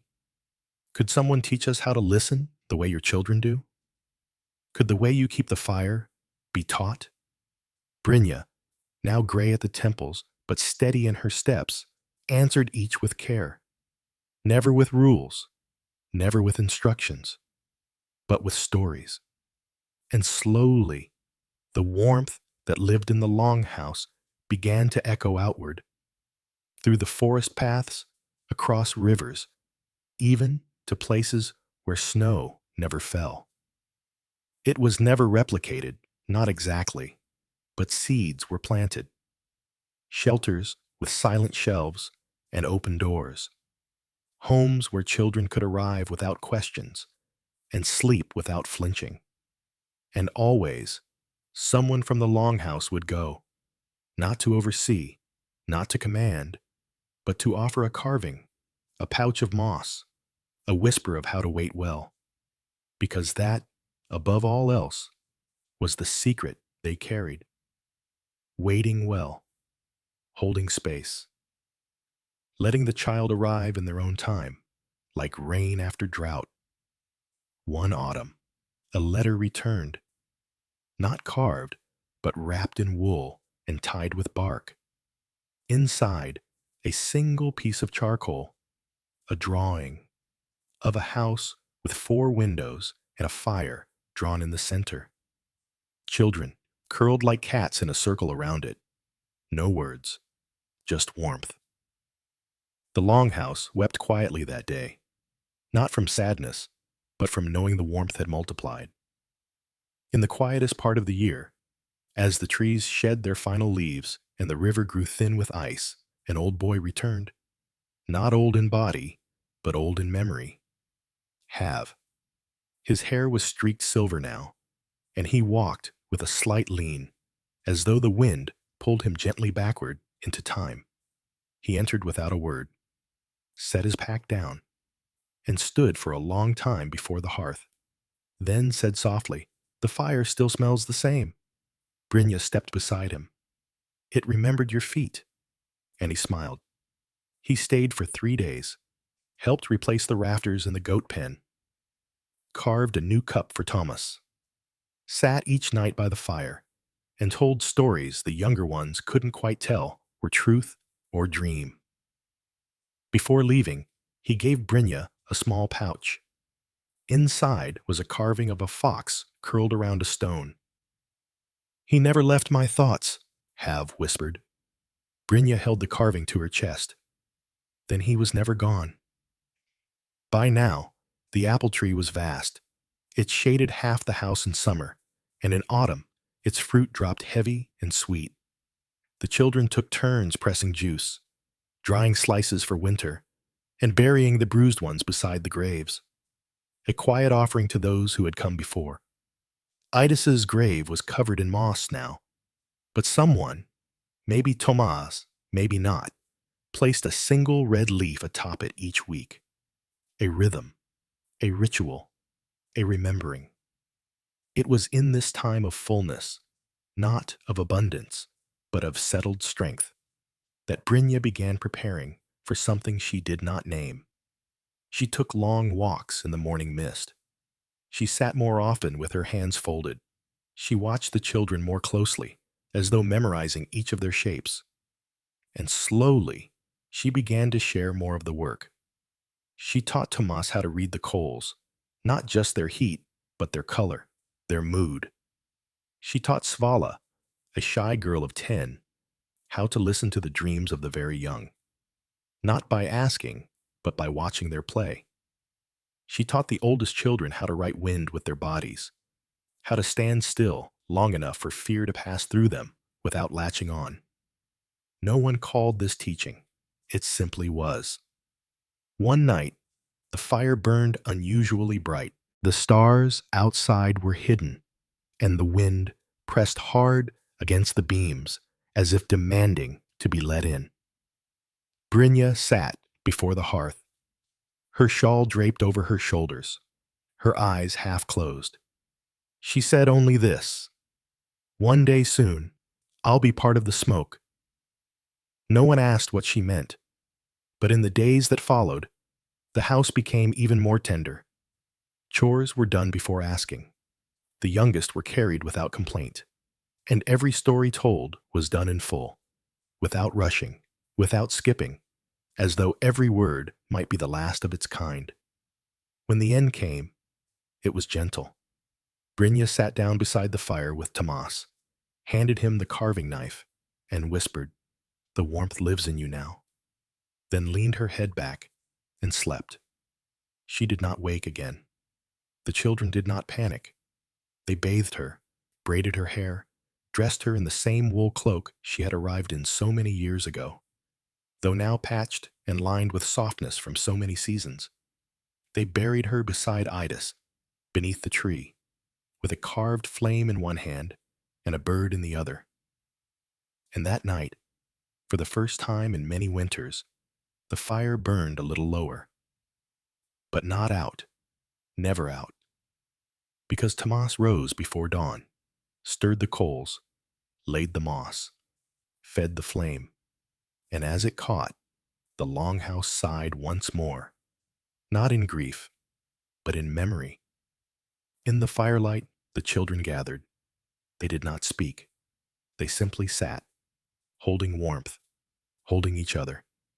And above them, on the beam where Edis's eye had been carved, where Brynja's hand had opened beside it, now there was a third mark, a fox, curled, resting, watching, waiting. The house listened, as it always had, as it always would. The frost had come again, soft and white, resting on every rooftop and branch like breath held still. By morning, the garden stones were rimmed in silver, and the river's edges crackled gently beneath a thin veil of ice. The Longhouse remained warm, its breath rising slowly from the chimney into the sky, joining the clouds that drifted without hurry over the distant hills. Inside, the children had risen early, not from alarm, not from fear, but from habit, the kind that comes when life has been shaped gently over time. Their feet padded softly on worn boards, wool-wrapped and sure. Tomas was already at the hearth, coaxing the fire awake with practiced hands. A quiet satisfaction moved through him as the first tongues of flame reached up through the kindling. He smiled without showing his teeth, content in the small triumph of morning warmth. The Longhouse had changed in small ways. Some of the older children had moved into the loft space above the main room, a place once used only for drying herbs and storing roots. Others had begun tending small gardens beyond the apple tree, drawing borders with stone and planting things that would survive frost. One had learned to bake flat cakes over the firestone, and on crisp mornings, the scent of warm oat and honey drifted through the rafters like a memory. But nothing about the house was loud. Even Joy wore soft shoes here. Svala had begun keeping the listening box. She took the role seriously, though she never spoke about it. Each evening, before the lamps were lit, she would open the box, straighten the pieces, whisper a name if she remembered who carved it. Once a month, she would choose one carving, no one knew how or why, and place it under the hearthstone. There it would rest in the deep warmth, among generations of other kept stories. When someone asked her once why she chose the ones she did, she answered only, "Because they're ready." And that was enough. Each child now carved when they were moved to. Not always by pain, not always by memory. Some carved because their dreams had taken a shape they couldn't quite speak. Others because the act itself, the press of blade to wood, calmed the tremble in their chest. One boy, Leaf, carved birds. Only birds. Small, rounded, often with crooked wings. He left them on windowsills, in shoes, tucked into pockets. No one ever saw him place them, but they always appeared. It became a ritual of sorts, a sign. You are not alone. Brynja's absence had settled into the house like a familiar song, one that could still be hummed, even if the words were lost. Her stool by the fire remained, never sat in, but always dusted. A small braid of red wool hung from the beam above it, tied in the way she used to knot her hair on windy days. And sometimes, when the dusk grew long and the fire dimmed just enough, Svala would look toward that empty stool and nod once, as though receiving a wordless instruction. The younger children believed Brynja was in the beams now, in the walls, in the small rustlings of the dried herbs when no wind blew. They weren't wrong, because the house remembered, and more than that, the house listened back now. It was subtle, a feeling, a stillness that answered. When someone wept, the floor creaked gently nearby, though no one walked. When a child sat alone in the hallway, with fear knotted in their belly, a draft of warm air passed by. Not cold, never cold, and the scent of fireweed and wool drifted close. No one taught the house to do this, but the years had soaked into its bones. And bones, once warmed, do not forget. Thomas had grown into a quiet leader. He did not speak often, but when he did, the others listened. He had the kind of steadiness that made children feel safe simply by being near him. When he laughed, rarely, it came from deep in his chest, startling and bright, like a lantern uncovered.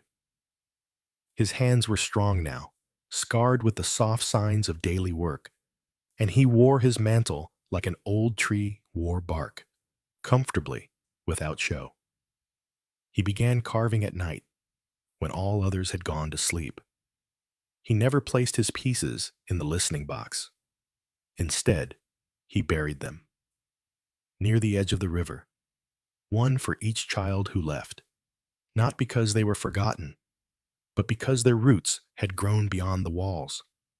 That winter, something unexpected arrived. A woman, older than Brynja had ever been, walking with a staff twisted from driftwood. She wore a mantle stitched with hundreds of small, dyed feathers, and a hat so wide it shadowed half her face. She arrived just before dusk, her feet bare despite the frost. Thomas met her at the door. He said nothing. She nodded once, then entered. No one knew her name. She never gave it. But she took up residence in the old loft, beside the row of herbs and drying leaves.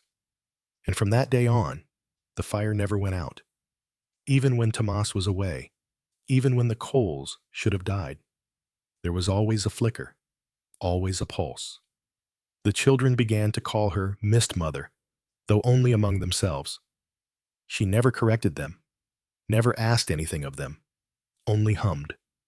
Old tunes, ones no one had ever heard, but which made the hair on the back of your neck stand softly upright. The Longhouse grew quieter with her there, not out of fear, but in reverence, as though something ancient had returned, not to teach, not to lead, but to bless. In the spring, new saplings rose from the places where Thomas had buried his carvings. They grew fast, faster than any normal trees. Twisted, unusual, their leaves shimmered in the sun with hints of bronze and gold. And no one cut them down, ever, because each one bore the name of a child spoken by the house. And a house that speaks names is not one to be silenced. The river, once narrow and wild, had now widened in its path, eroded by decades of flow and melt. A bridge was built, not to keep people out, but to guide them in. A carved sign stood beside it. It read only, "This is the place where the fire stays." And those who crossed it always felt a shift, like walking into memory, like stepping into a hand already waiting to hold yours. Some children stayed a season. Some stayed years. Some left and returned. One girl, who had arrived at 5 and grown to 20 under the roof, returned one frost morning with a newborn wrapped in sealskin. She placed the child in Tomas's arms and said, "He'll need to learn how to carry warmth." Tomas, for the first time in months, felt tears behind his eyes and said nothing, just held the child closer to the fire. By now, the oldest children kept records, not with ink, but with carvings placed in careful lines on the inner wall of the great room. Each piece told a part of the Longhouse's story. The first fox, the burning feather, the braid, the flame. The symbols did not always make sense to outsiders, but to those who'd slept beneath the beams, they were scripture. Mist Mother passed without a sound. One morning, she simply was not in her loft, but her staff was planted in the earth beside the river, and beside it, a final carving, a wind that wrapped around a sleeping flame. No one touched the staff. It stood, season after season, and each year, the river curved slightly closer toward it, as though drawn home. Have you ever wondered what it feels like to be remembered by the world, even after your name is lost? Not by monuments, not by songs, but by warmth. By a fire that continues to burn, quietly at the heart of something that still listens. The Longhouse stood, not unchanged, but true. It held the laughter of generations, the sleep of the broken, the breath of the healed. It held silence and tears and joy so small it could fit in the curve of a child's hand. And above the hearth, 3 symbols glowed softly in the firelight. An eye, closed. A hand, open. A fox, curled. Together, they told everything. The wind carried the scent of lichen and old pine, winding through the beams of the Longhouse like a breath returned.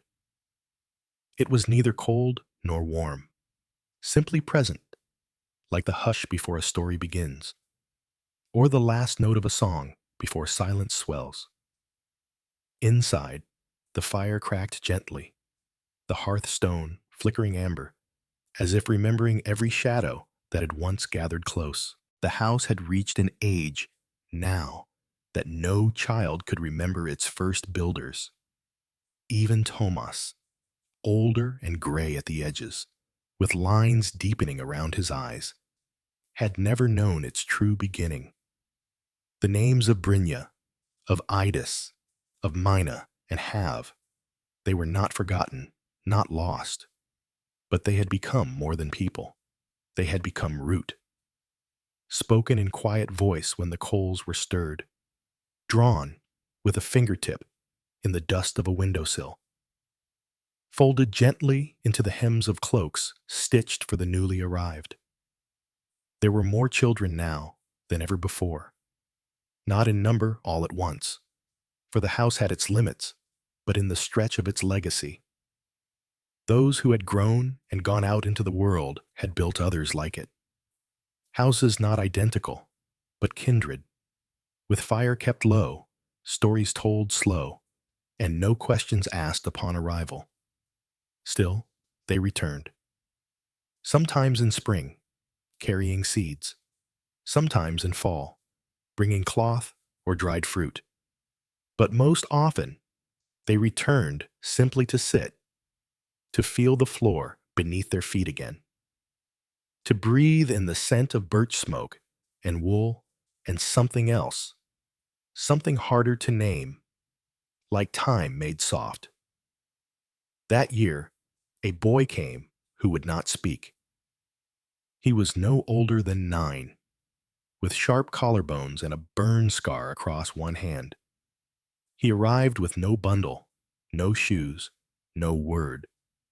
Just eyes the color of river silt and a posture like driftwood, bent from too much time, alone in rough places. He was given the place beside the hearth, the mat nearest the door, the thickest blanket. Still, he did not speak. Not the first night, not the first week. He simply watched. A girl named Ildrun, barely older than him, left an apple beside his mat each morning.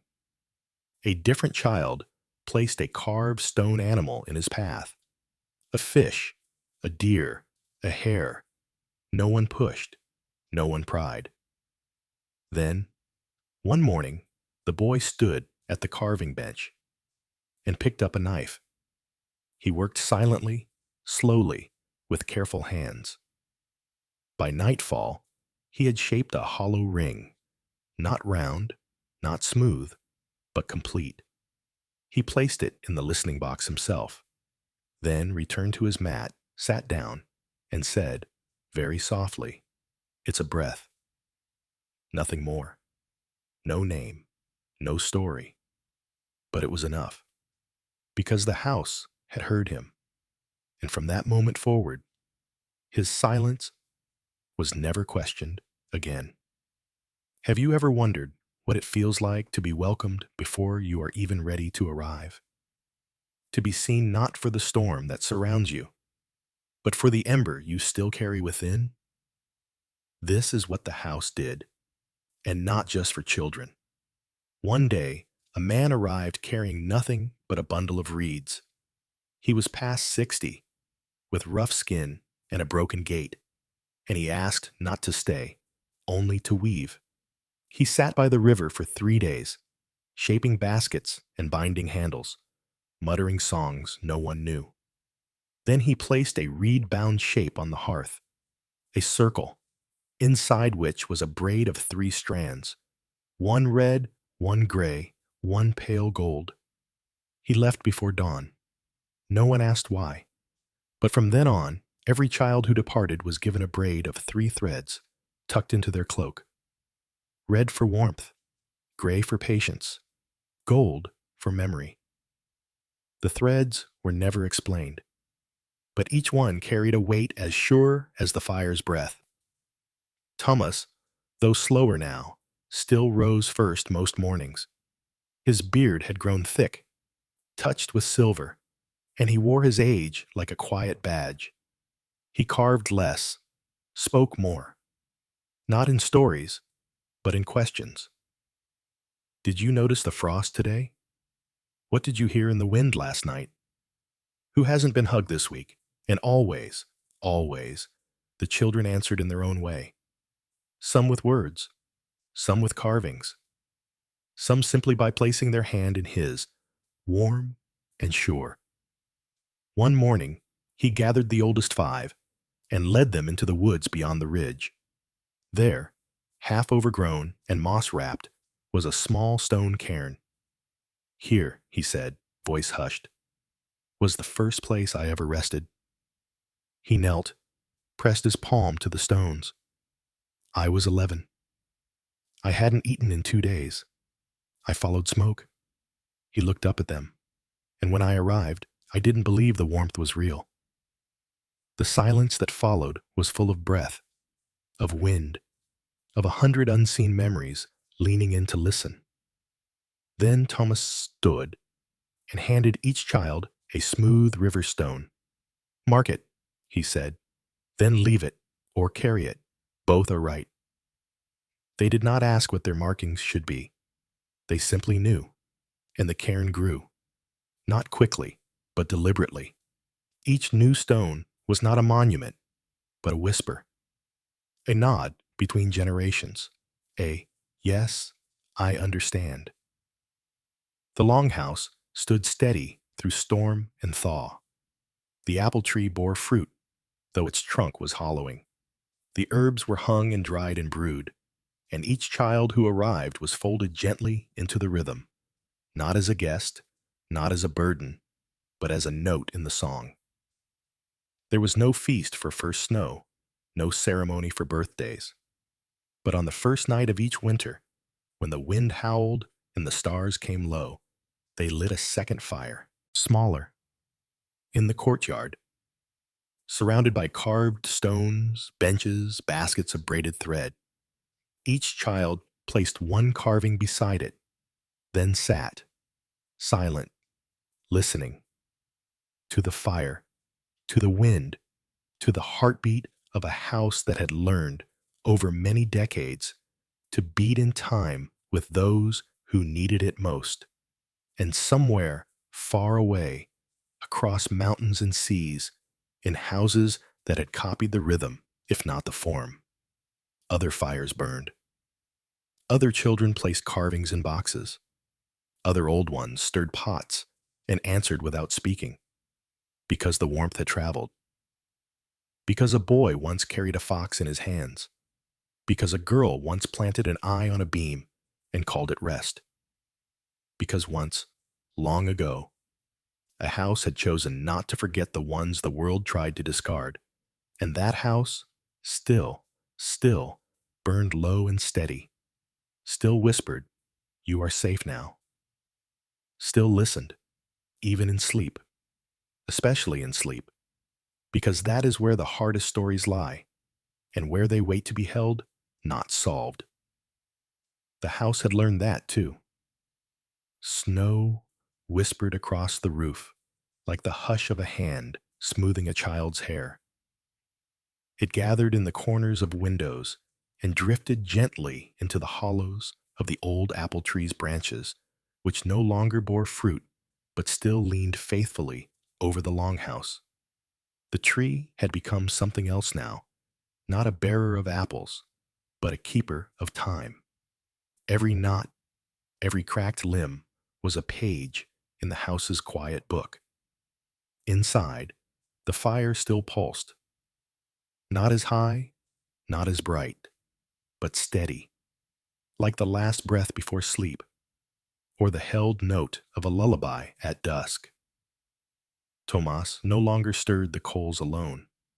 His hands, now weathered and swollen with the stiffness of age, moved slower. But beside him, two others had learned the pattern. One was Ildrun, the girl who used to leave apples by silent mats. She was taller now, sharp-eyed and calm, her voice low, like moss growing on stone. The other was a boy of 15 named Eerie, dark-haired, wiry, always watching. His past was unclear. No one asked. But he had stayed longer than most, and he knew the rhythm of the flame as if he had been born beside it. Together, they kept the fire. It was not a chore, nor a title. It was a trust. On the longest night of the year, the wind clawed at the shutters, howling like a memory too sharp to hold. The house creaked and shifted but did not waver.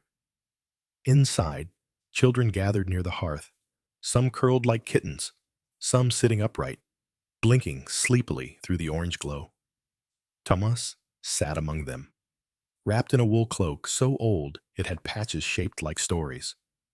One square was fox-colored, one stitched with an eye, another with a spiral that no one could name. That night, he told a story. He did not name himself in it, but everyone knew. He spoke of a time when the fire had almost gone out, not the one in the hearth, but the one in him. He told of a forest too dark, a hunger too deep, and a silence that pressed so close around his ribs it had begun to feel like a second skin. Then, he said softly, he saw a single carved shape in the snow, a bird, its wings uneven, its eye half-formed. It was nothing, and it was everything. He followed the bird, not its flight, but its placement. The story never said how he arrived, only that he did, and that someone had left a blanket out before he even knocked. When he finished, the room was still. Children blinked at the coals, some with tears, some with wonder, and then, one by one, they lay down and slept. Even Eerie, usually last to close his eyes, nodded off with his back resting against the stone bench. Thomas stayed a little longer, watching, not guarding, just being. Have you ever wondered what it feels like to fall asleep knowing there is no one left to impress? Only people who will remember your name softly long after the room grows quiet. That was the gift the house gave now. Not sanctuary alone, but peace. It was peace made of calloused hands and carved buttons, of hollowed beams and repaired cloaks, of lullabies hummed without words and spoons stirred with the memory of 100 shared meals. The Longhouse was no longer the only one of its kind.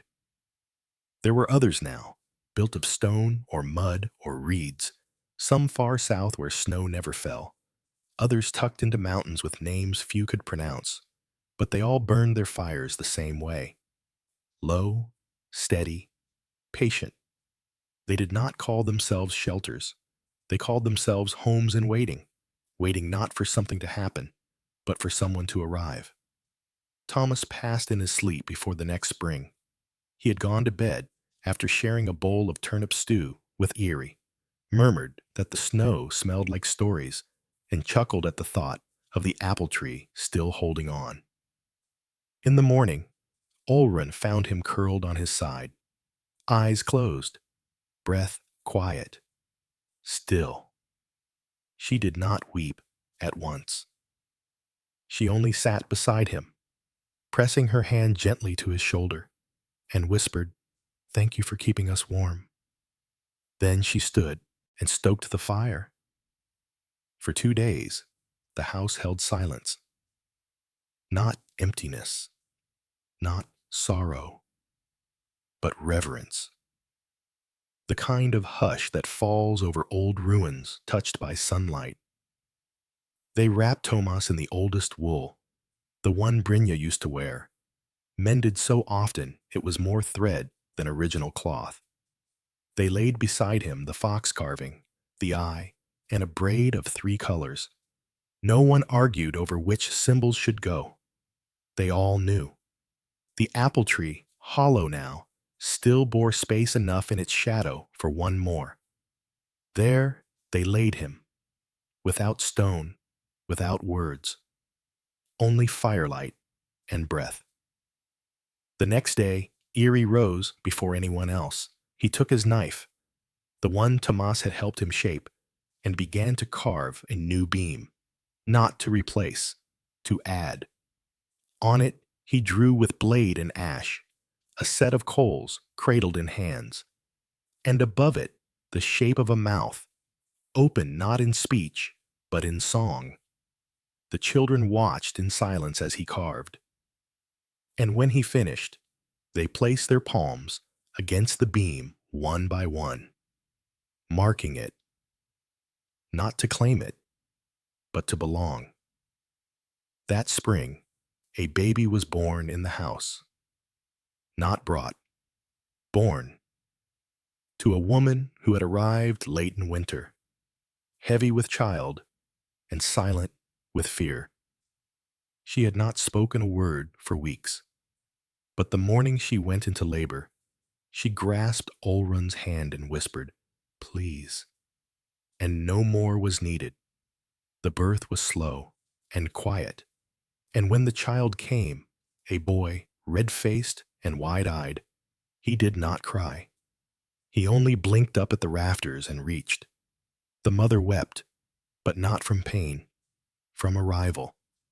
They named him Varg, not for the wolf, but for the way he watched. Even at 2 days old, he stared at the fire as if remembering something ancient. Ildrun began to carve again that week. She had not touched the bench in many months, but now her hands itched with memory.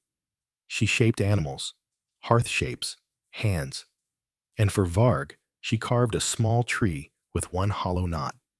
It fit perfectly in his first grasp, and when he held it, he smiled.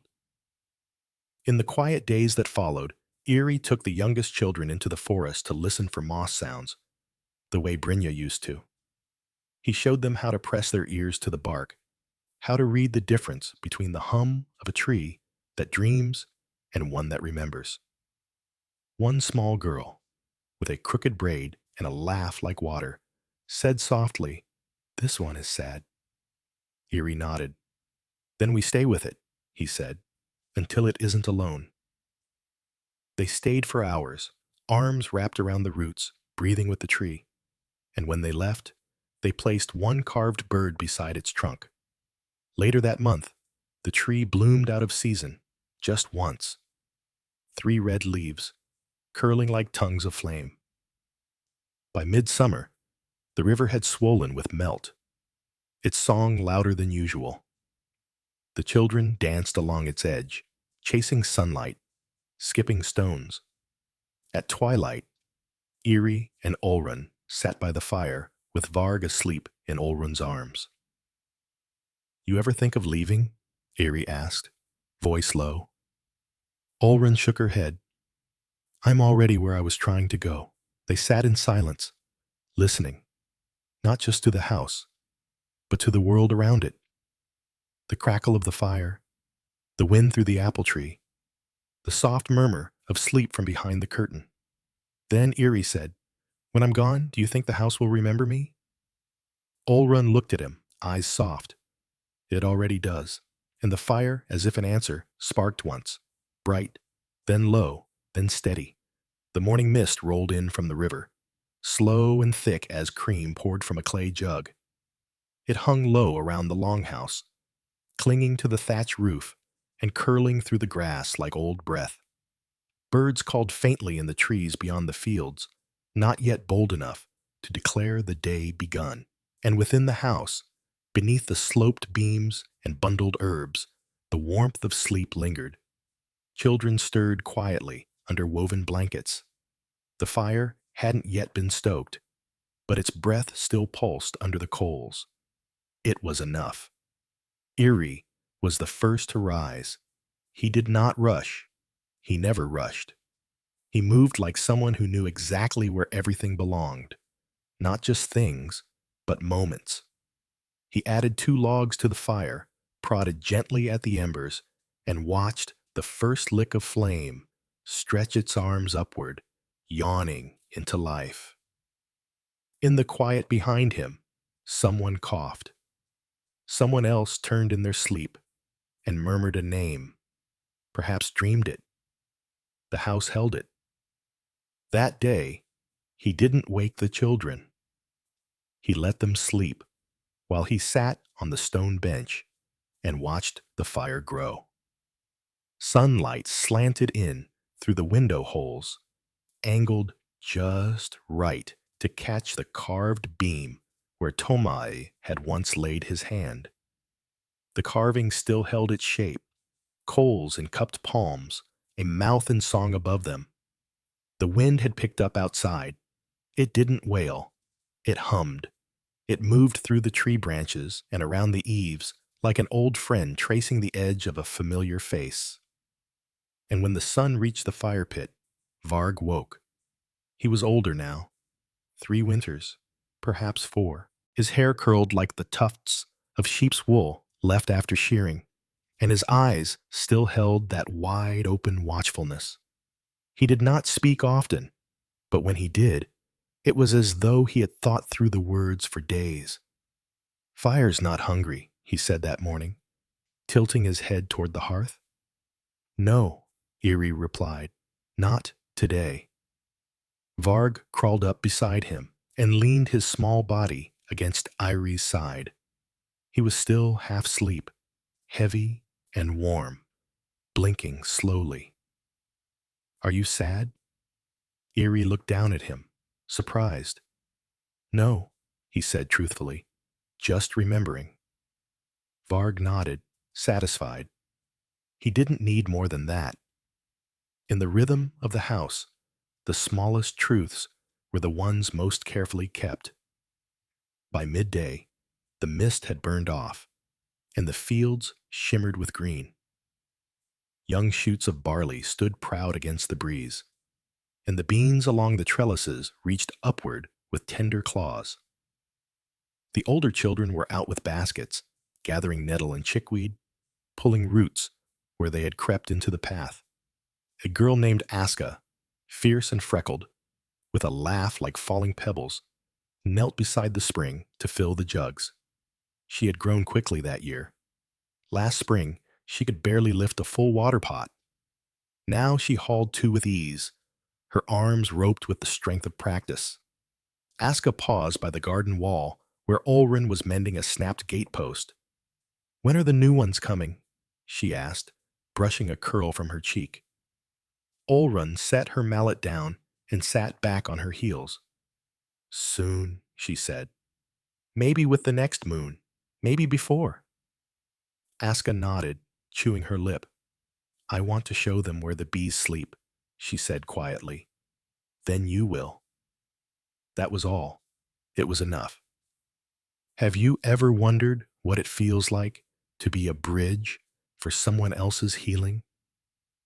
Not by being perfect, not by having answers, but simply by remembering the way. That's what the older children became. Bridges, not gates. Never gates. Later that week, a group arrived, 5 of them. A mother with her 3 sons and a cousin trailing behind.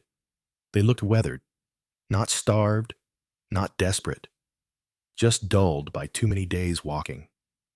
The youngest boy carried a sack that jingled softly, and the cousin, a girl with soot-colored hair and eyes too tired for her age, gripped a stick as if it were a sword.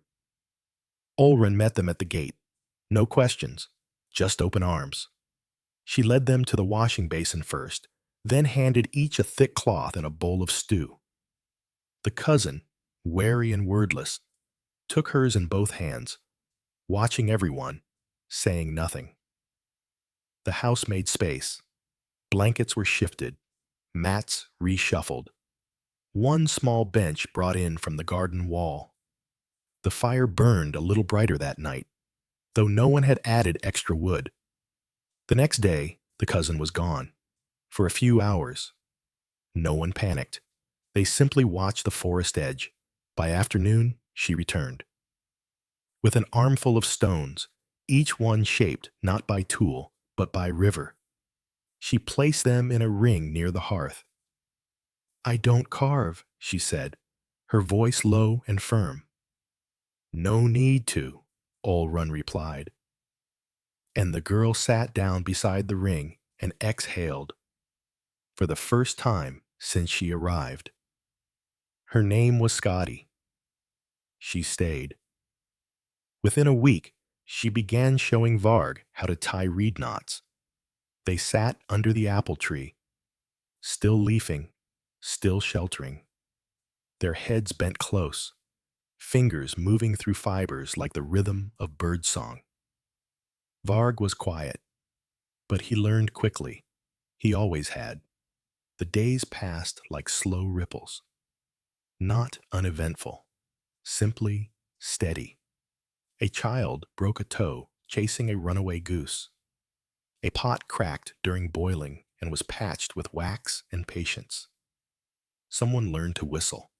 Someone else forgot how to sleep without dreaming of snow. And all of it was folded into the Longhouse's breath. Each moment a stitch in the ever-growing cloth. One morning, Scotty asked if she could go down river. Only as far as the old bridge, Ildrun said. Scotty nodded, took a basket, took the jingle sack from the youngest boy. It was filled with metal scraps and bent nails, and went. She returned with silence on her lips and sap on her sleeves. She had tied 7 nails into the branches of a leaning birch, each with a thread of red yarn. Why? Someone asked. She didn't answer, but Varg whispered. She was leaving memory there, and everyone accepted it. Not because they understood, but because it felt right. That summer, a fire swept through the woods beyond the far ridge. No one was harmed. The Longhouse stood untouched, but the air smelled of ash for days, and birds did not return to the trees for weeks. The children listened differently after that, more attentively. Their carvings took on new shapes, not just animals and eyes, but flames, smoke spirals, trees with hollow hearts. And they began placing them outside the house, along the path. A trail of memory, a way back, should someone ever become lost. In the fall, Erie found an old pouch buried beneath one of the garden stones. Inside it were 3 carved figures, a fox, a spoon, and a curled flame. None of the current children had made them. He did not ask. He simply placed them in the listening box. And that night, the fire burned with a twist of blue. No one commented, but everyone noticed. The house had spoken, and it remembered. Now, Varg rose early, earlier even than Erie. He tended the fire before the others woke, stirring the coals with slow reverence. He didn't hum, he didn't sing, but the rhythm of his breath filled the room.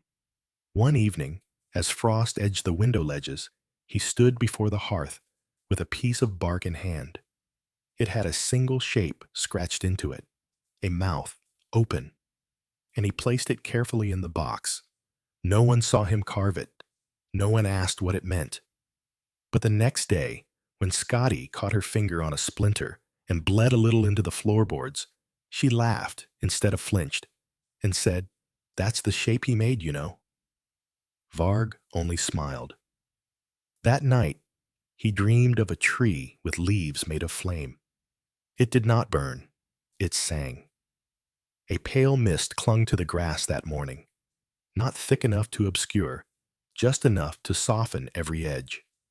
The fields looked like faded paintings, green blurred with silver, soil dark and rich beneath delicate veils of dew. The Longhouse stood solid at the center of it all, its timbers dark with age, but still dry and strong. Smoke curled lazily from the chimney hole, a ribbon rising into the soft gray sky. Inside, the fire had already been tended. The stones around the hearth were warm, not from effort, but from habit. The kind of habit that grows not out of necessity, but love. Varg had risen first, again. He always moved quietly, each step thought out, as if he were trying to avoid waking not just the sleepers, but the very memories resting in the floorboards. He sat now by the low window, a bowl of barley in his lap. He wasn't eating yet, only watching the mist lift. His face had grown longer over the past seasons, though he was still a child. The roundness of babyhood had slowly given way to sharper cheeks, a longer neck, hands that fidgeted with bits of string and bark whenever they weren't busy.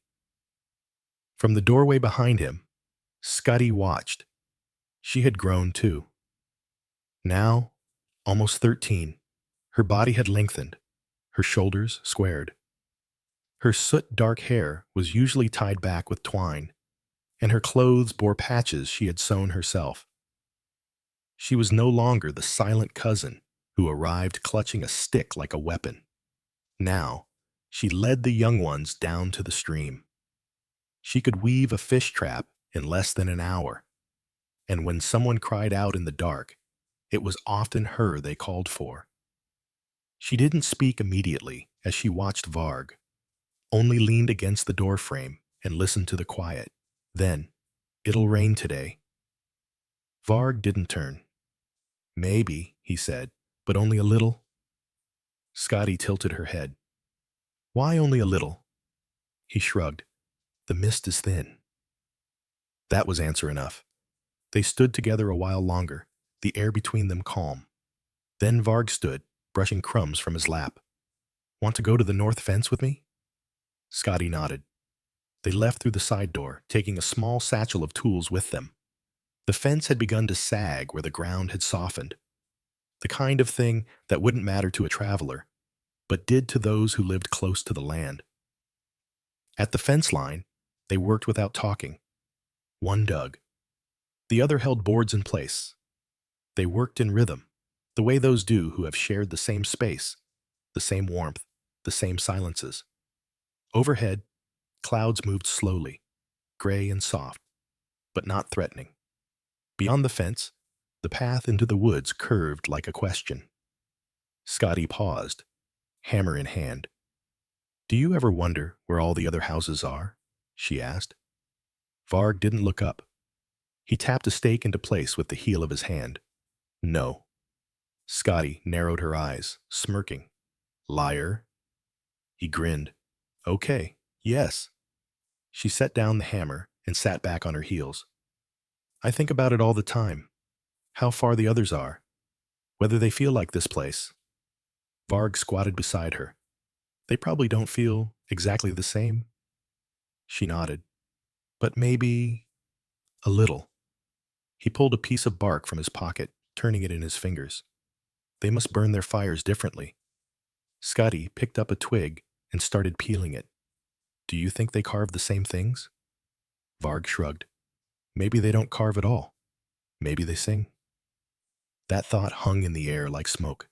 Neither of them wanted to say what they were both thinking. That someday they might walk toward one of those houses. That they might not always stay. The silence that followed was not sad, just large. That afternoon, the rain came as predicted. Light, brief, clean. It dampened the fields and made the stone steps slick. But it didn't stop the children from playing.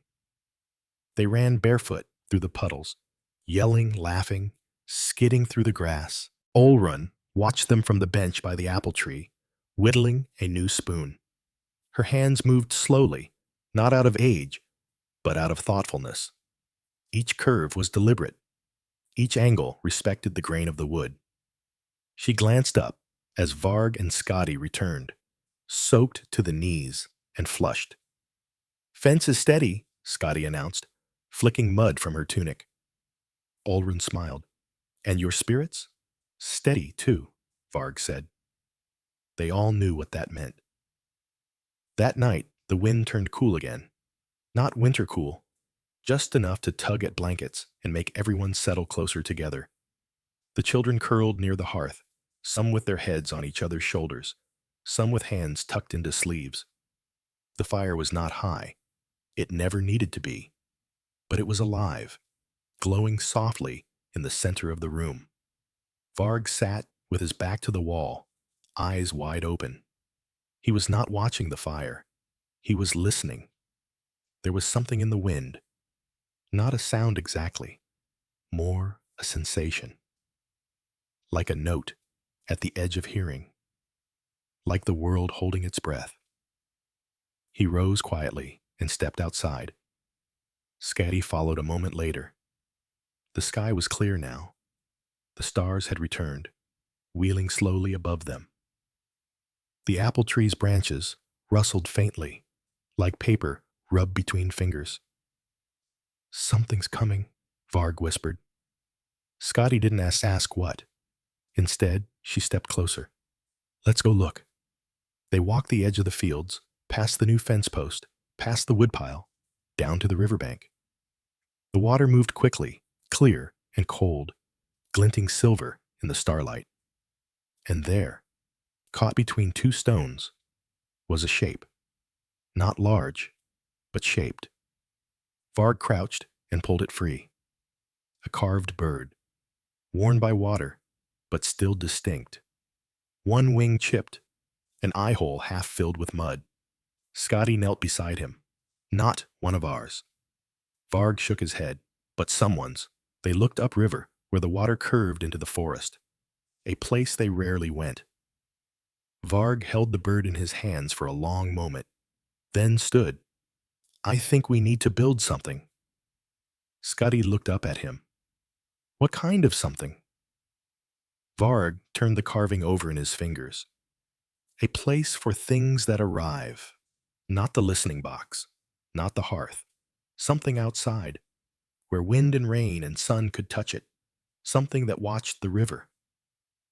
The next morning, they began gathering wood. Not fresh timber, not that. Only the pieces that had already served once. An old bench that no longer held weight. A beam from the shed that had fallen in the last storm. A shelf from the drying room that had warped in the heat. They didn't say much as they worked, but others joined. Even the smallest ones brought nails, or twine, or the occasional rock that seemed important. It took 3 days. Not because the structure was complicated. It wasn't. Just a simple frame with a low roof and 3 open sides. But because every piece placed into it had to feel right. When it was finished, they called it the river gate. It faced the water, open and waiting. And in the center, they placed the bird. Later, they added a spoon, a smooth stone, a braid of red grass, and one carving of a sleeping fox. No one was told to bring offerings. They just did. Over time, the river gate grew full, but never crowded. Things came and went. Some were washed away by rain. Some were taken by wind. Some stayed. And no one asked which was better. Some nights, Varg sat near it with a blanket and watched the river flow by. He didn't wait for anything. He just listened, the same way the Longhouse had taught him to. The ground softened with rain again the next morning, the kind that seeps gently into the earth, without leaving puddles behind. Mist clung low to the undergrowth, and the river murmured more clearly than usual, its surface rippling with passing breezes. The river gate stood just as they'd left it, quiet, open, steady. The carved bird remained at its center, though its wood had grayed with time and water. A spider had made a web between 2 corners of the frame, and dew clung to its silken strands like tiny stars waiting for dawn.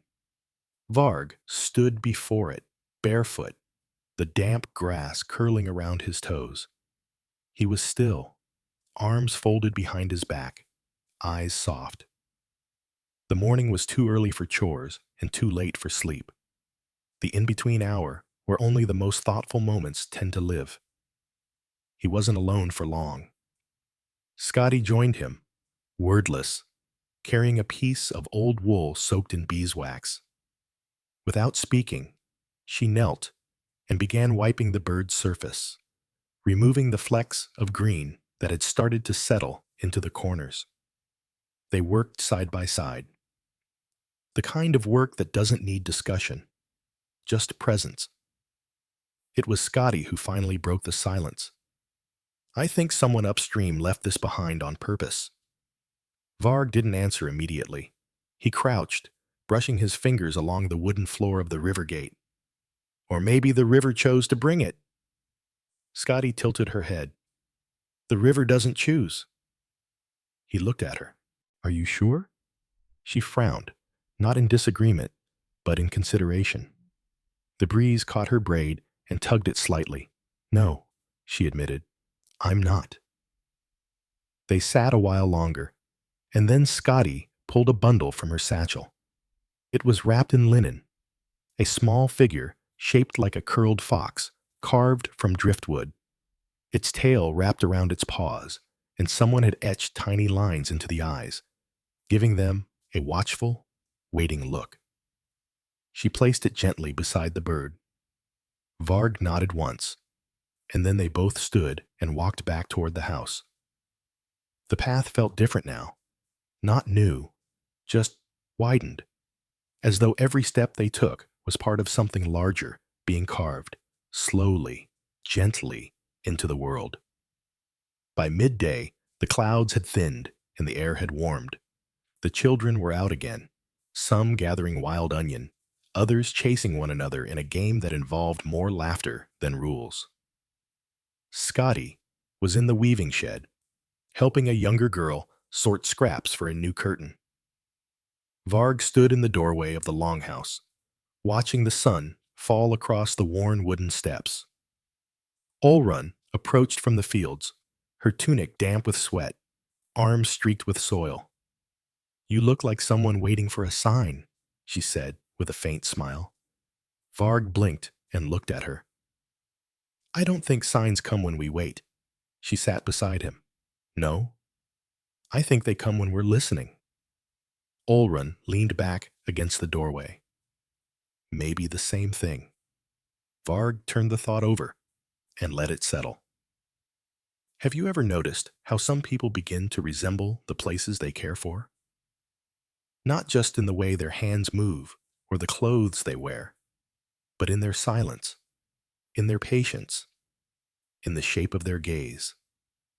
That's what Ildrun had become, a mirror of the Longhouse itself.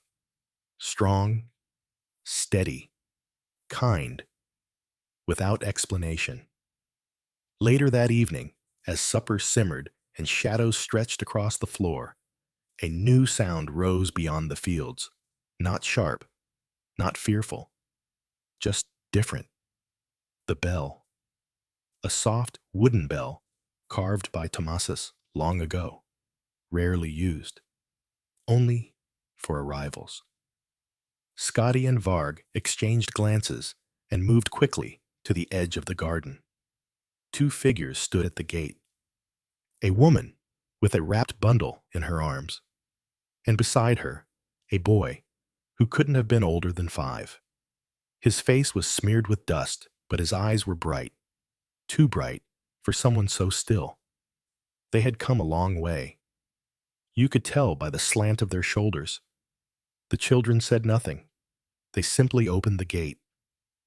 The mother hesitated, then stepped forward.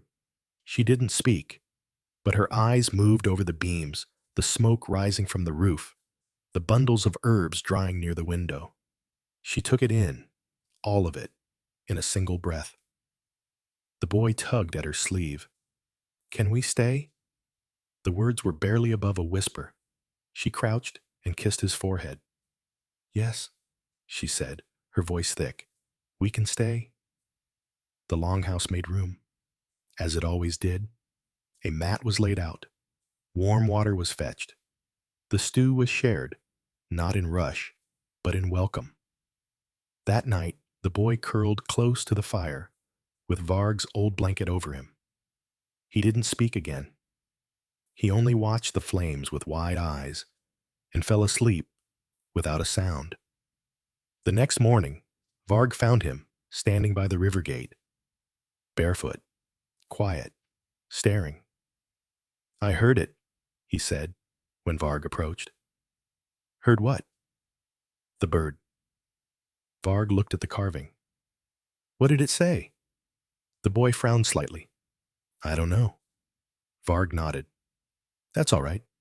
The boy bent and picked up a pebble. "I think it wants to go home." He placed the pebble on the gate's floor beside the fox. And Varg, without asking why, nodded. There was something ancient about children like that. They didn't arrive empty. They arrived carrying not just wounds, but songs not yet sung. That afternoon, Skady began carving again. She hadn't touched the bench in weeks, but something about the way the new child walked, how quiet his feet were, how careful his hands, stirred something in her. She carved a single ear, not a whole face, just an ear, large and curved, as if listening. When she finished, she handed it to the boy. "This belongs near the river," she said. He looked at it, then at her, then smiled, just barely, and ran off toward the path. The air that evening smelled of pine and fire smoke, and someone had boiled nettle tea with mint. The wind picked up around twilight, rattling the shutters just once before settling again. In the last light of day, the boy returned. "I found the right place," he said. And no one asked where. They just nodded, because when something fits, it feels. Have you ever held something that wasn't yours and known exactly where it needed to go? That sense of certainty, not born of logic, but of quiet. That is what guided them all. The next morning, the woman, the boy's mother, rose early. She helped with the washing, braided a girl's hair, even retied the curtain cords with the ease of someone used to order. Later, when she sat with Ildrun, she finally spoke. "We were going to the coast. I thought maybe there was still a boat, but he wouldn't walk. He kept saying we had to follow the river, that there was something waiting."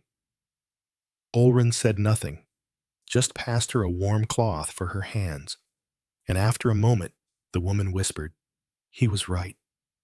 More weeks passed. The barley ripened. A second bloom of wildflowers scattered yellow along the stream beds. The nights turned cooler, not cold, just enough to make the blankets feel earned. Varg spent more time alone now, not distant, just inward. He carved small shapes into bark, not to save, just to feel the rhythm.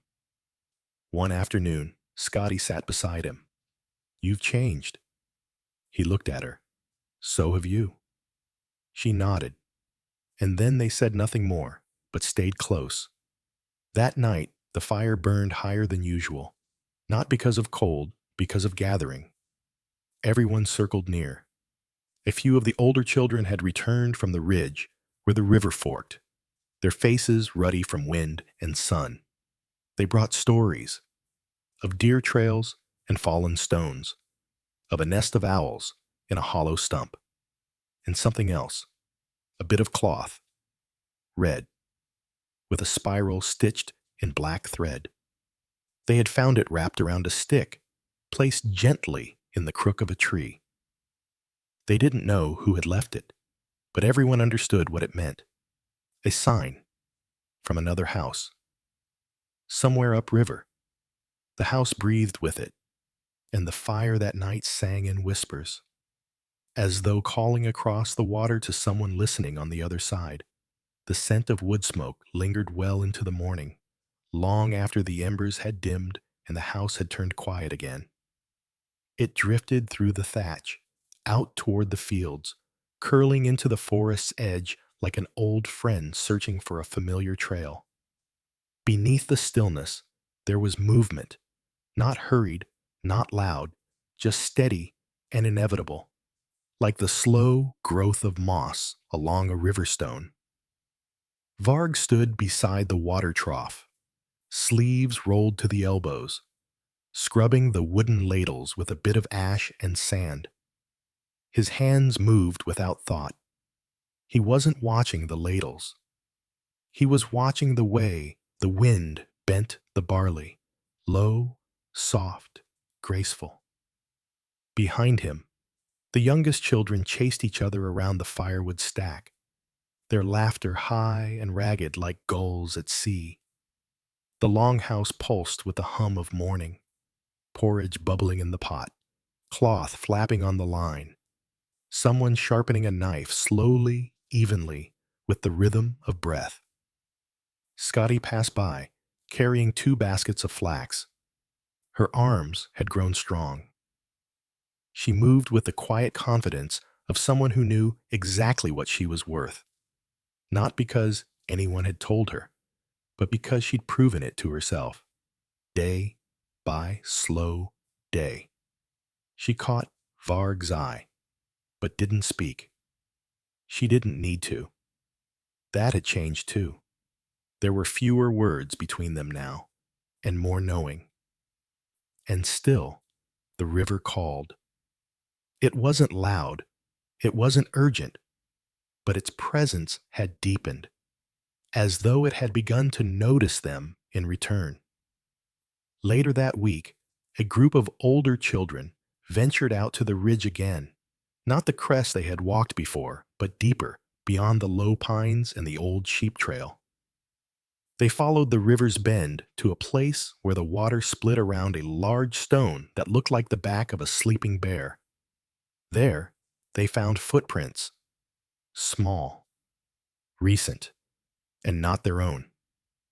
No path led in, no fire ring, no tools, no sign of shelter, just the footprints, and a bundle of feathers tied together with a strip of bark. They didn't touch it. They simply sat beside it for a while, listening. One of them, a girl named Herla, said she heard a hum, low and even, not like song, but like breath, through stone. When they returned, they carried the story carefully, like a bowl of water too full to spill. The river gate received it. They placed a woven knot on the floor beside the fox, and someone carved the outline of a feather into one of the beams. The Longhouse didn't speak, but it listened. That night, as the stars unfolded like a map across the sky, Ildrun brought out the old story bowl. It was carved from ashwood, rimmed in burnt runes, filled not with food, but with pieces, tokens, fragments, relics. Things found, given, kept. A broken spindle, a bit of blue thread, a stone that looked like a tooth. Each one held a story. Varg was the first to reach into the bowl. He pulled out a curved sliver of bone, smooth and polished from many hands. This was from the first winter after the fire, Ildrun said, her voice low and even. It was part of a sheep's jaw, the only one we found whole after the roof fell. Silence followed, not heavy, reverent. Then Scotty reached in. Her fingers found a round bit of metal, green with age. Bronze, Ildrun nodded, the clasp from the belt of a woman who walked here from the west coast. She never stayed, but she gave us that before she left.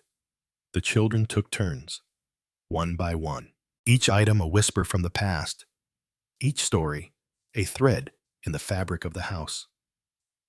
When the bowl returned to Ildrun, she placed it in her lap and looked up at the fire, then said, "What should we put in next?"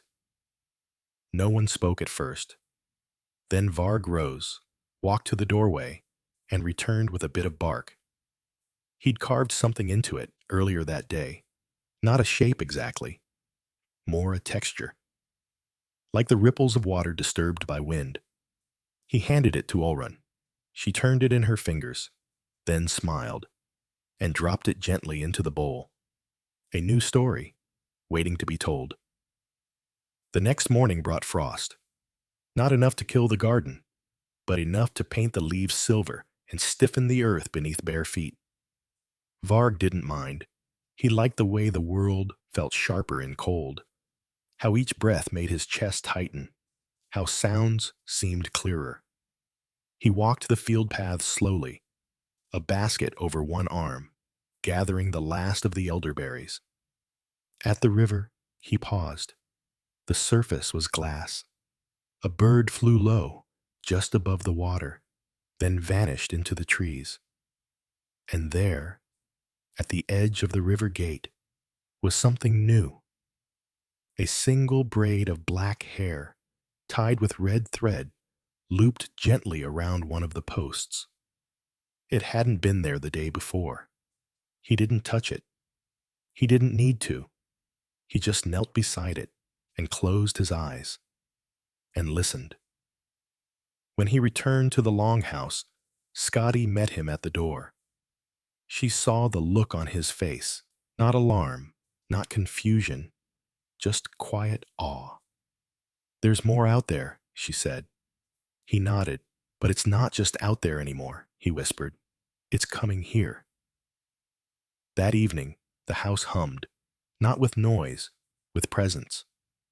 Everyone moved slower, softer. The fire burned low. Someone added cedar to the flames, and the scent curled through the rafters. The boy who had come with the woman weeks ago, his name now spoken as Elric, sat near the hearth with his knees pulled to his chest. He watched the flames and said, I had a dream about the river gate. Ulrun looked at him. What did you see? He didn't answer right away. He just leaned forward, eyes fixed on the coals. There was a boat, not in the water, in the sky, made of bark and bone. And it was coming down the river, but above. Varg shifted slightly. Elric continued. There were people in it, not many, but I couldn't see their faces, only their hands. They were carrying things, carved things. Scotty knelt beside him. What were they bringing? Elric shrugged. I don't know, but they weren't lost. The fire snapped, once, sharp and sudden, then returned to its rhythm. Outside, the wind shifted again. It came from the east now, the direction of the sea. It carried the scent of salt and stone, of driftwood and cold spray. That night, the older children stayed awake long after the youngest had curled into sleep. They sat in a ring around the fire, passing the story bowl, but no one added to it. They just held the items one by one, remembering, not to claim, but to witness. When the bowl came to Varg, he passed his fingers over the bronze clasp, then looked up. I think someone is going to arrive who doesn't know they're arriving. The others waited. He looked at Scotty, and we'll have to remind them. Of what? He didn't say. He didn't need to. Scotty reached into her pocket and pulled out a scrap of leather, soft and worn, the kind used to tie a knife sheath. She placed it beside the bowl. Not in it, beside it, and said nothing. That was how the night ended, with silence and something waiting, just like the river. The frost deepened overnight. By morning, every blade of grass had turned to glass, fragile, glittering, melting slowly under the first shy touch of sun. Breath rose in little clouds as the children stepped out one by one, blinking into the pale light, their boots crunching softly along the hardened earth. It was the kind of morning that made you pull your cloak tighter without thinking, the kind that whispered that winter was near, but not yet, not quite. The Longhouse creaked softly as it warmed from within. Ildrun was up before the others, moving with the same quiet purpose she always carried. She stirred the embers gently, coaxing life from them with a breath and a pinch of dry moss. Her movements were slow, measured, the way one handles both fire and memory. Varg sat across from her, still in the clothes he'd slept in, woolen sleeves tugged over his hands. His eyes were fixed on the flame, but his mind had wandered somewhere further upriver. He hadn't spoken much the night before. Something about Elric's dream had left a mark. A boat in the sky, hands with carvings. They had all felt the weight of it. Dreams like that weren't just dreams. Not here, not anymore. Scotty entered next, bringing with her the scent of pine bark and something colder, the sharp clarity of morning air. She knelt beside the hearth and reached out her palms. West wind's back, she murmured. Varg nodded, smelled it. Ulrun glanced up from the fire. We'll need to salt the rest of the fish today, before the next freeze. Scotty nodded, rising again. But Varg lingered. He turned toward the far wall, to the shelf where the children had begun keeping their own carvings, small ones not for play but for meaning. The shelf had grown crowded lately. Foxes, owls, curled snakes, and now a tiny boat, hollowed from driftwood, tied with fine red thread. Varg picked it up, ran his thumb along the edges. Not his work. Too delicate, but familiar. A hum stirred beneath his ribs. That same sense again. The river, calling. He left the boat on the shelf and rose. By midday, the salt crates had been brought out. The children lined up in twos, scrubbing fish with coarse herbs before laying them flat against the slabs. The brine bit into their fingers. The cold stung their knuckles. but no one complained. Salt work wasn't punishment, it was promise. Scotty worked quickly, sleeves rolled to her elbows, her braids tucked up to keep them clean. Elric stood beside her, learning the rhythm. His hands were smaller but steady. Varg didn't join them. He stood at the far edge of the field, where the frost had not yet melted, watching the path that led toward the trees. Something felt near, but not visible, like breath behind a curtain. A crow landed on the fence post nearest him. It tilted its head, clicked once, and flew off again. That evening, Varg stayed behind when the others gathered near the fire. He sat by the river gate, a fur cloak pulled over his shoulders, a small lantern beside him. He had brought no offering, no carving, no braid or feather, just himself, and the silence. It was there that she found him, the woman. She wasn't from their house. That was clear from the start. Her cloak was dyed with streaks of woad and trimmed with thin black fur. Her boots were thick with clay from travel. Her face was lean, but not starved, weathered by wind, not hunger. She said nothing as she stepped into the clearing. Varg didn't startle, only turned his head slightly. Their eyes met, not question, not challenge, recognition, as if both had heard the same voice. She looked down at the river gate, then slowly knelt and removed something from her satchel. It was wrapped in bark. When she unwrapped it, she revealed a carving. A head, human, perhaps, or perhaps spirit. Its features were soft, undefined, more suggestion than portrait. The eyes were closed. The mouth was open slightly, listening, breathing. She set it in the center of the gate beside the fox and the bird and the feather-marked stone, and then she sat, beside Varg, still without a word. Together they listened to the river, the flow of it, the unbroken hush. At last, Varg spoke. "Where did you come from?" She didn't look at him, only said, "South." He nodded. "Why now?" She reached into her satchel again and withdrew a thin thread of silver, not metal, but hair.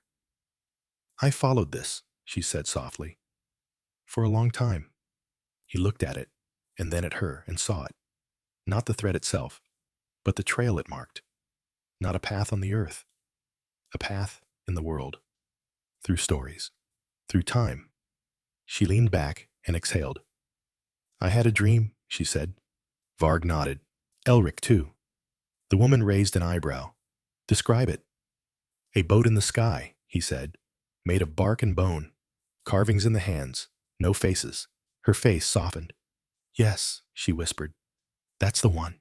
They stayed until the stars were bright above the trees. When she rose, she didn't ask for shelter. She only said, "You'll see another soon. This one carries fire." Then she turned and disappeared into the trees, her cloak flicking like smoke. Varg remained by the river gate until dawn. In the morning, he was pale, but awake. The others noticed the change, not in his face, in his eyes, as if he'd stepped into a deeper current. He told them only part of what happened, enough, and then returned to his work. Scotty didn't press, but she walked the edge of the woods that evening, looking into the trees longer than usual, as though she expected someone to step through. The fire burned low again that night. Ildrun passed the story bowl, but no one reached in. They didn't need to. The stories were still happening, outside, inside, in the wind and in the water. Elric brought a carving the next day, not his own. He said he found it tied under the edge of the grain bin. It was shaped like a door, but not flat. The frame curved outward, like something opening from within. He didn't know what it meant, but he placed it on the shelf next to the tiny skyboat. That afternoon, the fog rolled in, thick and sudden. The trees vanished, the hills vanished, Even the river became only sound.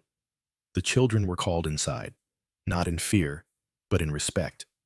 The kind of fog that arrived like this wasn't just weather, it was presence.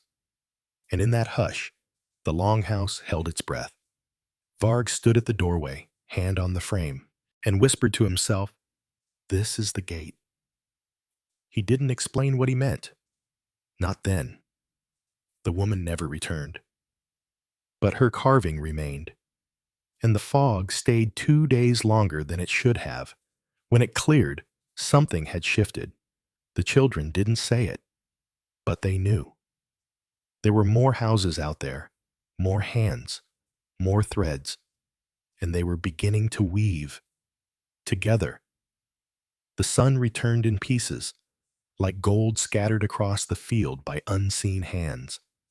After 2 days of fog, every shape felt sharper, every color more true. Frost still clung to the shadows, but the warmth of midday touched the shoulders of those who paused long enough to feel it.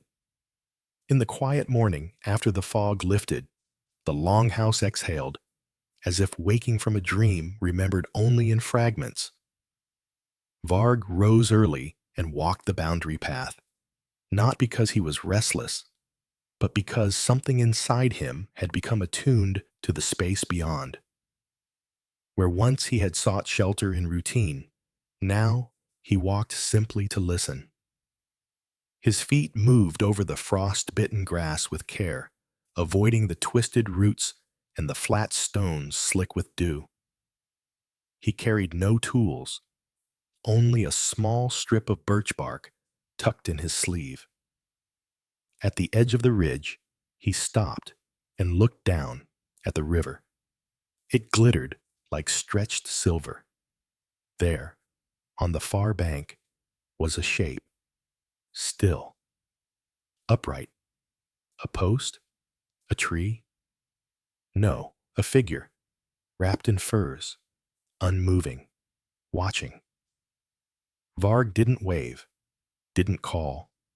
He only stood, and after a long minute, lowered his head in a single nod. The figure mirrored the gesture and then disappeared into the woods. He waited longer, just to be sure. But the river held only silence now, broken only by the soft rustle of wind through dry reeds. That evening, he carved a single symbol into the side of the river gate. Not an image, not an animal, just a spiral, open at one end. When Scotty saw it, she touched it gently and asked, "Who was it?" "I don't know," Varg replied, but they knew the path. In the days that followed, the rhythm of the house deepened. Meals were shared with more reverence. Conversations drifted like embers, soft, glowing, unhurried. No one said it aloud, but something had shifted in all of them. The river was not only a border now, it was a vein pulsing with quiet meaning. Elric began carving small boats out of bone. He left them near the hearth, on windowsills, by the woven mats outside the door. No one told him to stop. The boats were not toys. They were messages. And one morning, a stranger arrived carrying one. It was tied with string around her neck, the little bone vessel resting just above her heart. She said her name was Asta. Her hair was streaked with snow, her voice low and broken with cold. Scotty was the first to offer her broth, a fur, a space near the fire. Varg was the one who asked, "Where did you find it?" Asta placed the boat in his palm. It was cracked down one side, but still whole. "On a grave," she said softly, "on the other side of the ridge." No one questioned her further. Instead, they made space. That night, the Longhouse was warmer than usual. Not from the fire, but from presence. The kind of warmth that builds not from heat, but from knowing one is among those who understand what cannot be spoken. Asta said little, but she listened deeply. Even in silence, she listened. And when she finally spoke again, days later, it was to Elric. She found him by the woodpile, carving another tiny boat with a sliver of flint. He didn't look up as she approached, but she crouched beside him and asked, "Who taught you?" He shrugged. "No one." She smiled. "That's how I learned too." And then she reached into her satchel and pulled out a knife, not large, not ornate, but shaped with care and wrapped in oiled linen. "For your hands," she said, "when they're ready." Elric took it without a word, only nodding once. The knife wasn't sharp, but it would be. Varg watched this from the doorway. He said nothing. But that night, he sharpened 2 spare blades and left them on the bench, just in case more hands needed them. The winter came in slower that year. The trees held their leaves longer. The geese flew later. Even the first snow was light, like a breath across the skin rather than a weight. They took it as a gift, a reprieve. They gathered mushrooms longer, dried more berries, wrapped bundles of herbs with an almost luxurious patience. And during that time, the shelf of carvings grew again. Now, there were not only animals and boats, but shapes, open circles, twisted loops, stepped spirals. Scotty began arranging them. Not as decoration, but as language. She said little of what they meant, but the children watched her move them with quiet fascination, as if watching someone draw meaning from wind. The river froze, just slightly. Thin ice laced the edges, catching the early light like shards of glass. One morning, Asta led Elric and another girl, Lene, to the riverbank. They brought with them a basket of bone boats. Carefully, gently, they placed them on the surface, one at a time, and watched them drift into the thin current. None sank, not one. When they returned, Varg met them at the door. "You've started something," he said. Asta only smiled. "I followed something," she replied. Then Scotty stepped out from behind him and said, "Or maybe it followed you."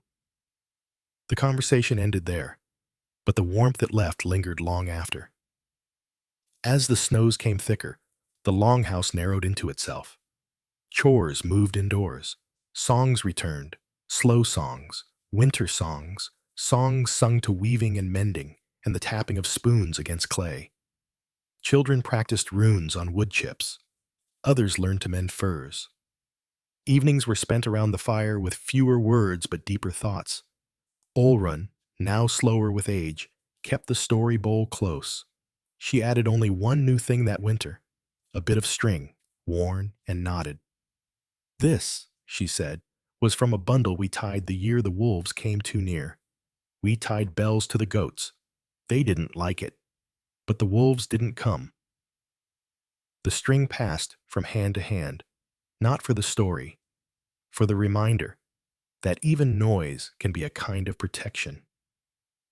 That night, Varg dreamed of the spiral he carved at the river gate, but in the dream, it turned slowly, opening outward. He woke with the feeling of movement in his chest, not anxiety, expectation. Outside, the snow had fallen again, fresh, unbroken. But as he stood in the doorway with his cloak drawn tight, he saw something that hadn't been there the night before. A trail, narrow, light, as if made by someone walking on the tips of their toes. It led from the woods to the river. He followed it, not with haste, with care. The trail curved gently, passing by the old stump where foxes were once seen, around the rise that caught the first sun, and down toward the river gate. There, resting on the stone by the water, was another carving. A spiral, not his, but identical.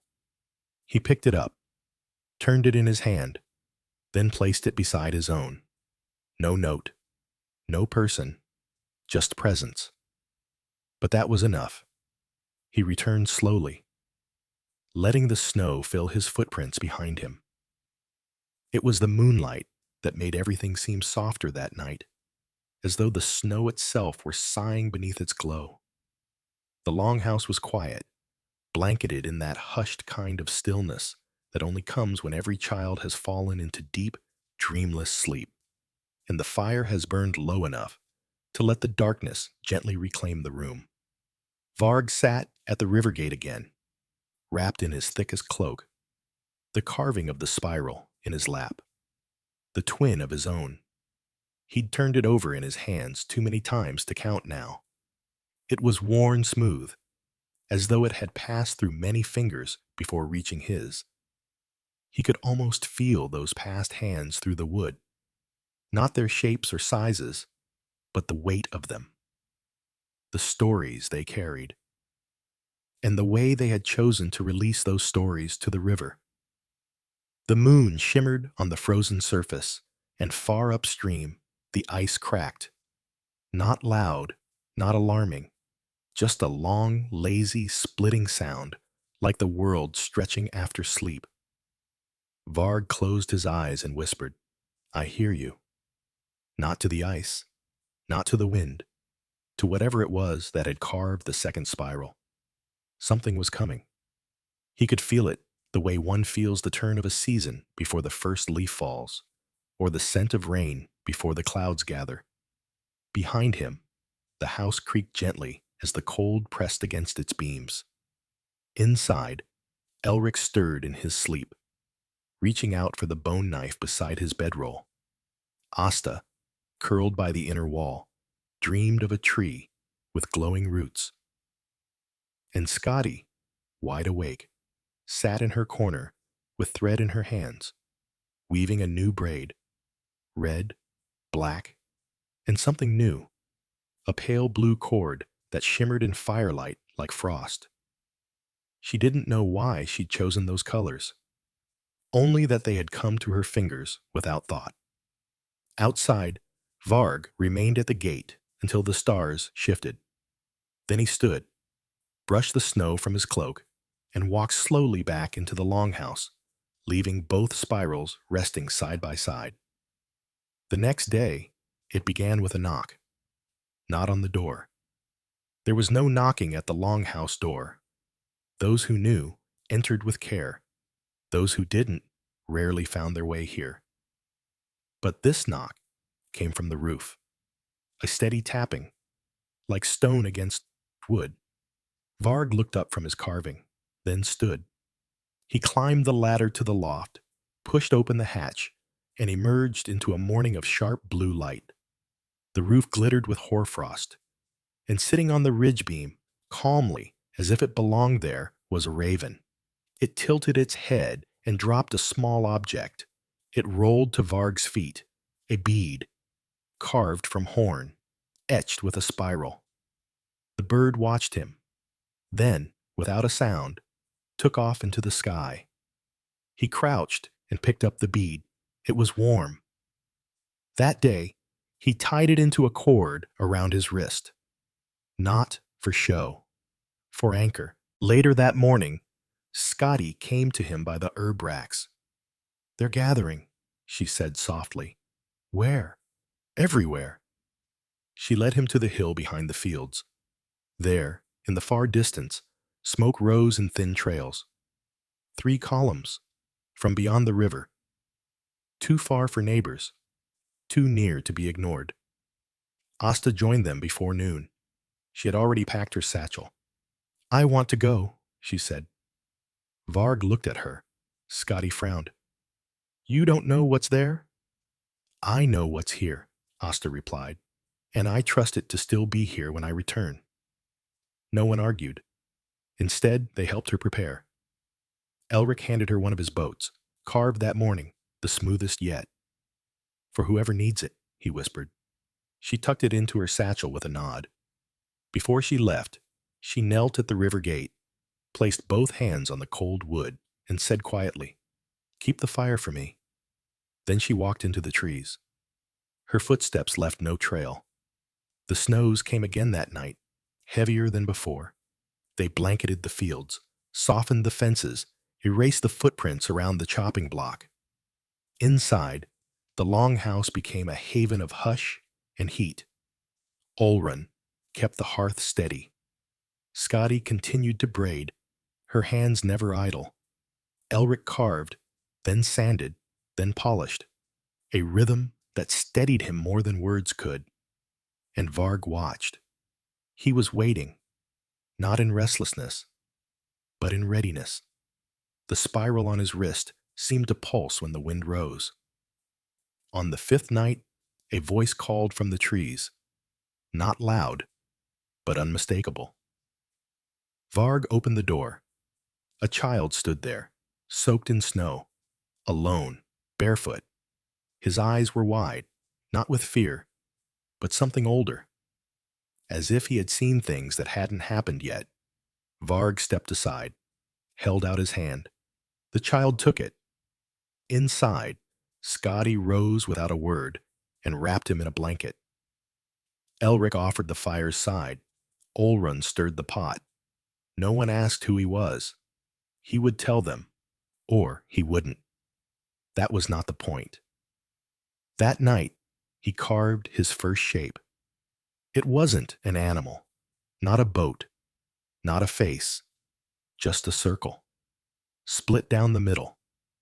Varg held it and nodded, then placed it on the shelf, beside the spiral, beside the door, beside the map that no one had drawn, but all had been building.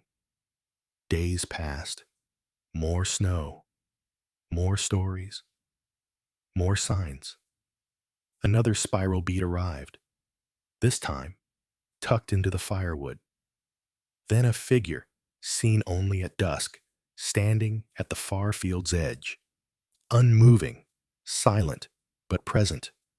And always, the river whispered, listen, watch, wait.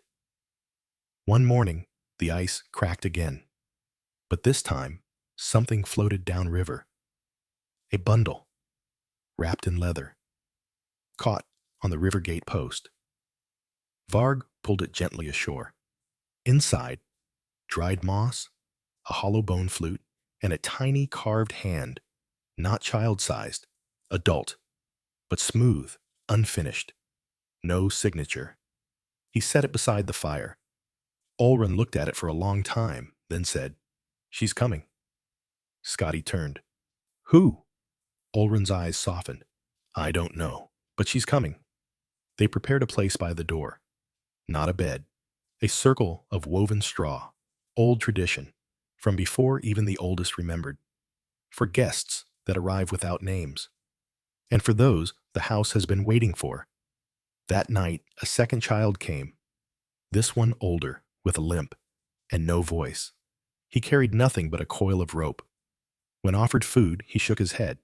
Instead, he reached into his coat and pulled out a stone, carved, round, hollow in the center. He placed it on the floor beside the story bowl, then sat and smiled. And that was enough. The river froze solid the next morning. No more whispering, no more bundles, no more beads, just ice, still, heavy, holding everything beneath it.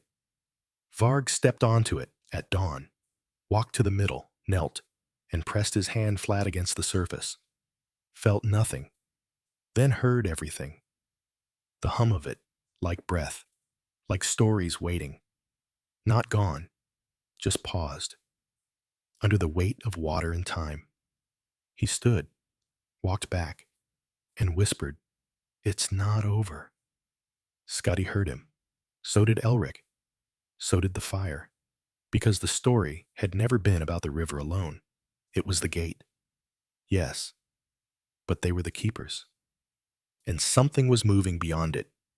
The air had changed again, not with storm or thaw, but with something more difficult to name. It settled into the Longhouse like a scent or a tone just beyond hearing. The fire crackled as always. The children stirred as always. The rhythms held steady. But underneath the quiet, there was a waiting that reached from heart to beam to stone. Varg noticed it first in the way the ice on the river no longer sang. Even in deepest winter, the frozen water usually offered sound. Groans, cracks, murmurs of cold pressing against current. But now it was still, perfectly still, like a breath held too long. The sky remained clear for days, pale blue by morning, faded soul silver at dusk. Smoke rose straight from the roof vent without sway. There was no wind, not even a stirring in the upper boughs of the trees. Scotty paused her braiding. Olrun's hands trembled while stirring the pot. Even Elric, usually absorbed in his carving, began glancing at the window with increasing frequency, as if something beyond it were preparing to knock. The child, with no voice, the one who had arrived last, carrying only the stone ring, began waking in the night. He didn't cry, didn't call, just sat upright, eyes wide, breathing shallow. Each time, he stared at the beams above him, mouth parted, as though listening for words no one else could hear. And always, when asked in the morning, he pointed to the same place in the Longhouse, the far wall where the shelf of carvings rested. There, over the weeks, a pattern had begun to form, not by intent, but by unseen hand. The spirals were clustered near the top, the circles in the middle, the boats and beasts below, and among them, 3 new shapes had been added without anyone claiming them. One was a ladder, 7 rungs, carved from ash. One was a line, thin, sharp, nearly invisible unless touched by firelight. And one was a face, turned slightly to the left, eyes closed, mouth open in breath. None of the children recognized them, but Varg did. He had seen the ladder in a dream many months ago, reaching up into smoke. He had seen the line drawn across a stone at the river bend, and he had seen the face, carved into the cliff wall 3 valleys away, when he was no older than Elric. He did not say these things, but he felt them. That evening, he laid out every spiral bead he had, 7 in total. He threaded them together with a strip of deer sinew and hung them above the fire. Scotty watched from across the room. "They'll come now," she said softly. He turned. "You feel it too?" She nodded once, her eyes pale in the low light. "It's not danger," she whispered, "but it wants something." Olrun sat in silence, knitting wool without pattern. Her lips moved in rhythm, though no sound came. The silence deepened. That night, the wind returned, but it blew from the east. It had not come from that direction since before the youngest children were born. When Varg stepped out in the morning, the snow bore strange patterns, not footprints, not animal trails. Swirls, lozenges, nested lines, like feathers pressed into the crust. He called Elric and the mute child to come see. They studied the marks without speaking. Then, without instruction, they began copying them onto birch bark with soot and grease. By sundown, the table was full of symbols. Olrun studied them carefully. "These aren't decorations," she murmured. "They're invitations." "To what?" Scotty asked. "To remember," the old woman replied, "or to wake." 3 days passed like this, the wind constant, the symbols multiplying, not just outside, but within the dreams of the children. One dreamed of a staircase that led down, not up. Another dreamed of wolves made of mist. Elric dreamed of the river, but it flowed backward, and the boats drifted against the current, silent as leaves. On the 4th night, the sky lit with green fire, not bright, just a whisper of it. "The northern lights," the older one said, but none had ever seen them dance this far south. They gathered outside and watched the sky ripple, not in awe, but in stillness.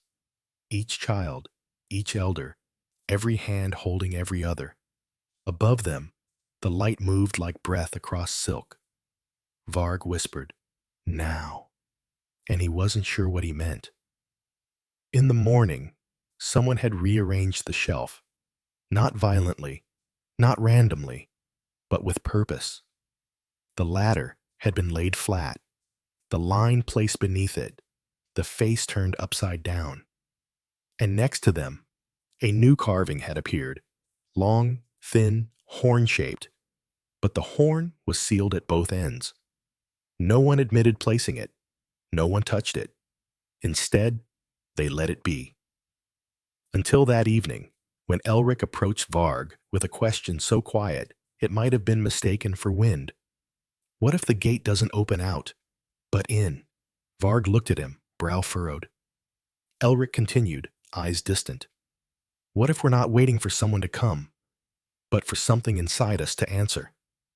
No one taught him those words, but they came, just the same. That night, the children dreamed as one. Each saw a fire burning not outside, but within their own chest. Each heard footsteps, not on the snow, but in their ribs, and each woke at the same moment, just before dawn. The river thawed, suddenly, without warning, not just a crack or break, but a release, like a breath finally exhaled after months of holding. Varg stood at the river gate, watching as the ice pulled away, carried off in sheets and ribbons. Among the broken floes floated something dark. Not a boat, not a log, a bundle. He grabbed a hooked pole and pulled it toward shore, wrapped in hide and fur, sealed tight with twine. He brought it inside, unwrapped it slowly. Inside was a mask, carved from alder, painted with soot and berry. Its features were soft, unfinished. Its eyes were open, its mouth too, and in the hollow behind it, a spiral bead, cracked but whole. Scotty reached for it, then stopped. It's not for hands, she said. It's for place. They set it on the center beam, high above the fire, and the longhouse grew warmer, not from flame, but from recognition. As if the place itself remembered something it had long forgotten and welcomed it home. The carvings stopped arriving. The children stopped dreaming strange dreams. The sky settled, the wind calmed, but something had changed forever. The shelf was no longer just a place of objects. It was a map, not of terrain, but of meaning. Each spiral, a gate, each circle, a promise, each boat, a path forward, and each child, a keeper. That spring, they did not plant in rows. They scattered seeds in spirals. They built no fences, only markers, carved from stone, placed at angles to catch the light. And when strangers came, as they always did, they were not asked for names or stories. They were given thread, a seat, and a place beside the fire. Because the longhouse was no longer just shelter. It was a vessel, carved by time, dream, silence, and memory. And the river, ever moving, ever breathing, no longer marked the edge of their world. It was its beginning. The first rains came like a whisper before waking, soft, steady, patient. They kissed the edges of the thatch roof, trickled along the seams of the longhouse, and slid down the beams like old friends returned from travel. No one rushed to shelter. No one complained. The children raised their faces to the sky, let the drops trace their brows and lashes, and breathed in the smell of earth becoming itself again. After the long snow and silence, the rain felt like a reply. Varg stood at the river gate, watching the swollen current churn over the thawed stones. The water, once still and glazed with ice, now spoke in constant murmurs of places upstream, of pine and soil, of meltwater surging from the high ridges. He closed his eyes and let the sound move through him, like a thread pulled gently from within. Behind him, the house had changed in small but permanent ways. The carving shelf had spread, No longer confined to the beam beside the hearth, it now flowed across a line of low stone benches built with purpose, curving in a slow arc that cradled the space like an embrace. The objects sat arranged not by age or theme, but by instinct. A fox beside a shell, a boat next to a knotted ring, a spiral pressed into a flattened bit of clay. Scotty had woven a long cloth and draped it above the ark, red, black, gold, blue, and now green. For the rivers, she said, for the remembering. Elric carved less now, but what he did carve was larger. Not the tiny tokens of a child's hand, but thick beams with strong angles and deep grain. He had begun shaping a second gate, this one not for the river, but for the hill behind the Longhouse.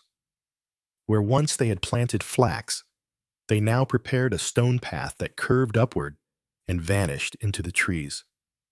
"Why here?" someone asked him once. He simply replied, "It's where the stories lean." And everyone understood. Ildrun had begun sleeping longer, not with illness, but as if her body knew it could finally rest.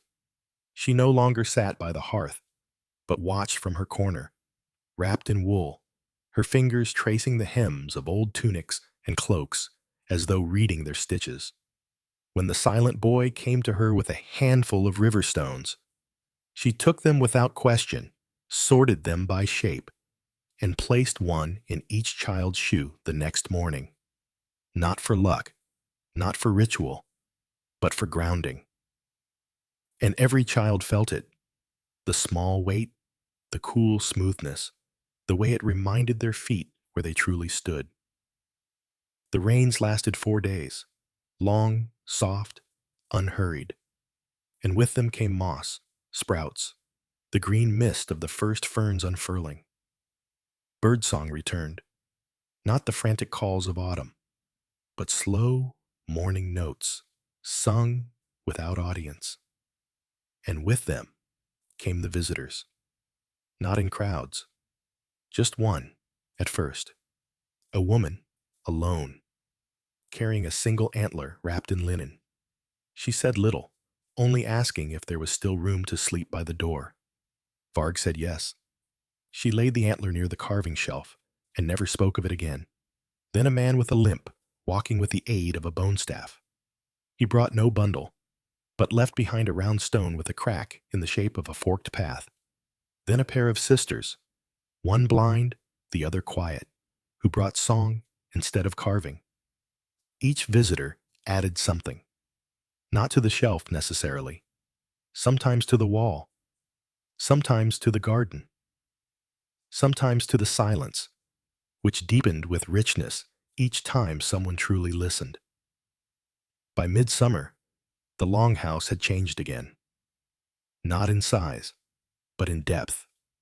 Every child, now older by moons in memory, carried something of the house within them, in the way they walked, in the way they set down a bowl, or greeted the fire before speaking. The spiral was no longer a symbol. It had become gesture. Drawn in flour on the table before kneading dough, scratched into the frost of windows before sunrise, traced gently on each other's backs before sleep. It meant, I see you. It meant, you are safe. It meant, I too remember. One evening, just after the sun dipped behind the hills, the river sang again. Not in crack or roar, but in rhythm, like a drum, like a pulse. The children ran to the bank and found dozens of stones stacked along the shore, balanced in towers, some high, some low, some small as a finger, some wide as a palm. Each tower had a spiral somewhere, carved, painted, or simply etched by time. No footprints led to them. No boat had been heard. They were just there. Elric did not question it. He simply added one of his own. The silent boy did the same. One by one, each child brought a stone, stacked it gently, whispered nothing, let the axe speak. Later that night, Skady wove a braid using river grass, bound with thread taken from old cloaks, and placed it on the carving shelf beneath the horn mask. No one touched it, but all of them saw it, and when the fire dimmed, the braid seemed to glow faintly, like memory wrapped in morning light. Have you ever wondered what it felt like to grow, not taller, but deeper? Not in years or strength, but in knowing. To become something woven rather than built? The children of the Longhouse had become that. Not soldiers, not scholars, not even villagers in the usual sense. They had become keepers of silence, of gestures, of things that could not be named but must be remembered. The silent boy began speaking, slowly, rarely, but with certainty. His first word was echo. The girl who once refused to sing now hummed in her sleep, and others matched their breaths to her melody. Even Tomas, older than stone, it seemed, had begun to move more softly, more like a river than a man. He no longer taught with words, he simply was. A stone by the hearth, a weight of belonging. One evening, Elric found him sleeping with a carving in his hands. A bird, wings spread, eyes closed. He placed it gently on the top shelf, facing east. And in the morning, the sun struck its wings first. Every morning after, the light began there. Not because of the carving, because of the choice. Because someone had placed a memory where it could be remembered every single day. That autumn, another child arrived. Not lost, not fleeing, just coming. He said he had seen the towers by the river and followed them. When asked what he carried, he said only, a question. They welcomed him, and never asked what it was, because here, a question was not something to answer. It was something to hold. The house did not need to know what it was guarding anymore, only that it must. Because some stories are not meant to be told in full.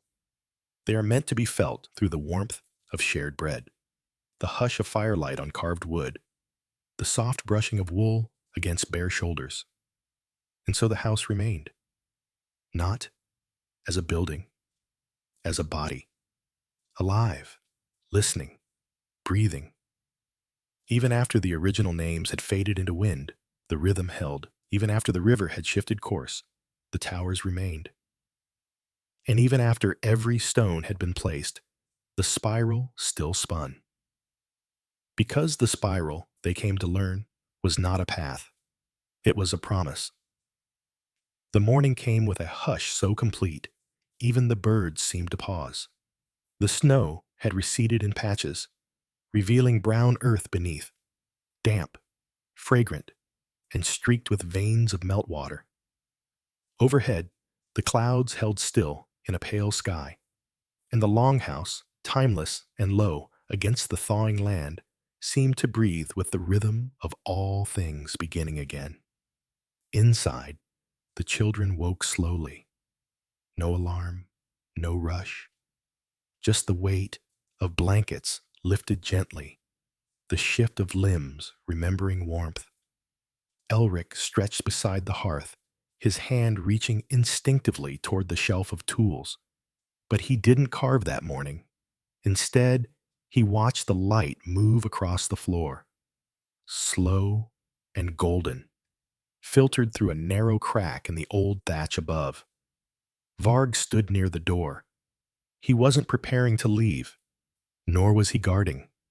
He simply stood, eyes on the trees, listening. He had learned, over the long winter, to read the forest the way others read skin or stone, by tone, by breath, by absence. And today, the forest was holding something. Not a warning, a question. The children, too, seemed to sense it. They moved with quiet purpose, tidying mats, folding wool, setting bowls to soak in the stone basin outside. A kind of preparation was underway, one that had no instruction, No announcement, only an understanding. Scotty emerged last from her loft, her hair bound back with a strip of undyed cloth. She held nothing, not even her threads. Her hands were open, fingers slightly curved, as if ready to receive whatever was next. And when she looked at Varg, they said nothing to each other. They didn't need to. He nodded, and she turned back into the house. There was no wind, but a sense of movement touched everything. The floor creaked, not with weight, but with memory. The fire, burning low, whispered like a voice just underwater. And in the corner, the mute child, the one who had arrived without sound or name, lifted a small bundle from under his mat. He carried it to the table, untied it, and unwrapped a single object, a length of bark, darkened with age. On it, a symbol had been burned, a tree, drawn without roots or crown, only a trunk, and a single horizontal line through its middle. Scotty leaned close. "It's a threshold," she murmured. Varg stepped to her side. "No," he said softly. "It's a bridge." The children gathered round, and from the shelf, Elric retrieved the face carving, the one with the closed eyes and open mouth, and placed it next to the bark. It fit, not by size or shape, but by feeling, as if one answered the other.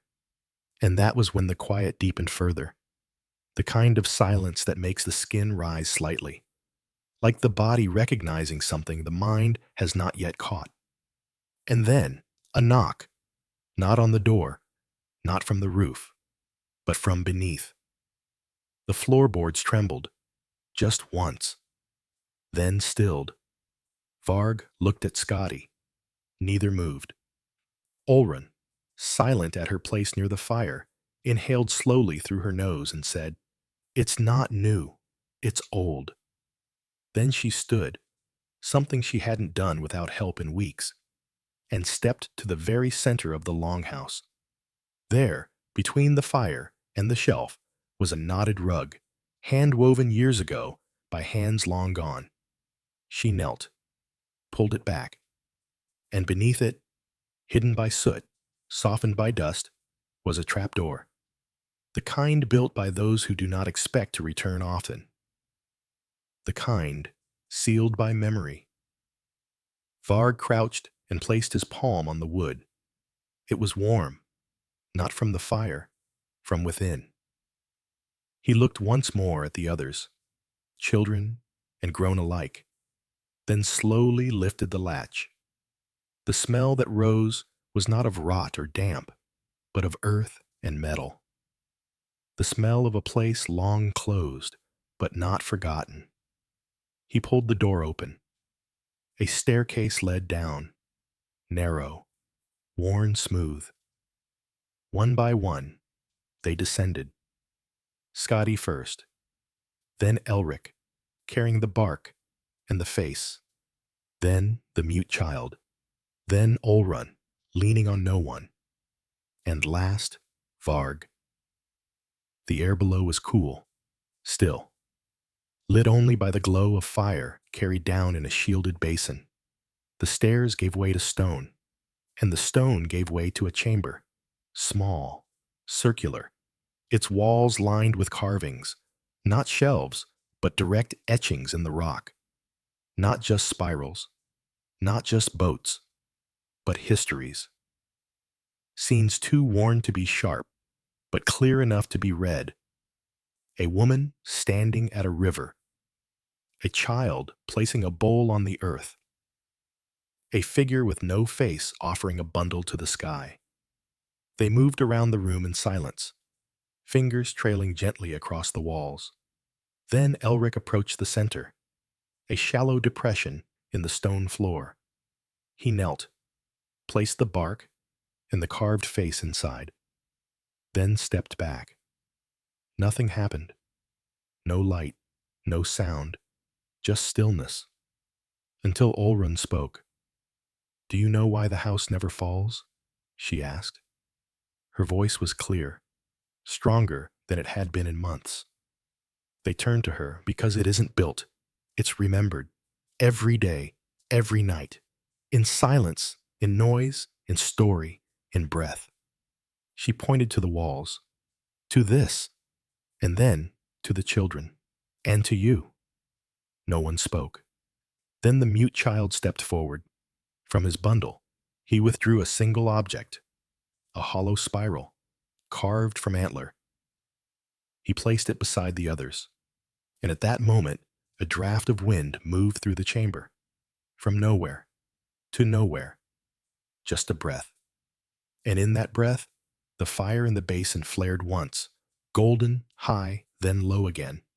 They did not cheer, they did not cry, but something in each of them shifted. A knot released, a rhythm resumed. They stayed in the chamber until the flame guttered, then climbed the stairs one by one, not changed, not transformed, but remembered. When they emerged into the Longhouse, the light outside had softened. The sun was westering. The clouds were painted with warmth. No wind, just peace. Varg closed the trap door, replaced the rug, said nothing, and the Longhouse settled again. The fire crackled, the pot bubbled, the children laughed softly, and outside the river continued to run. Not faster, not louder, but deeper, because it had always been more than water. It was story, it was thread, and they, keepers, dreamers, carvers, children, had become its stewards. The spirals on the shelf would grow again. The boats would multiply. Faces would turn. Symbols would shift. But one truth would remain. That when all else fades, the land, the name, even the memory, what endures is the gesture, the offering, the breath given without demand, and the house, still standing, still listening, would hold it.